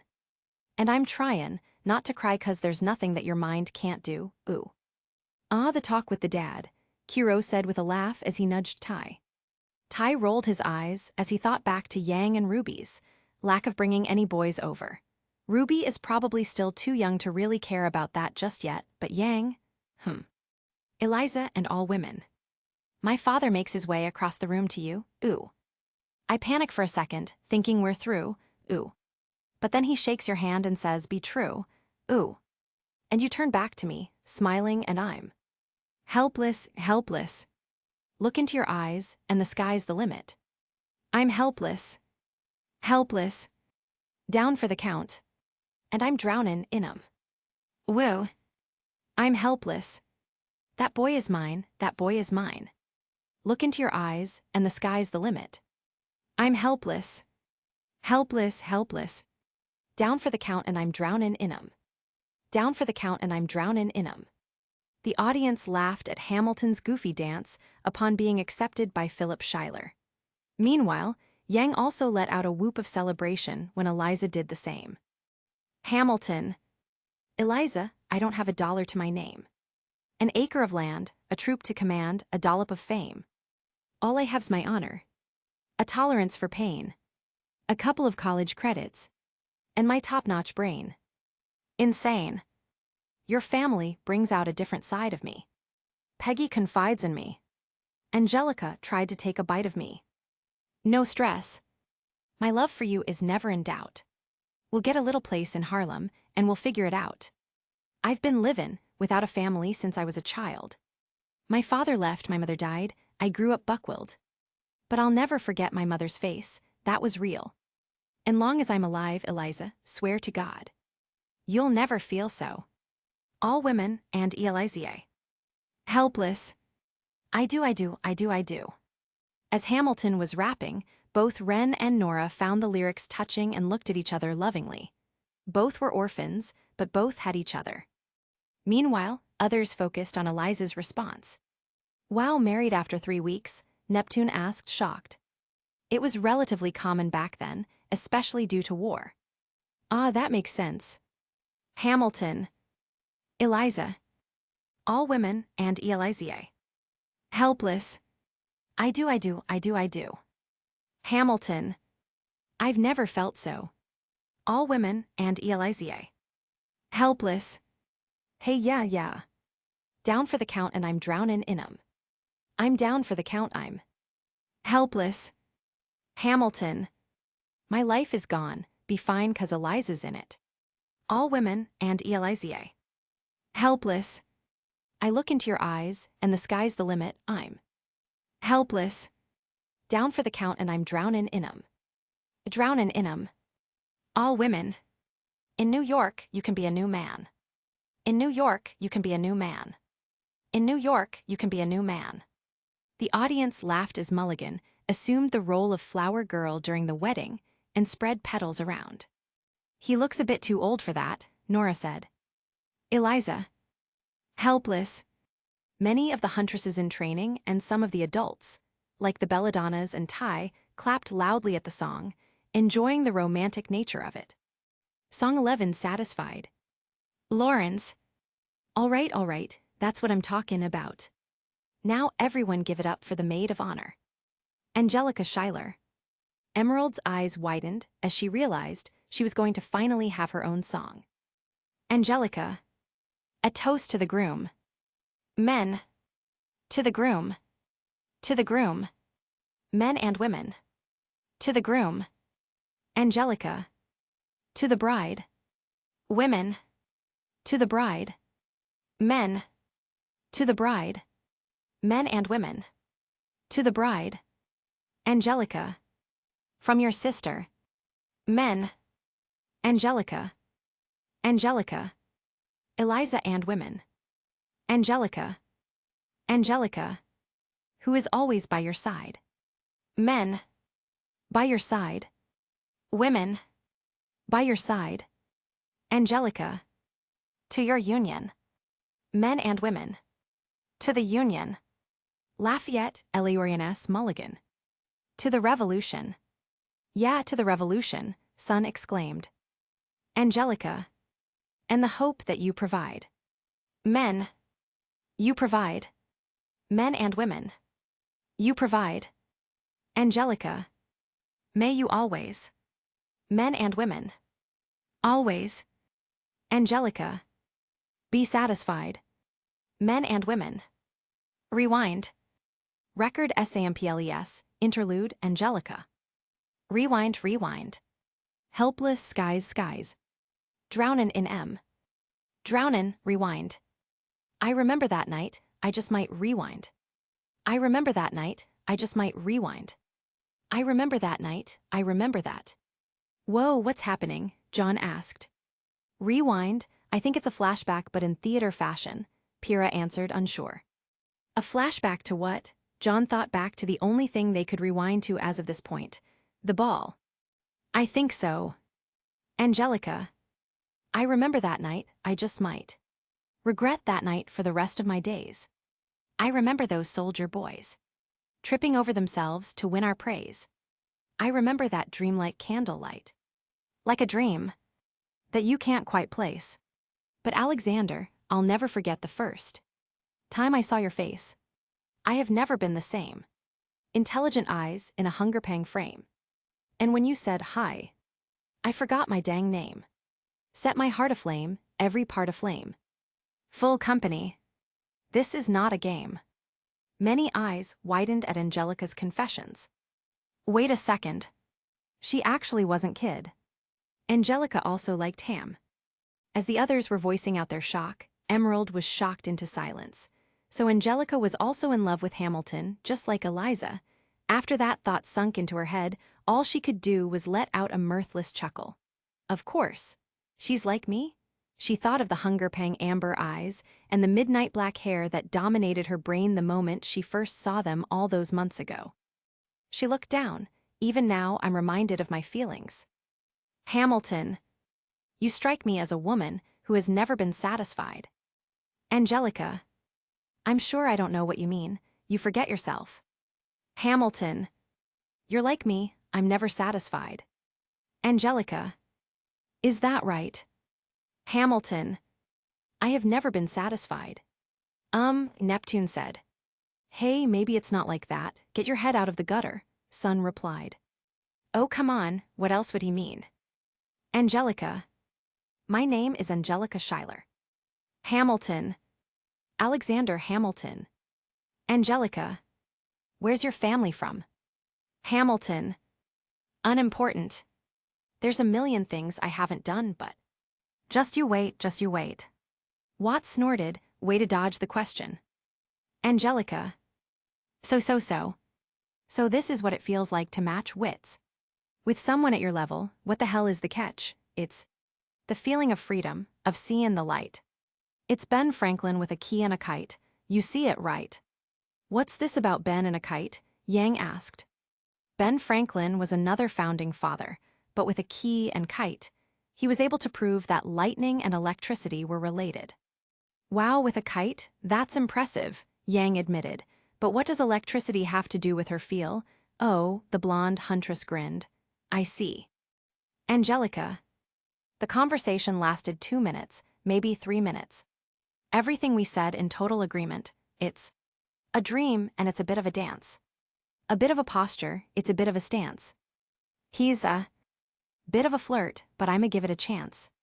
I asked about his family, did you see his answer? His hands started fidgeting, he looked askance. He's penniless, he's flying by the seat of his pants. Handsome, boy, does he know it. Peach fuzz, and he can't even grow it. Emerald sighed as she heard her own rapper. She thought of how many other urchins she knew who had no ambition, no desire for freedom from their poverty, only being willing to fight for scraps.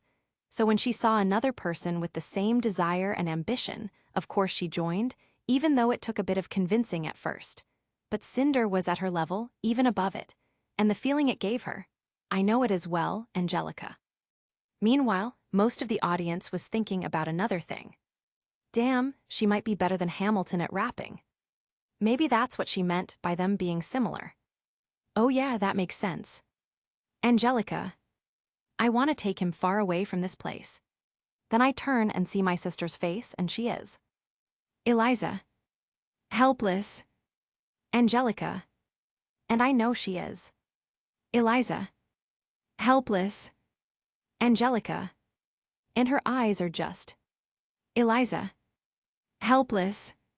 So she gave up her own happiness for her sister, Blake asked. Makes sense, it's the right thing to do, Yang said, remembering how many nights she had to spend essentially being a mother to RWBY. RWBY heard the statement and felt both grateful and guilty. Forget about it, she's happy right now. Weiss thought back to Winter doing the same, and the conflicting feelings that RWBY felt also settled into her. Winter heard Angelica and Eliza singing and sighed. She was just glad such a thing never happened between her and Weiss. If it did, we would talk about it, however, because I doubt Angelica did. She was clearly hiding her hurt at the beginning. Angelica. And I realize. Angelica and company. 3 fundamental truths at the exact same time. Hamilton. Where are you taking me? Angelica. I'm about to change your life. Hamilton. Then by all means, lead the way. Wow, they're repeating the same exact dialogue too, Russell said. Duh, it's a flashback, Carden pointed out. Russell got annoyed. I know that, I just mean that it's a cool touch. Company except Angelica. Number 1. Angelica. I'm a girl in a world in which my only job is to marry rich. My father has no sons, so I'm the one who has to social climb for one. So I'm the oldest and the wittiest and the gossip in. New York City is insidious. And Alexander is penniless. That doesn't mean I want him any less. Osborne and Salem frowned. Sounds similar to how it was back in the day. When the two of them ruled as king and queen, Salem was always privy to the rumors about her, when she had to remarry Osborne's reincarnations throughout the generations. The gossip of her being a harlot and getting over Ozma so quickly. She grit her teeth. Eliza. Elizabeth Schuyler, it's a pleasure to meet you. Hamilton. Schuyler. Angelica. My sister. Company. Number 2. Angelica. He's after me 'cause I'm a Schuyler sister. That elevates his status, I'd have to be knave to set that aside.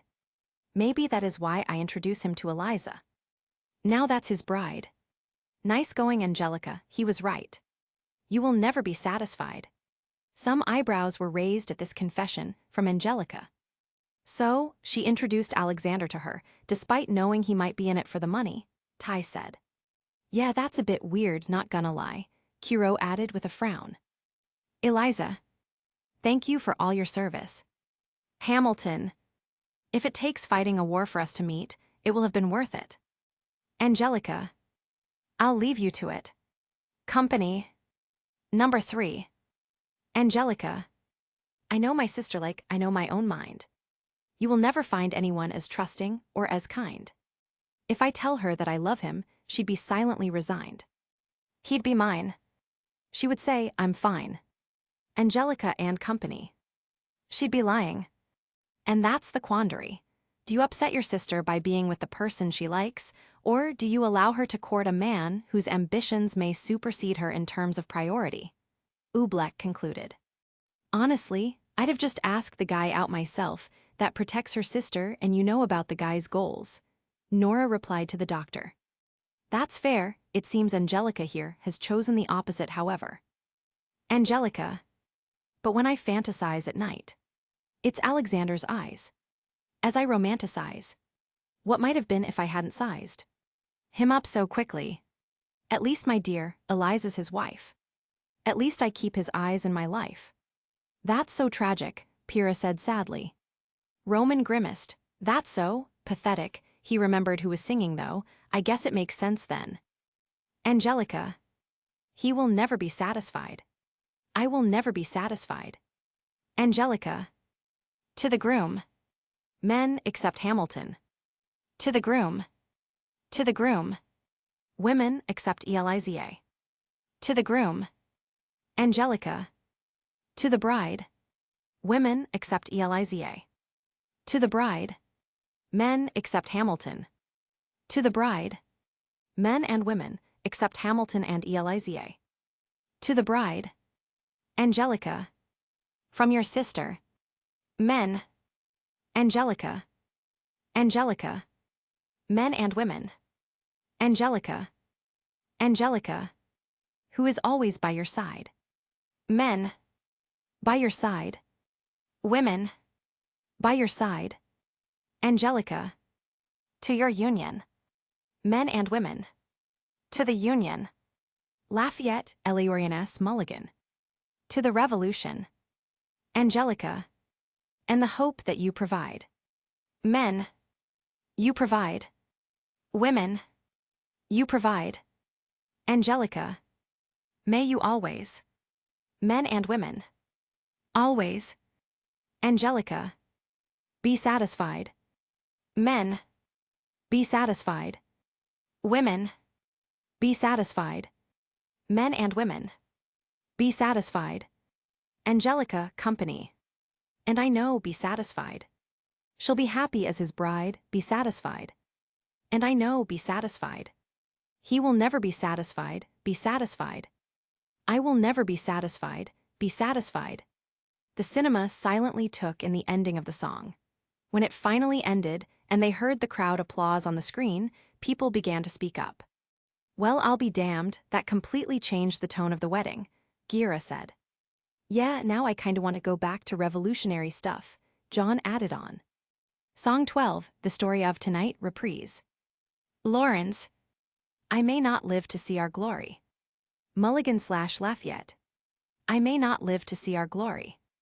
Lawrence. But I've seen wonders great and small. Mulligan/Lafayette. I've seen wonders great and small. Lawrence. Cause if the tomcat can get married. Mulligan/Lafayette. If Alexander can get married. Lawrence. There's hope for our ass, after all. Taeyong and Kuro chuckled at the four singers' toast. It reminded them of how it was during Ty's first wedding. Lafayette.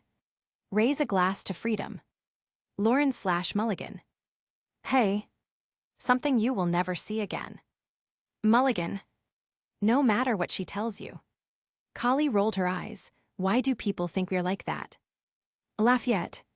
Let's have another round tonight. Lawrence. Raise a glass to the four of us. Lafayette/Hamilton. Ho. Mulligan. To the newly not poor of us.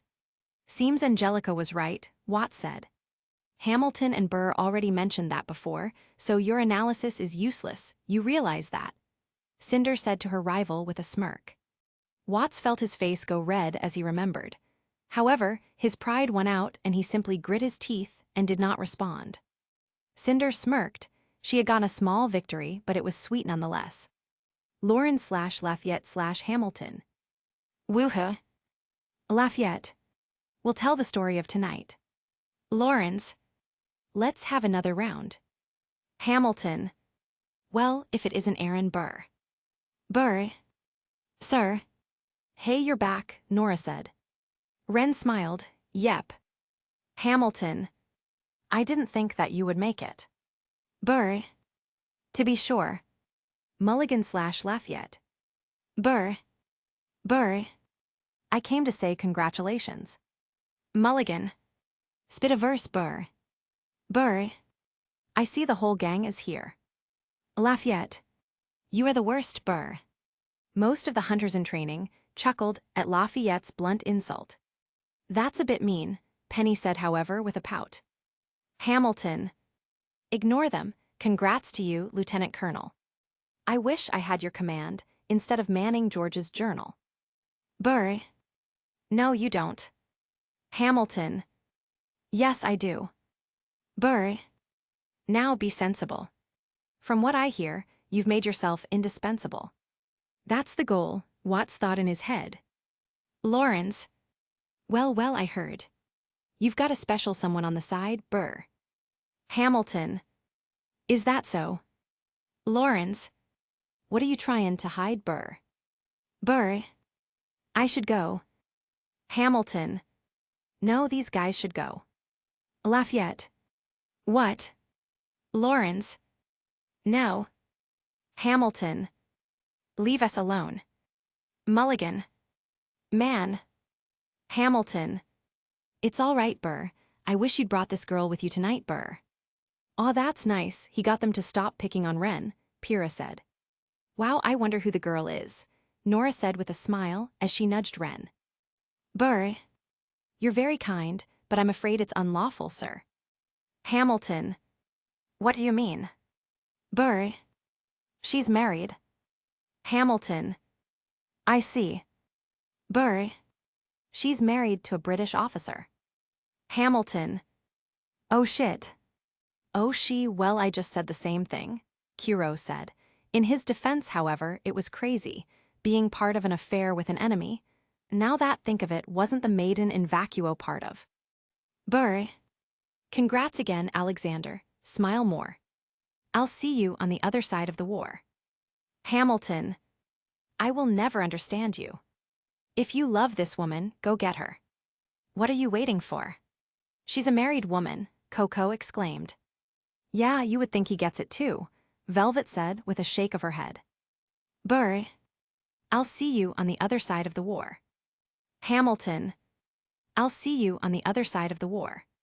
Why is Wren staying behind? Nora said. John was confused too, until he realized.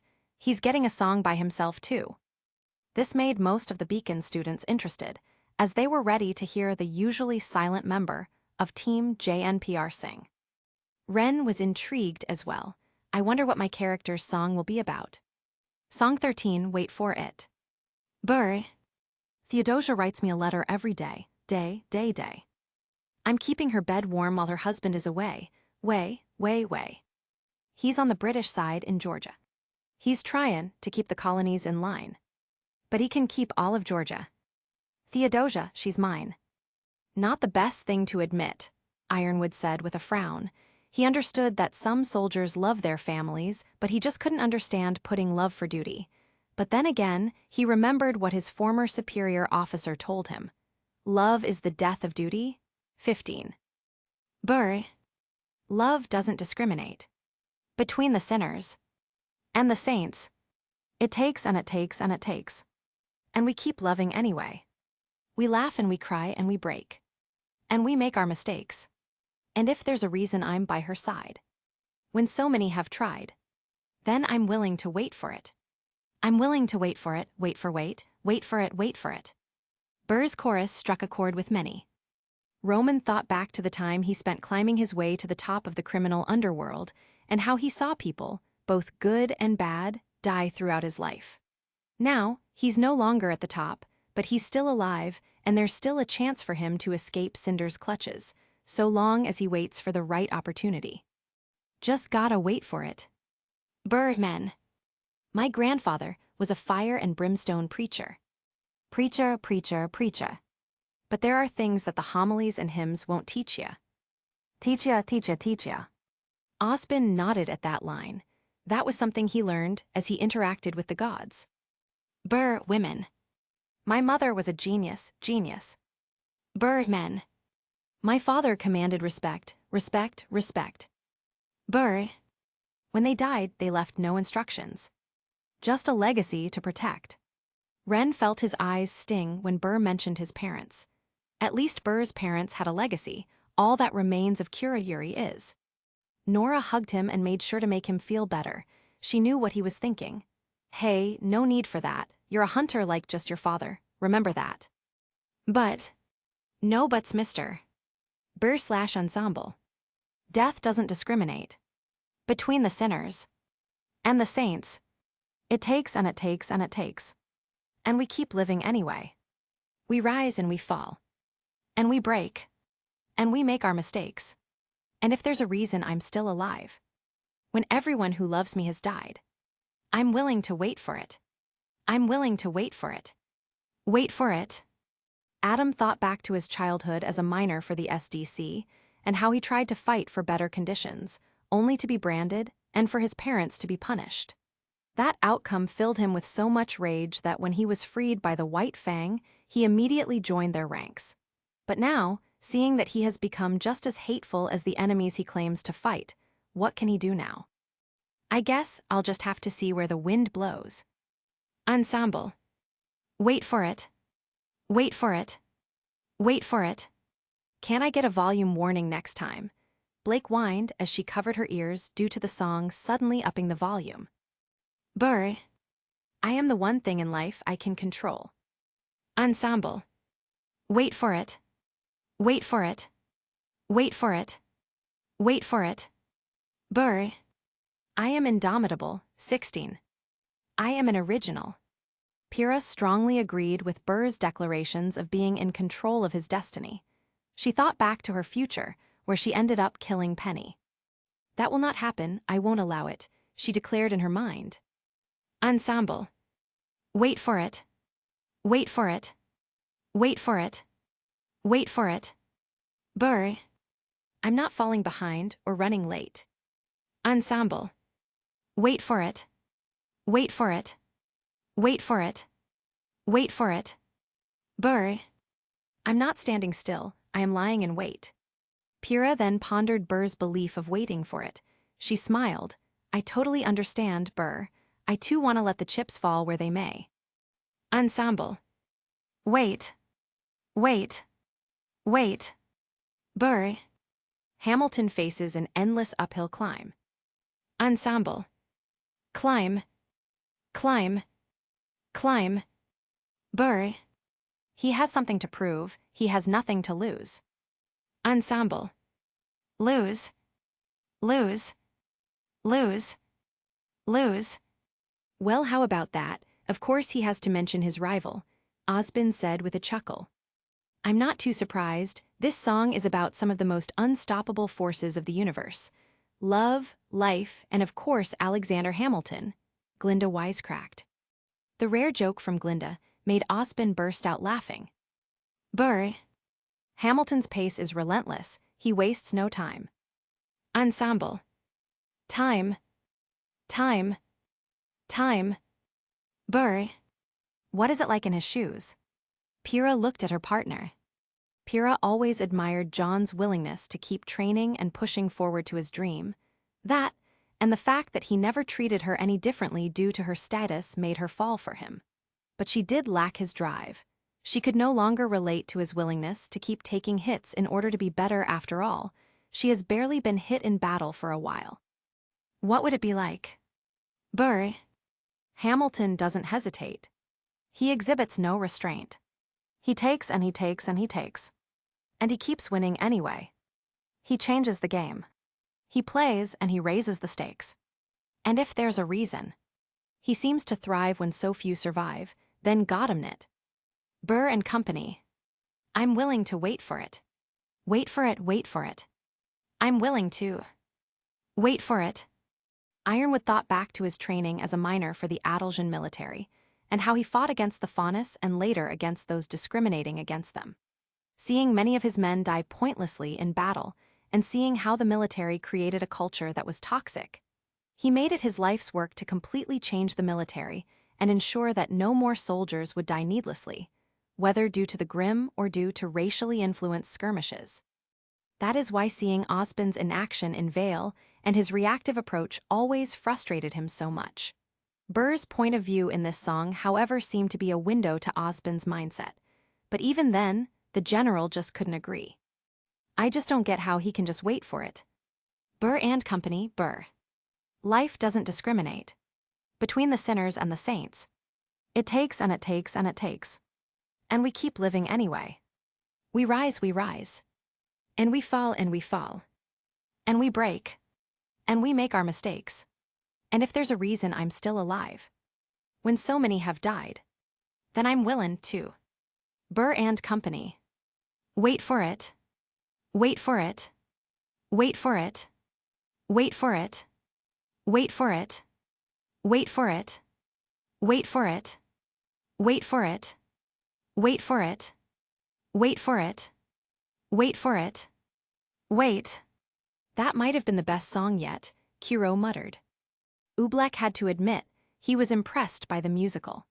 The way it was able to balance the need to tell historical facts whilst also making it entertaining as a story, and as a musical product, it was simply sublime to listen to. And the way they made all of these historical figures seem like actual characters in a story, with motivations and actions that affect others as if it were a piece of fiction. Whoever made this musical, I would love to meet him. The song ended and the screen went black. After a few seconds, most of the audience realized that no more songs were coming on. Then pandemonium reigned. What is that it? After only a couple songs. Aw, come on, where's the rest?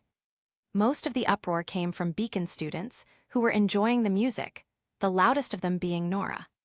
However, even some of the adults felt like the screen going black was premature. We haven't even seen the ending of Hamilton's story yet. Perhaps the screen will turn back on like with Carl and Ellie, Osbin thought. When it did not turn back on, he frowned. After a few more seconds of disorder, Chrono spoke up. All right, enough is enough.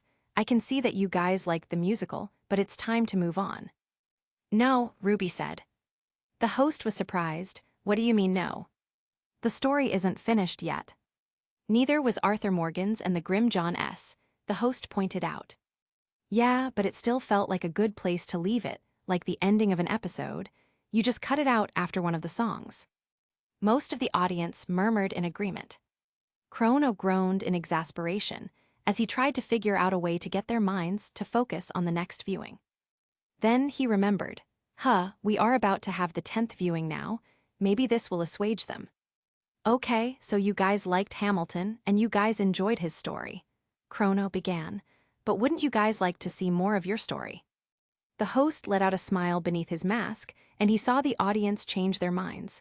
That's more like it. Chrono then walked back towards the music room and beckoned the people in the cinema to follow him. And guess what? Since you guys like the music so much, we'll be listening to the soundtrack from your show. And that's it for now with Hamilton. I chose to do 13 songs and end with Wait for It, not only because it's arguably the best song in the musical, but because with that, Satisfied and You'll Be Back being sung, all of the RWBY characters in the musical, Ren, Emerald, Adam, have sung their own solo song. If I ever do return to this, I will most likely just finish the first act. Doing 47 songs would just be too much, and it would dominate the rest of this story if I do so lol. Chapter 22. Your Story, RWBY Soundtrack. Ruby was the first to speak up as she and the others entered the music room. We'll be listening to the music from our show. Correct, Chrono replied. Murmurs spread throughout the group. Most of them seemed to have the same feeling, however, nervousness. After all, the musical that they just saw showed some very personal thoughts from the main characters. And now they were going to see each other's personal thoughts, in the form of songs at that. I have a bad feeling about this, Blake thought. Weiss, however, did not feel nervous at all. Well, I for one am excited to see this. Makes sense that the one person who sings about their family drama is excited about this. We basically know everything already, Mercury snarked. The pale huntress was shocked. Wah. Like, come on, who's the loneliest of all? Mercury said with a roll of his eyes. We get it, you had a rough childhood. You listen to Weiss music? Yang asked. Rough childhood, you're the last person to talk about that, pal, Roman said with a smirk. Mercury scoffed but covered his face, which was rapidly going red. Let's just get the first song started, please. Sure, Chrono said as he gestured towards a table with many different records with labels on them. These records have the song titles on them, but it does not say who the song is about, so someone can just pick a song that interests them and put it on the record player. So who wants to choose first? After a few seconds, Ren got up and decided to pick one. Okay, let's see, this will be the day, Sacrifice Nevermore, he started. I want to pick one that doesn't sound too personal right now, something happy, the quiet huntsman thought. Ah, this sound seems good, he exclaimed as he picked out a record. Friend, good choice. Ren put it on, and music began to play. Friend. Darkness like midnight. Moonless there's no light. Another lonely day is ending. Wait a second, is that you, Weiss? John exclaimed in shock. Yeah, it sounds like something you'd sing, Nora added on. The W in Team RWBY was confused. No, I've never sung this. Searching forever. Waiting but never finding. The only thing I dream of. The warmth of a smile. That stays for a while. The face of a friend. That won't leave. Are you sure, Ice Queen? She sounds just like you. Before Weiss could respond, however, the host decided to clear things up. Weiss, singing voice, is actually the main singer for the series as well. On one hand, Weiss was proud to hear that, but on the other hand, it was also pretty surprising. I see, was the response she settled for. Also, this same singer surprisingly portrays Neo in the show. But she doesn't speak, Roman said. That's the joke, I assume.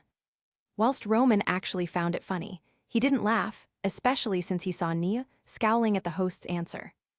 The little criminal was kind of glad to know that she had such a good voice in the Prime universe, however. Meanwhile, a certain robot was listening to the lyrics and starting to get uncomfortable. This kind of sounds like.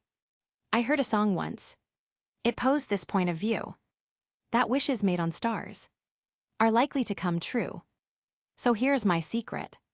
At bedtime every night, I search the sky and hope to find a star who'd send a light to me. The one thing I need.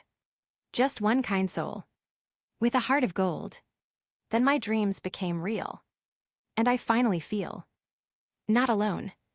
Pyrrha could empathize with such a wish.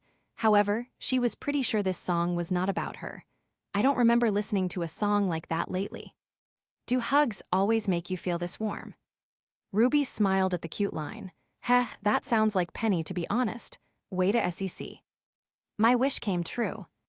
That day that you appeared and called me friend.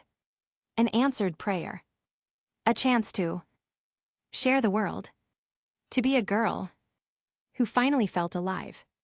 Ruby, as well as a few other of the hunters in training, widened their eyes in realization as the subject of the song became apparent. However, a certain scientist realized as well. So this song is about Pedro's project, he stated in disgust. Ironwood was shocked. So Penny is important to the show's events? He immediately facepalmed. Of course she is. Pretty much everyone in the room must be. The subject of the song then began to speak. The lyric said felt alive. Does this mean this song is about my? Penny couldn't finish her sentence. Upon hearing that, Pyrrha felt her stomach drop. It appears so, I'm afraid, Winter said as she patted Penny's back. Before anybody could feel too bad about Penny's future death, Ruby spoke up. It hasn't happened yet, guys, so I don't think we should feel too bad. You make a good point, friend Ruby. We have another chance, and this time I won't die. Watt smirked. Oh, just wait for it. 1.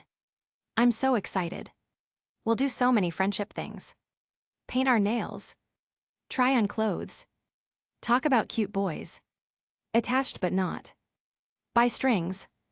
Both Weiss and Ruby looked at each other. Weiss, didn't you say that before? Initiation, I think so, yes. Wait, wasn't that when John thought you were hitting on him? Yang said with a grin. John felt mortified upon being reminded of that. And when you've got problems, whoa, then I've got problems too. You'll never face this world alone. I'll be right here. It's you and me. Protectors of each other's what we'll be. Emerald scoffed at the song. It's so saccharine. Hey, I'm just glad it's not your song. I bet it'll just be all about your big fat crush on Sin. Shut up, Emerald growled at Mercury. You saw my soul. Through the nuts and bolts. You're the friend I can trust. Help me see I'm not just a machine. And is this what all the feels means? As the musical solo and the song began, Ruby spoke to Penny with a goofy grin on her face. Yes, Penny, that's what all the feels means. Penny smiled at her best friend and got up from her seat to hug her. This time, she made sure not to do it so hard. Ruby chuckled and reciprocated the hug. She was beginning to feel tears well up in her eyes. She couldn't help it. To know that Penny feels this way, it's just so. I'm so glad to be there for her. 2. I've been combat ready since the day Dad made me. Now I'll fight for something more. Might sound wholesome, but strangely. I've got friends worth I'm fighting for. But I found that humanity. It came with sacrifice, a pact. To shield you from the wicked, even if I can't. Live for real, it was worth it to know you. The rest of Team RWBY and Team JNPR looked at the robot hugging Ruby and smiled at her, before looking at each other. They all seemed to make the same implicit promise with their eyes: they would make sure Penny didn't die. It's time that we get to know you as well, Penny, John thought. My wish came true. That day that you appeared. And called me friend. An answered prayer. A chance to share the world. To be a girl who finally felt alive. As the song ended, Penny and Ruby finally let out of each other. Well, that was just as emotional as I expected, Nora said. And here I thought I chose a song that wouldn't be so personal, Ren said. Rennie, you chose a song that was called Friend. Ren tried to defend himself but ultimately gave up as Nora laughed. Yeah, that's true. All right, who wants to pick the next song? I'll pick, Adam said. Really? Roman exclaimed in shock. Yes, he answered curtly as he got up before anybody else could protest. As he approached the table, he looked at the records on the table and read them quietly to himself. Time to say goodbye, Lion Eyes, this life is mine. Adam then found one he liked. I think this one will do. Hero, is it because you think of yourself as one? No, I've been having second thoughts about that actually. I see, Chrono said as the bull faunus put the song in the record player and pressed start. Hero. Take my hand, I'm here to protect you. Nothing will stop me. Understand? There's no sacrifice that I won't make. I'll risk it all to keep you safe. Trust me to be strong. I'll be your hero. Just hold on. So it's not Weiss this time, Neptune noted. Yeah, this guy sounds intense, Sun added on. I would die. Without regret, I'd offer up my life. With 0 reservations. I would fly into the sun. If that would keep our dream alive. Sounds like Adam, Blake said with a shiver. Why? Because the guy wants to be a martyr like Hamilton, Ilya replied. Blake's silence was telling enough. Deliver you from harm. Shelter in my arms. The fear will surely fade. Know right now the plan I made. Will guide us home. We'll survive this storm. All these things sound good, but it also seems so unsettling, Taeyong mentioned. Yeah, I get what you mean, Kiro said. I will fight. For no matter how I am despised. Portrayed as cruel and heartless. I am might. I am power. I'm due process. I will smite. Due process, this song is about James, Glinda realized. Ironwood, Osbin, Kiro, and Winter were astonished by this. So this song is about my desire to be a hero, the general thought. This song sounds so wrong though, Winter thought. That actually makes sense, Kiro said. Osbin didn't speak, but simply continued to listen. Our enemies destroy. Metal I'll deploy. No chance that I won't take. My oath to you I won't forsake. Hope's not gone. Just hold on. A line about my semblance, Ironwood said with a grimace on his face. Before I entered this place, I would have thought that to be a good thing. Take my hand, I'm here to protect you. Nothing will stop me. Understand? There's no sacrifice that I won't make. I'll risk it all to keep you safe. Trust me to be strong. I'll be your hero. Just hold on. It sounds so epic, but it doesn't sound like a hero song, Velvet said. That's because this is James deluding himself, Watt said with a cruel smirk. No sacrifice you won't make, General, that's great to hear. Ironwood remembered that Watts told him a few viewings back and paled. Oh no. Tyrion Callow's laughter, following the scientist's statements, did not make him feel any better. What if it's true as they say? That I don't have a heart. That I'm more a machine than a man. What would that change? Would it matter at all? I've made my plan. Hearts and minds may not agree. Emotions topple strategy. You can't believe in honesty. That your children can win a war. Osbin frowned. Is that so? Osbin, It's fine to have disagreements and doubts at times, James, the headmaster of Beacon said with a sigh. But we definitely need to talk about this when we get the chance. Glinda nodded in agreement. It seemed that James did not heed what she told him back when he arrived at the school. I guess it's time to drill it into his head in another way. Take my hand, I'm here to protect you. Nothing will stop me. Understand? There's no sacrifice that I won't make. I'll risk it all to keep you safe. Trust me to be strong. I'll be your hero. Just hold on. As the song ended, Ironwood felt his stomach drop. He looked at his protégé Winter, and the look on her face did not make him feel any better. She's unsettled by this. May I ask something, sir? Not trusting his voice, the general nodded. Do you need to take a break, maybe de-stress? Ironwood looked down and pondered that question. Perhaps. Cool, anyways it's time for more songs. Who's next to choose? Chrono said. I'll do it, Velvet said. When Chrono gestured her to go forward, she went up to the table. Let's see, I may fall die Lucis Nader, well that's a bit hard to pronounce. The rabbit faunus said before she found one she liked. Oh, this one please. Sure, Chrono said as he put it on for Velvet. One thing. Kill for kill. Eye for eye. Blood for blood. It's time to die. Retribution tastes so sweet. Gone's the life that he gave. Now revenge is all I crave. Retaliation's soon complete. A revenge song? Osbin questioned. Who in this room fits such a motivation, however? Could it be Salem? She has already got her revenge against me many times, however. Could it be about Adam? John said. Doubt it, it's Me singing it after all, Weiss pointed out. Adam let out a scoff. Of course people think it's me for the revenge song. I was nowhere. I had no one. I felt nothing. Lost without a voice and on my own. Then a candle's flame. Brought a brand new name. But now you've stolen everything, and I'm all alone. Lost without a voice, candle's flame, Roman said before he realized, oh. He looked at his protégé, who noticed it too. The thief could sense the dread building inside of her. I guess I won't survive the attack on Amity. Roman put a hand on Neo's back. Emerald looked at Neo and for the first time and perhaps ever, felt a sense of camaraderie with the mute girl. If Cinder was just gone, I'd hunt down the person who she didn't even finish her thought, not wanting to think about it. I had one thing. And you've taken it from me. A single light. A single friend.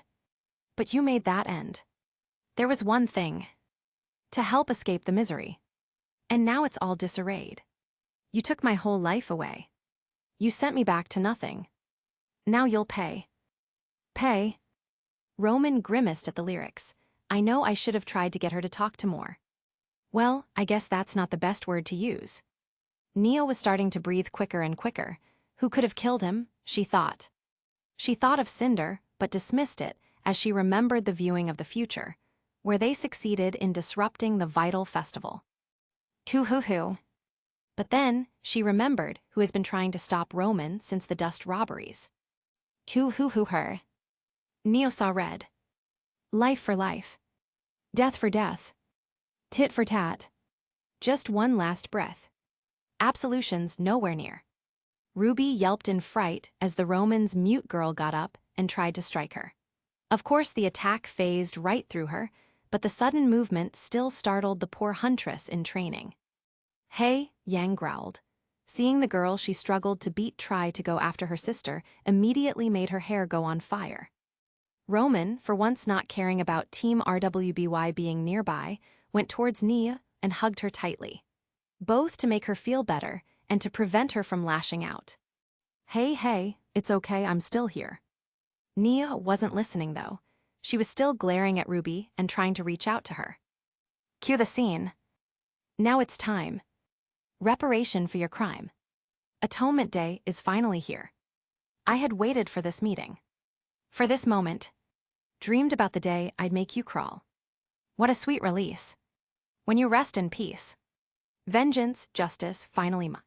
And I'll watch you fall. Ruby was confused. Why would she attack me? Do you think I kill Roman in the future? She practically whispered out. Neo's scowl gave her the answer. Ruby felt sick at the implication. Immediately, her friends and family came to her defense. RWBY would never kill anyone. Yeah, she's training to be a huntress. Why would she do such a thing? As Roman was trying to hold Neo back, he realized that she was trying to gesture something to him. Oh, you need a pen. She nodded furiously. As Roman gave her a pen, she wrote down on a notepad on her person her response. She threw the writing at the leader of Team RWBY. Ow. I had one thing. And you've taken it from me. A single light. A single friend. But you made that end. There was one thing. To help escape the misery. And now it's all disarrayed. You took my whole life away. You sent me back to nothing. Now you'll pay the price. RWBY rubbed her head, both surprised and pained at the fact that the notepad didn't phase right through her. Then, she read what Neo wrote down. You want HIM dead, I know it's you. And no, RWBY said, I don't want him to die, nobody deserves to die. Upon seeing that, Neo's face didn't believe her. RWBY continued on. Huntresses only kill Grimm, not people. We're heroes. Neo scoffed. You destroyed my life. After years of suffering. Finally had a place to go. But not anymore. And now it's war. And there won't be peace. Till I get what I came for. Fortunately for RWBY, Neo stopped trying to reach out to her, settling only for a glare. However, she remained on the floor.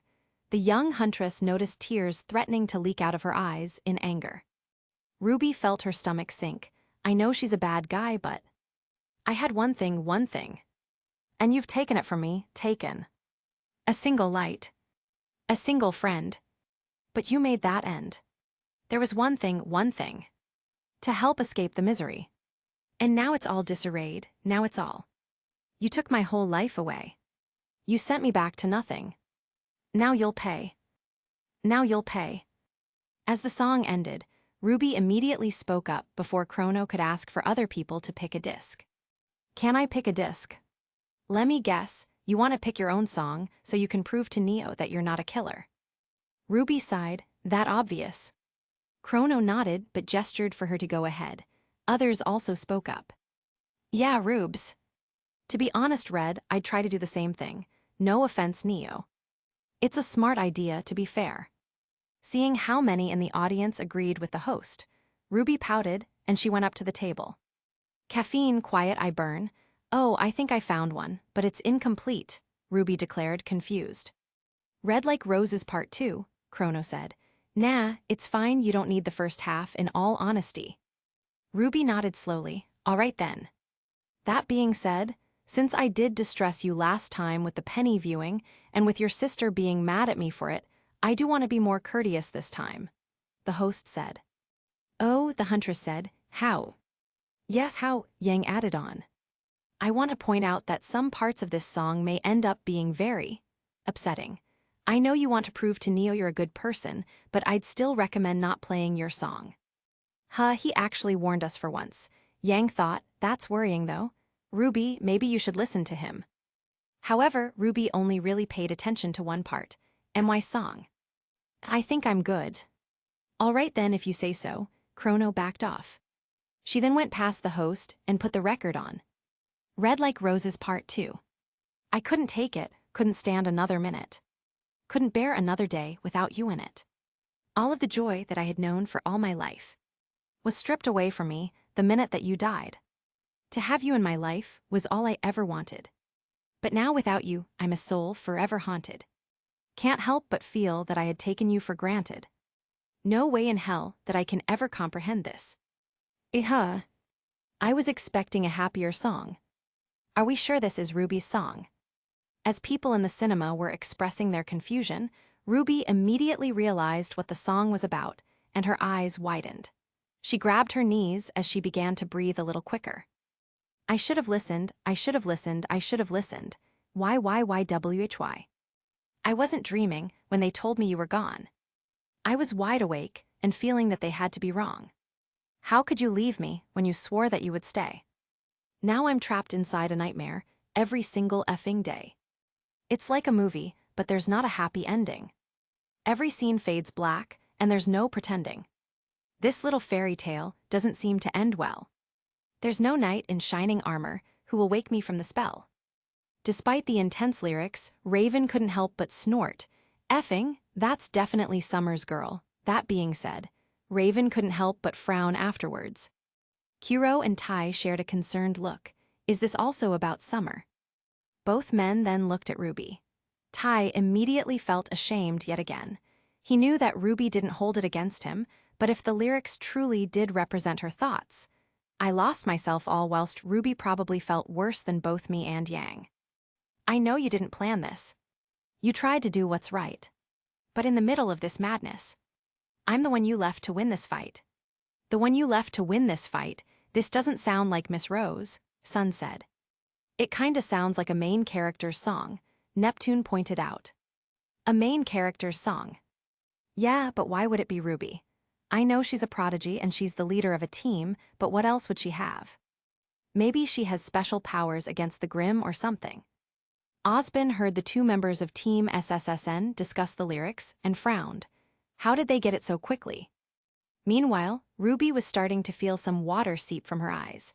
The song was unearthing feelings about her mom that she thought she had suppressed.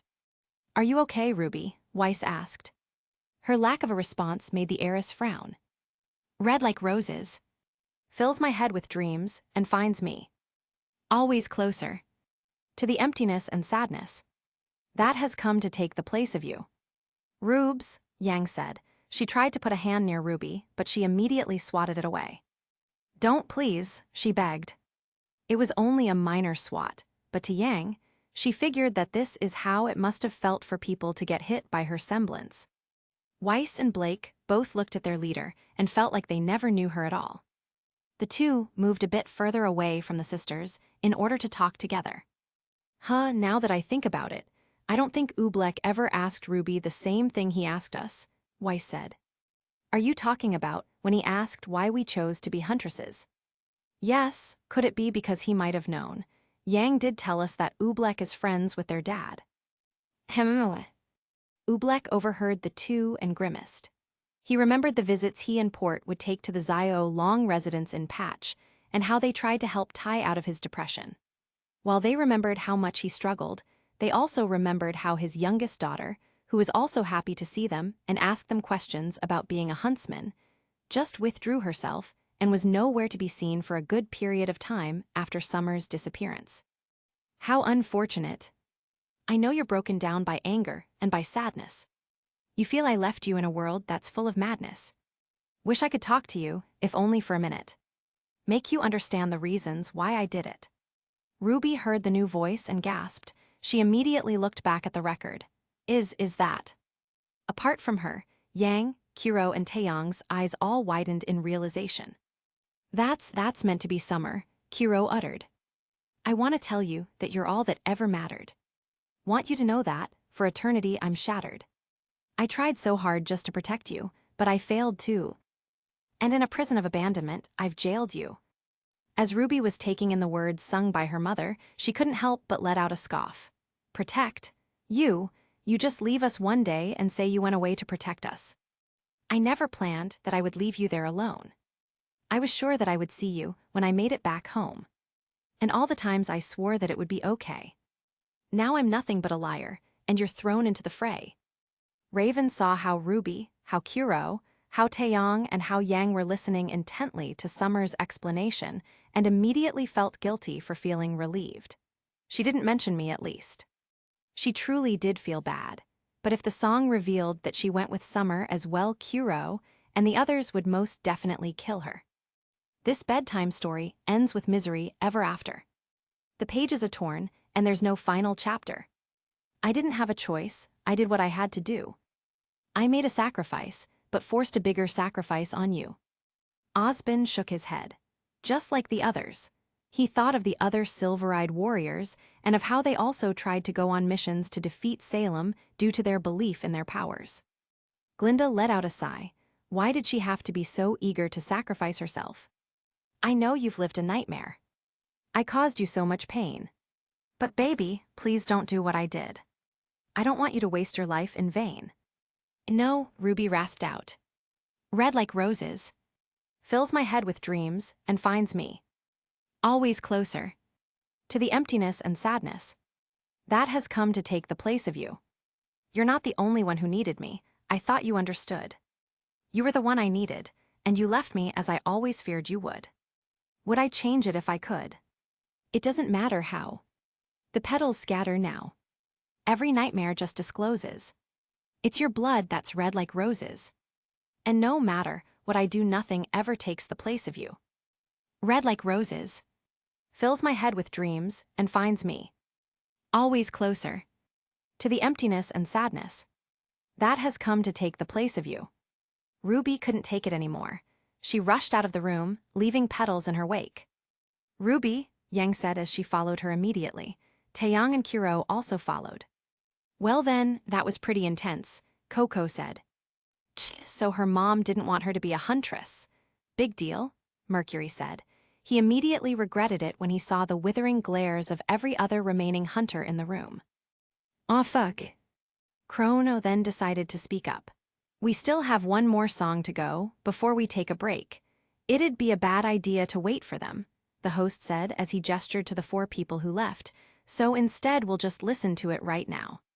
Seriously, John said. Of course, the host said. As bad as her reaction was, I did warn her this is on her. Neo let out a silent mocking laugh at that. Serves her right. So, who wants to pick out the last song? I will, Cinder said as she got up. She perused through the records on the table. Big Metal Shoe, Trust Love, Be Strong and Hit Stuff, she questioned. After a bit, Cinder eventually found one she liked. Fear, Can't Say I'm Surprised by Your Choice. All right then. Fear. I'd understand. If you'd rather not talk about this. There's always a chance that we might remain in ignorant bliss. That kinda fits with Ruby's issues right now, John thought. The leader of Team RWBY could still remember how his parents didn't believe in him becoming a huntsman and how much it hurt him. And now, after seeing the representation of his best friends, Mom basically singing that she didn't want Ruby to go down the same path as her. Ignorance truly is bliss. Most of the time, we coast along, safe from the storm. We follow our hearts. Trust what feels right. Keep to the norm. We are lucky if our lives can avoid it. But fear changes all of our choices. Ospen's eyes widened at the mention of fear. Fear itself isn't worthy of concern, it is who we become while in its clutches. 3. He remembered saying that to one of his friends in a past life, when defending his decision to not tell people about Salem. Who will you see? There in the darkness. When no one is watching. Who will you be? When you're afraid. And everything changes. Will you see a stranger? Feel proud or betrayed? Osben remembered the rest of his speech. Will you be proud of that person? Will you forgive them? Will you understand why they felt the need to do the things they did? Will you even recognize them? Or will the person staring back at you be the very thing you should have feared from the start? I suppose we all find out sooner or later. I think that this is MY song, Osben announced, much to Oobleck and Glinda's shock. How do you know? I've said things like this before, in a different time. I see. All of your life. Guided by truth. Right from the start. Then one twist of fate. In the blink of an eye. And it all falls apart. The headmaster of Beacon grimaced at those lines. That's how Salem operates. She grabs those who have felt betrayed by society, whose lives have fallen apart, and remolds them into her pawns. What happens then? When all that you knew just fades away. When you've lost all control. You broke from your soul. And fear has its day. Osben knew the answer. He's seen it too many times. So we can't beat her. You lied to us. What's the point in fighting? No, I'm done here, we're done here. The thoughts of the people who have damned Osben in the past have come back to haunt him. Will you make the right choice in that moment? Will you stand and be brave or be broken? However, they weren't the only people the headmaster remembered. Osben remembered what one of his soldiers told him during the Great War. Courage is not the absence of fear, it is acting in spite of it. 4. The old general of Mantle who betrayed his people. He knew the truth of how the war was partly caused by Salem, and he still fought on. Osbin let out a smile. He made the right choice. We live in fear that we might fail. Fear that we'll succeed. Fear that we may not provide the things our loved ones need. But our greatest fear will be realized if we fall and lose ourselves to fear. We've become what we feared all our lives.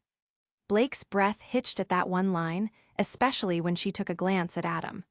I almost did. My fear of discrimination almost fully made me become like him, but luckily. Blake felt a hand go on her shoulder. Weiss smiled reassuringly at her. I had people to help me. Meanwhile, Adam sighed at the lyrics and at Blake's quick glance. Who will you see? There in the darkness. When no one is watching. Who will you be? When you're afraid. And everything changes. Will you see a stranger? Feel proud or betrayed? Damn, Hazel said. A powerful song, Gira admitted. Well, that's it for now. You guys can go to other places now if need be. We'll reconvene in the cinema in about 20 minutes. Tilda. Chrono announced as he left the room. As the crowd left, they all dispersed into smaller groups, all with the same goals, to talk about what they just saw and listened to. Chapter 23. Yang followed the rose petals until she found herself at a closed door. She knocked on it. Rubes, she asked. When she didn't get a response, she put her head on the door to hear what was going on behind it. Sniffles could be heard. Ruby, please just talk to me.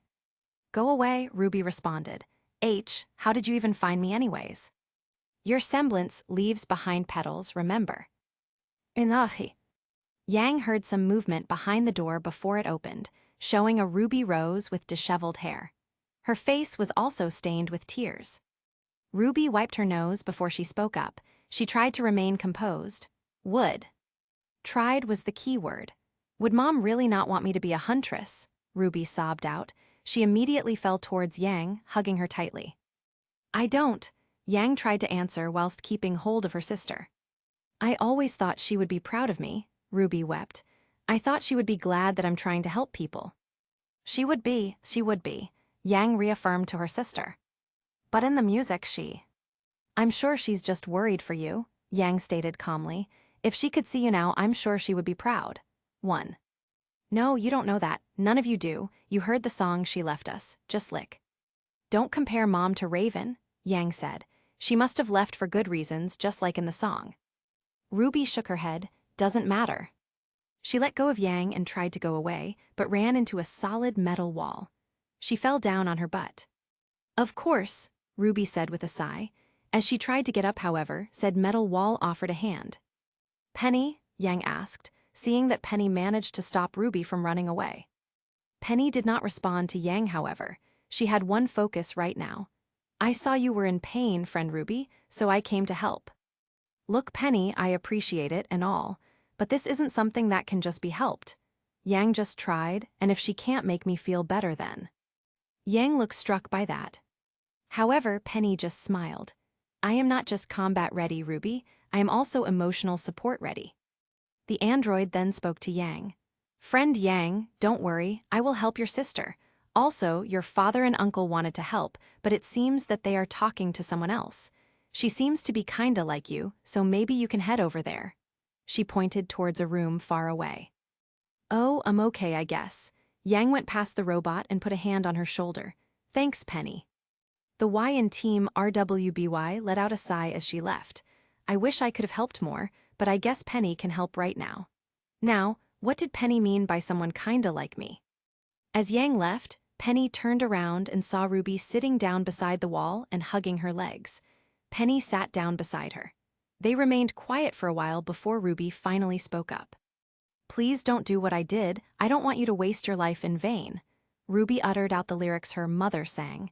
Is that what I'm doing, Penny? Am I just wasting my life? Ruby covered her face with her hands and let out a muffled scream. Why did she leave? Why didn't she say anything? Why doesn't she want me to be a huntress? Why is being a huntress so bad? Why is she not here?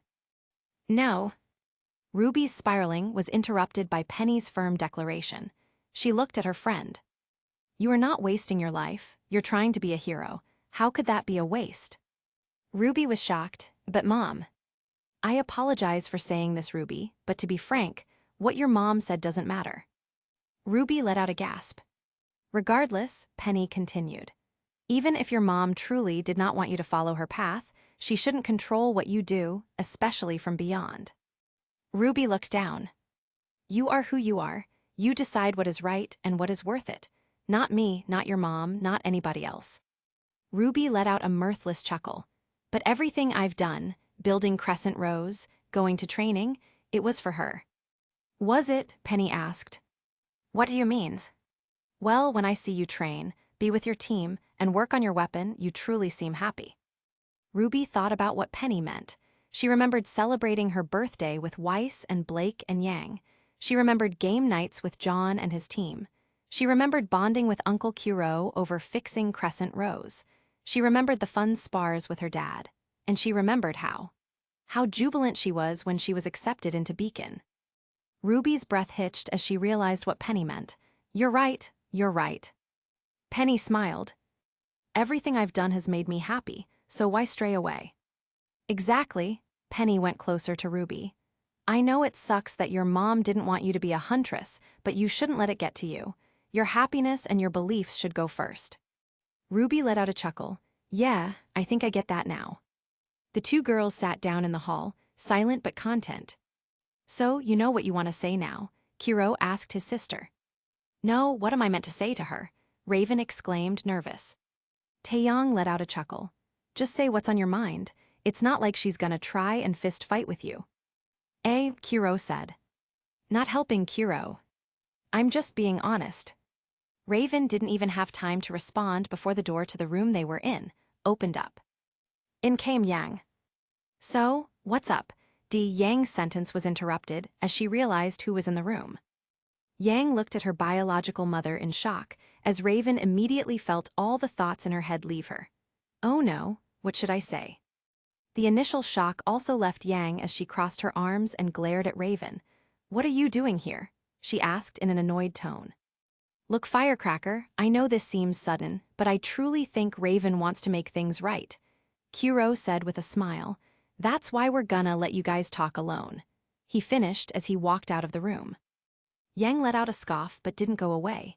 She remained, glaring at her egg donor. Meanwhile, Taeyong was saying a few last words to Raven. Just clean this slate, and we can all be together again, all right. Just like that, she asked. Well, not just like that, but at least we could be a team again. So please try, Taeyong said as he also left the room.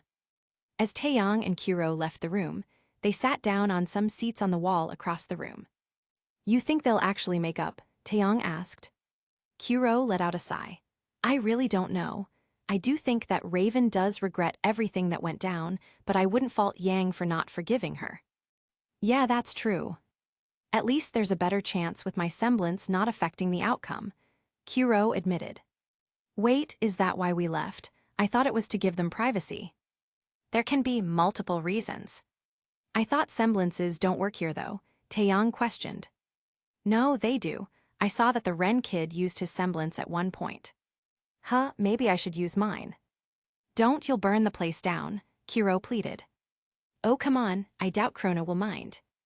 I don't think potentially pissing off a guy who managed to kidnap all of us is a good idea.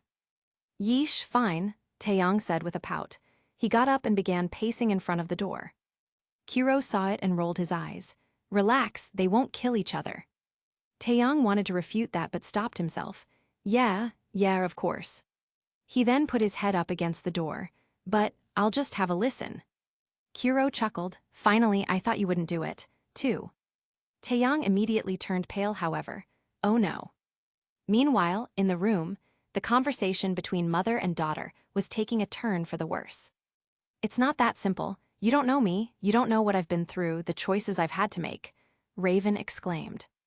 You're right, I don't know you. I only know the Raven that Dad told me about. She was troubled and complicated, but she fought for what she believed in, whether it was her team or her tribe. Did you kill her too? Yang questioned. Raven's eyes widened. She looked away before turning back to face her daughter again. I've stared death in the face over and over again, and every time I've spat in that face and survived, because I'm strong enough to do what others won't. Oh, shut up. You don't know the first thing about strength. You turn your back on people, you run away when things get too hard, you put others in harm's way instead of yourself. Well, I'm not running away now, am I? Yang's eyes widened. She looked away before turning back to face her mother again. She shook her head. I don't believe you. In what? I don't believe that you've changed. Why? Raven asked, emotional. You can't even apologize for leaving. You just tried to defend yourself. Raven said. The R in Team SDRQ then saw her daughter try to leave, and she immediately went in front of her to stop. Don't go, you really just want to leave without saying more, she asked, pleading in her eyes. Nope, but I'm gonna do it anyway. Yang walked forward, bumping her mother out of the way as she passed her. Raven looked down in shame. A single tear has begun to dip from Raven's eye. Raven holds her arm as more tears well up in her eyes. I'm sorry. Tears well up in Yang's eyes as well. Yeah, me too. 3. Yang then opened the door and began to leave, ignoring Taeyong and Kuro. However, she quickly faltered as tears began to stream from Yang's eyes as she fell to her knees, breaking down crying. She immediately felt Taeyong hug her. I tried, Dad. I tried to forgive her. I know. Meanwhile, Kuro went back inside and tried to console a sobbing Raven. So, did you like the skits more, or the one with the Grimm? I liked that documentary better, to be honest. Seeing Arthur again was pretty cool. What about the one with the kids? That was so sad. And then happy, I'm glad we saw that second part. John overheard the other teams in the room, SSSN, CRDL, and CFVY, and how they were talking about the movies they watched. He was feeling in a good mood, and why wouldn't he? Ren and Nora finally got together. That's why Team JNPR was in the break room, getting drinks to celebrate and talk about it. All right, I got the drinks, John said with a smile as he gave one to Ren, to Nora, and then to Pyrrha. Are we sure we should drink? Pyrrha asked. Yeah, why not? Ren said with a chuckle. I'd say this is the perfect occasion to have alcohol for the first time. John let out a weak laugh. Well, second time for me. What? Nora said with a gasp. Peer pressure from your older sisters can make you do a lot of things. He thought back to all the time he had to dress up as a girl. Ugh. But regardless, I'll just pretend like it's the first time. 4. I'll take it, Ren said. He then put up his drink. Now cheers. Cheers. Cheers. Yeah, cheers. The 4 members of Team JNPR clinked their drinks together. Man, what a great time. I bet the others are doing well too, John thought.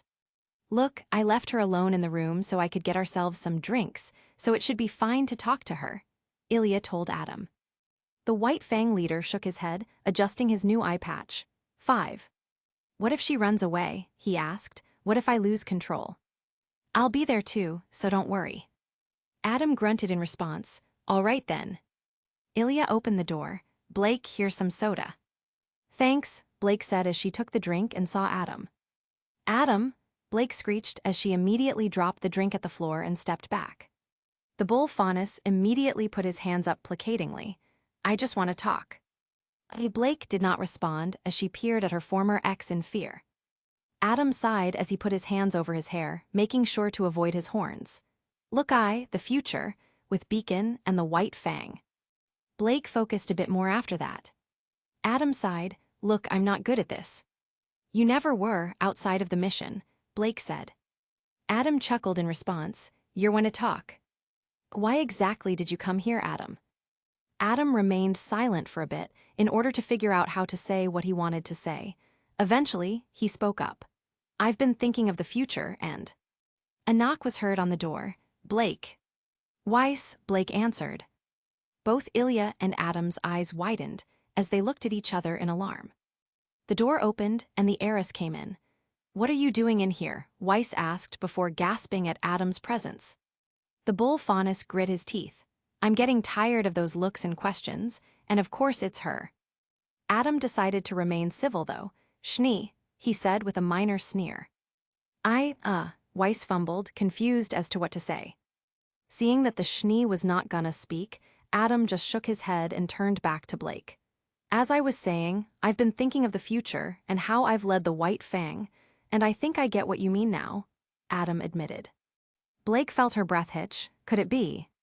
I thought I was helping to lead a movement to help liberate and free Faunus, Adam continued. But now I know that all I was doing was fueling and fighting human supremacy with Faunus supremacy. The shame from the bull Faunus could be felt from everybody else in the room as he finished voicing his thoughts. Blake was stunned into silence. This was everything she wanted to hear from Adam, but she did not know what to say in response. Ilya just nodded in silence, fully being in understanding with both. Weiss, however. It took you that long to understand? Unbelievable, she said with a scoff. Wait, ways, Blake tried to say. Oh, what do you know, Schnee? Adam growled. Why did she have to be here? Weiss saw Adam's umbrage and felt her own indignation rise in response. Don't look at me like that. You killed my family, my friends. And for what? For the actions of a few people. Adam felt his hands shaking. He brought up his hand to his eye patch. For this, 6. Both Blake and Ilya felt their stomachs sink. Blake knew that Weiss was gonna feel guilt for this, even if it's not her fault. Ilya was always sad to see the effects the SDC had on her fellow Faunus, especially after what happened to her parents. Never gets easy, seeing that scar. Weiss covered her mouth as she saw the large SDC brand on Adam's eye. This is WHY, Adam shouted. However, the Faunus soon closed his eye and shook his head. Control yourself, Adam. He grit his teeth and he looked at the 3 people in the room. But I know that such anger has been misdirected. His shoulders slumped. I killed the person who branded me long ago, and I never felt satisfied, Adam admitted as he looked down. Then why continue? Weiss asked with pleading eyes. Because I felt spiteful. I was full of hate for what some humans did to me, so I wanted to make sure that more and more humans would suffer. I wanted to see them below me, since those racists did. Adam stood straight again. But after seeing the future, all these viewings, I now know that such a path just isn't worth it. I saw myself terrorize and incite war. I saw myself as a crazy king, and I just felt empty. I don't want to feel that way anymore. Adam, Blake said. The door went open. Blake, are you doing Okatoris? Adam felt his mouth go open. He could handle Blake. He could handle Blake and her Schnee friend. But Blake, the Schnee and her parents. What are you doing here? Gira Belladonna growled at Adam. The bull Faunus noticed Kali also glaring at him. Adam's face went blank. Nothing, I was just gonna leave. He put his eye patch back on and began to walk. Adam, wait, Blake said. But Adam already opened the door and left. Blake looked at the open door before she was surrounded by her parents. Are you okay? Did he try anything? No, she said as she continued to stare ahead. Ironwood took a seat in the room he found for himself and the rest of Osbin's group minus Kuro. He let out a sigh. Here we go. So, is there anything you want to say, James? Glinda asked from across the room. Winter was to his left, whilst Oobleck and Osbin were together to his far right. About that song, I can assure you that I do not have such a mindset right now, Ironwood said, defending his mental state. So then it means the song represents your mental state after what happens in the future, Osbin deduced. That makes sense, Oobleck added. After all, part of the reason for why the attack by Salem's group goes so well is due to Adaljan robots being brought to Vale. Yeah, the general replied. He grit his teeth in anger. Look, sir, Winter began. It seemed like a good move at the time. Nobody could anticipate them being hacked by a dead man. I could have, Ironwood exclaimed. I was tasked with overseeing the investigation into Watt's suspicious death, and I chose to stop it prematurely in order to focus on more crucial projects at the time, and I went through with that due to metal. Your semblance, right? Oobleck asked. Ironwood nodded as he looked ahead, distraughtly. I guess that's the issue, isn't it? It's like what Watt said, this is what he wants from you, Osbin said. Ironwood agreed with a grimace on his face. But what about you, Osbin? What about what we've seen from you? Osbin signed. I know, seeing my scheming and tendency to use others has been eye-opening. You tend to lose sight of some things when you're so old, Osbin smiled at James. I guess we both tend to do that, huh? Ironwood let out a small smile in response. So it seems. I guess it's time we take Glinda's advice more prudently. It's time we, what's it again? Osbin asked her assistant. Glinda rolled her eyes. Stop talking about trust and start showing it. 7. Precisely, we all need to trust and learn each other's perspective. That way we remain strong, Osbin declared. Well, I guess we can begin with adding Winter to our group then right now, huh? Ironwood pointed out with a smile. Of course. Look about my loyalties, Cinder started. Relax, we know. Your power hungriness isn't exactly hard to see. The only reason we haven't said anything is because our goddess told us not to. Cinder glared at her other companions before turning back to Salem. My own ambition won't get in the way of your mission, ma'am. Salem did not believe her one bit, but she was not really bothered to call her out on it. If you say so. In another room, silence permeated throughout the area. The 4 people inside of it, all criminals, were pondering what they just saw. Emerald was sitting on a couch, looking down whilst frowning. Right next to her was Mercury, who was looking up at the ceiling. Across those two were Neo and Roman. The latter was trying his hardest to console the former by reciprocating her hug and rubbing circles on her back. Come on, Neo, your ice cream is getting cold, Roman uttered quietly as he was looking at the ice cream he got for the girl from the break room. Those words were enough to get the mute criminal moving to the other side of the room. As she left his seat, the master thief let out a sigh. I think I might have been wrong. Both Mercury and Emerald looked at Roman. What do you mean? Mercury replied with a raised eyebrow. Remember what I said to you guys the last time we were here? No, not really. I didn't really listen. Typical, Roman said with a roll of his eyes. I told you guys and Adam to just keep doing what you're doing and who cares what the videos show. Yeah, never mind about that. 8. Roman shook his head as he thought about the advice he gave. No, we clearly need to consider them. Why? Emerald asked. Because it's clear we need to get our acts together. I heard Neo's song. When I die, she spirals. Neo flinched as she heard Roman talk about his death. She swallowed another spoonful. And I don't want that for her. And the only way I can see myself not dying, well, I'm gonna go to Oz. What? Emerald screeched. Are you serious? Mercury exclaimed. Neo's eyes widened. Well, it's the best thing I can think of. I know they'll probably lock me away, but if I can expose more of Cinder's plans to Osbin, then maybe I can get less time. And while in prison, I can be safe. He looked at Neo. I won't be dead. Neo did not know how to respond. But you guys will be separated, Mercury pointed out. Roman scoffed. You think I'm letting her join me? No, this is just gonna be a solo operation. Neo dropped her ice cream and went to Roman. She shook her head and told Roman her disagreement. Do you want to join me? Roman said in shock. No, you're staying free. I'll be fine. I was already in Ironwood's ship before we got here anyways. Meanwhile, Emerald snapped. You think I'm just gonna sit here and listen to this? I'm telling Cinder about this. Be betrayal. You should betray her as well. She clearly doesn't care about you, and she won't be satisfied. She'll just keep trying to get more and more power. Do you really think she would share her power with you? Roman argued.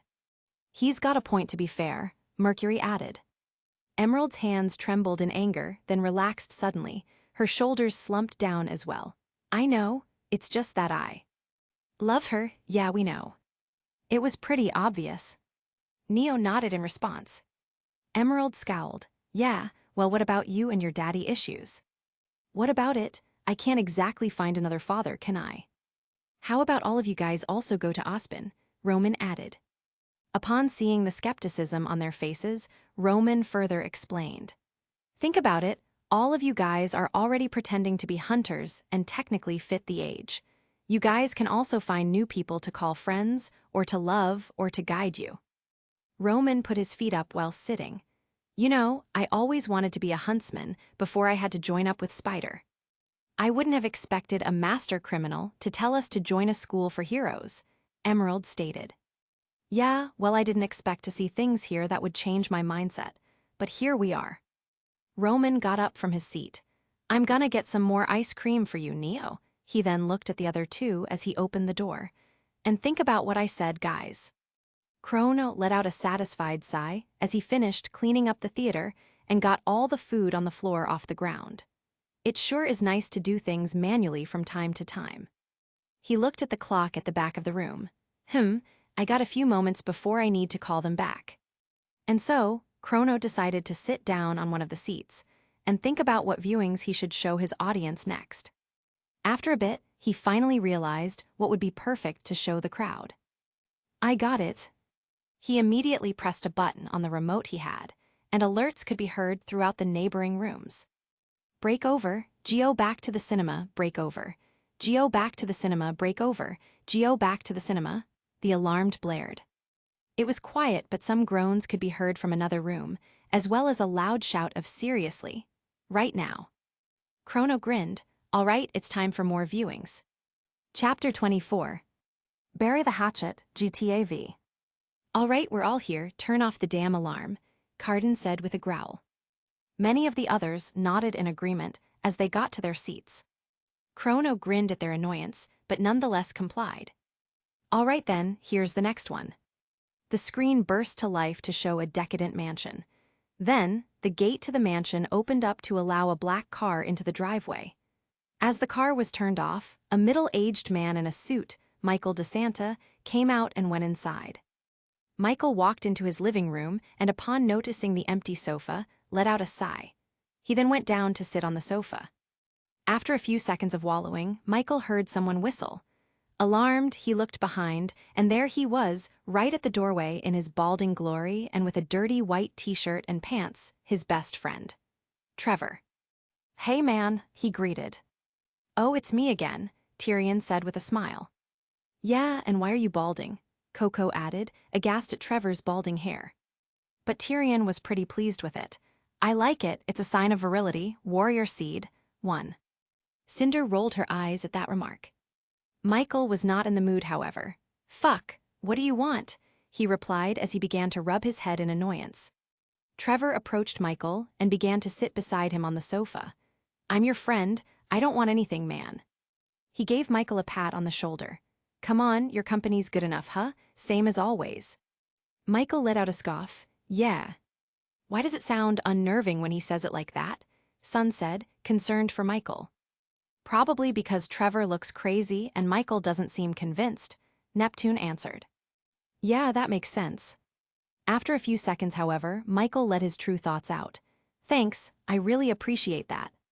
So, family ain't back yet, huh? Nope. She's a goddamn fool, man, Trevor said. Not wanting to talk about his wife, however, Michael decided to change the subject. Despite all the chaos of these last few weeks, I think I've finally figured it out. Trevor's eyes widened in response. I know, sounds ridiculous. Trevor quickly recovered, however. No, actually it does not sound ridiculous. You know, because you're a killer. You know, you are a man of action. He proceeded to point his finger at Michael's chest. You do not sit on couches, you take scores. You're back, man. We are back, all right. Trevor then proceeded to make gestures. All we gotta do is bust out Brad, and then we're golden, man. Franklin, he makes us multicultural. Lester makes it cyber. We're like modern America. We just get ourselves a gay friend. Bam. John started, not knowing what to think of Trevor's statement. So Trevor and Michael are bank robbers then, Pyrrha stated. Huh, no wonder he got a divorce, Ren added. Guess she wasn't the Connie to his Blythe, too. Michael shook his head.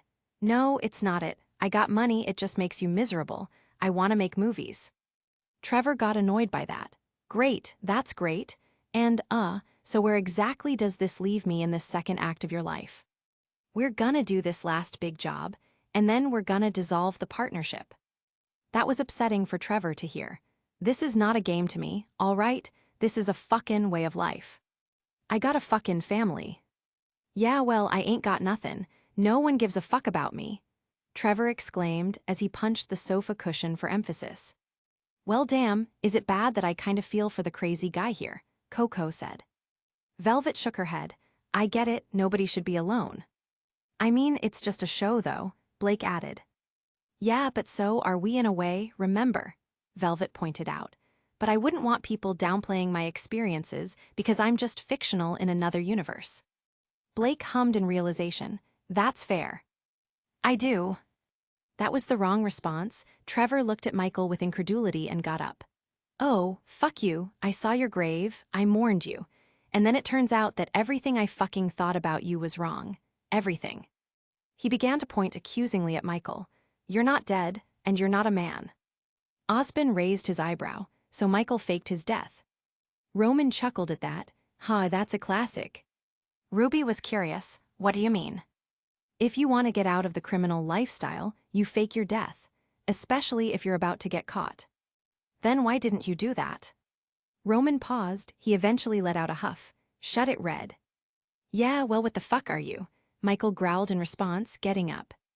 I'm your fucking nightmare. Yeah, enough with your goddamn threats. Trevor paused with disgrace and began to walk away as an angry Michael sat back down. I love how Trevor seems so crazy, and yet Michael doesn't seem scared whatsoever, Mercury said. Well, they're friends, he's probably just as crazy. Mercury looked at Emerald. That's not a bad point. Trevor then gave himself several seconds to think about what Michael just said, before realizing something. He turned back to Michael. Let me just ask you something, all right? Something I've been thinking about. Up in North Yankton, exactly who was buried in your place. Knowing full well the truth, Michael leaned down on the couch, concealing his guilty face with an unknowing one. I never gave it any thought. The audience cringed at Michael's reply. Awful lie. Yep, so obvious as well. He didn't think of a better answer. This isn't gonna end well. You know what I'm thinking? I have no clue. Trevor glared in response as he began to walk away. You treacherous piece of shit. He then stormed towards the door. You're fucking dead, you're fucking dead. The audience was then confused. Wait, so they're not gonna fight? Why leave? Why would he go out? Where could he be going? A few seconds passed. Oh shit. He's gonna go too. A few seconds passed before Michael also realized that Trevor now knows. Hopelessly, Michael ran after Trevor. Oh fuck Trevor, hey T. The door slammed, and the camera cut to Trevor fleeing Michael's driveway in his car in a rage. Trevor growling into the steering wheel as he got out into the road. Fuck. Michael saw all of it. That's my car, you prick. No response, just the sound of a car getting further and further away. Ah, great. As the audience slowly realized that Trevor and Michael were now trying to get to North Yankton before the other, Sun realized something else as well. Wait, if Trevor stole Michael's car, then how did he get into Michael's house? He obviously broke in. Not that Nep, how did he get there? Did he just run? Maybe, that seems like something he would do. He wasn't sweaty at all, man. Maybe he has bad glands. 3. That's not how that works, he's not fat. Michael then opened the garage door and got into his second car. After doing so and leaving the mansion, the camera switched to Trevor, who was driving crazily throughout the streets of the city. Despite angrily looking at the road, focused on his destination, Trevor got momentarily distracted as his phone went off. Trevor goes to look at who is calling him and immediately gets more enraged. He answered the phone regardless. Fuck you. Hey, come on, where are you going? Michael responds, now also driving throughout the city in his second car. You know where I'm going, fuck you. Here comes damage control, Kiro began. It never works out, Taeyong added with a shake of his head. He should try giving him pizza first.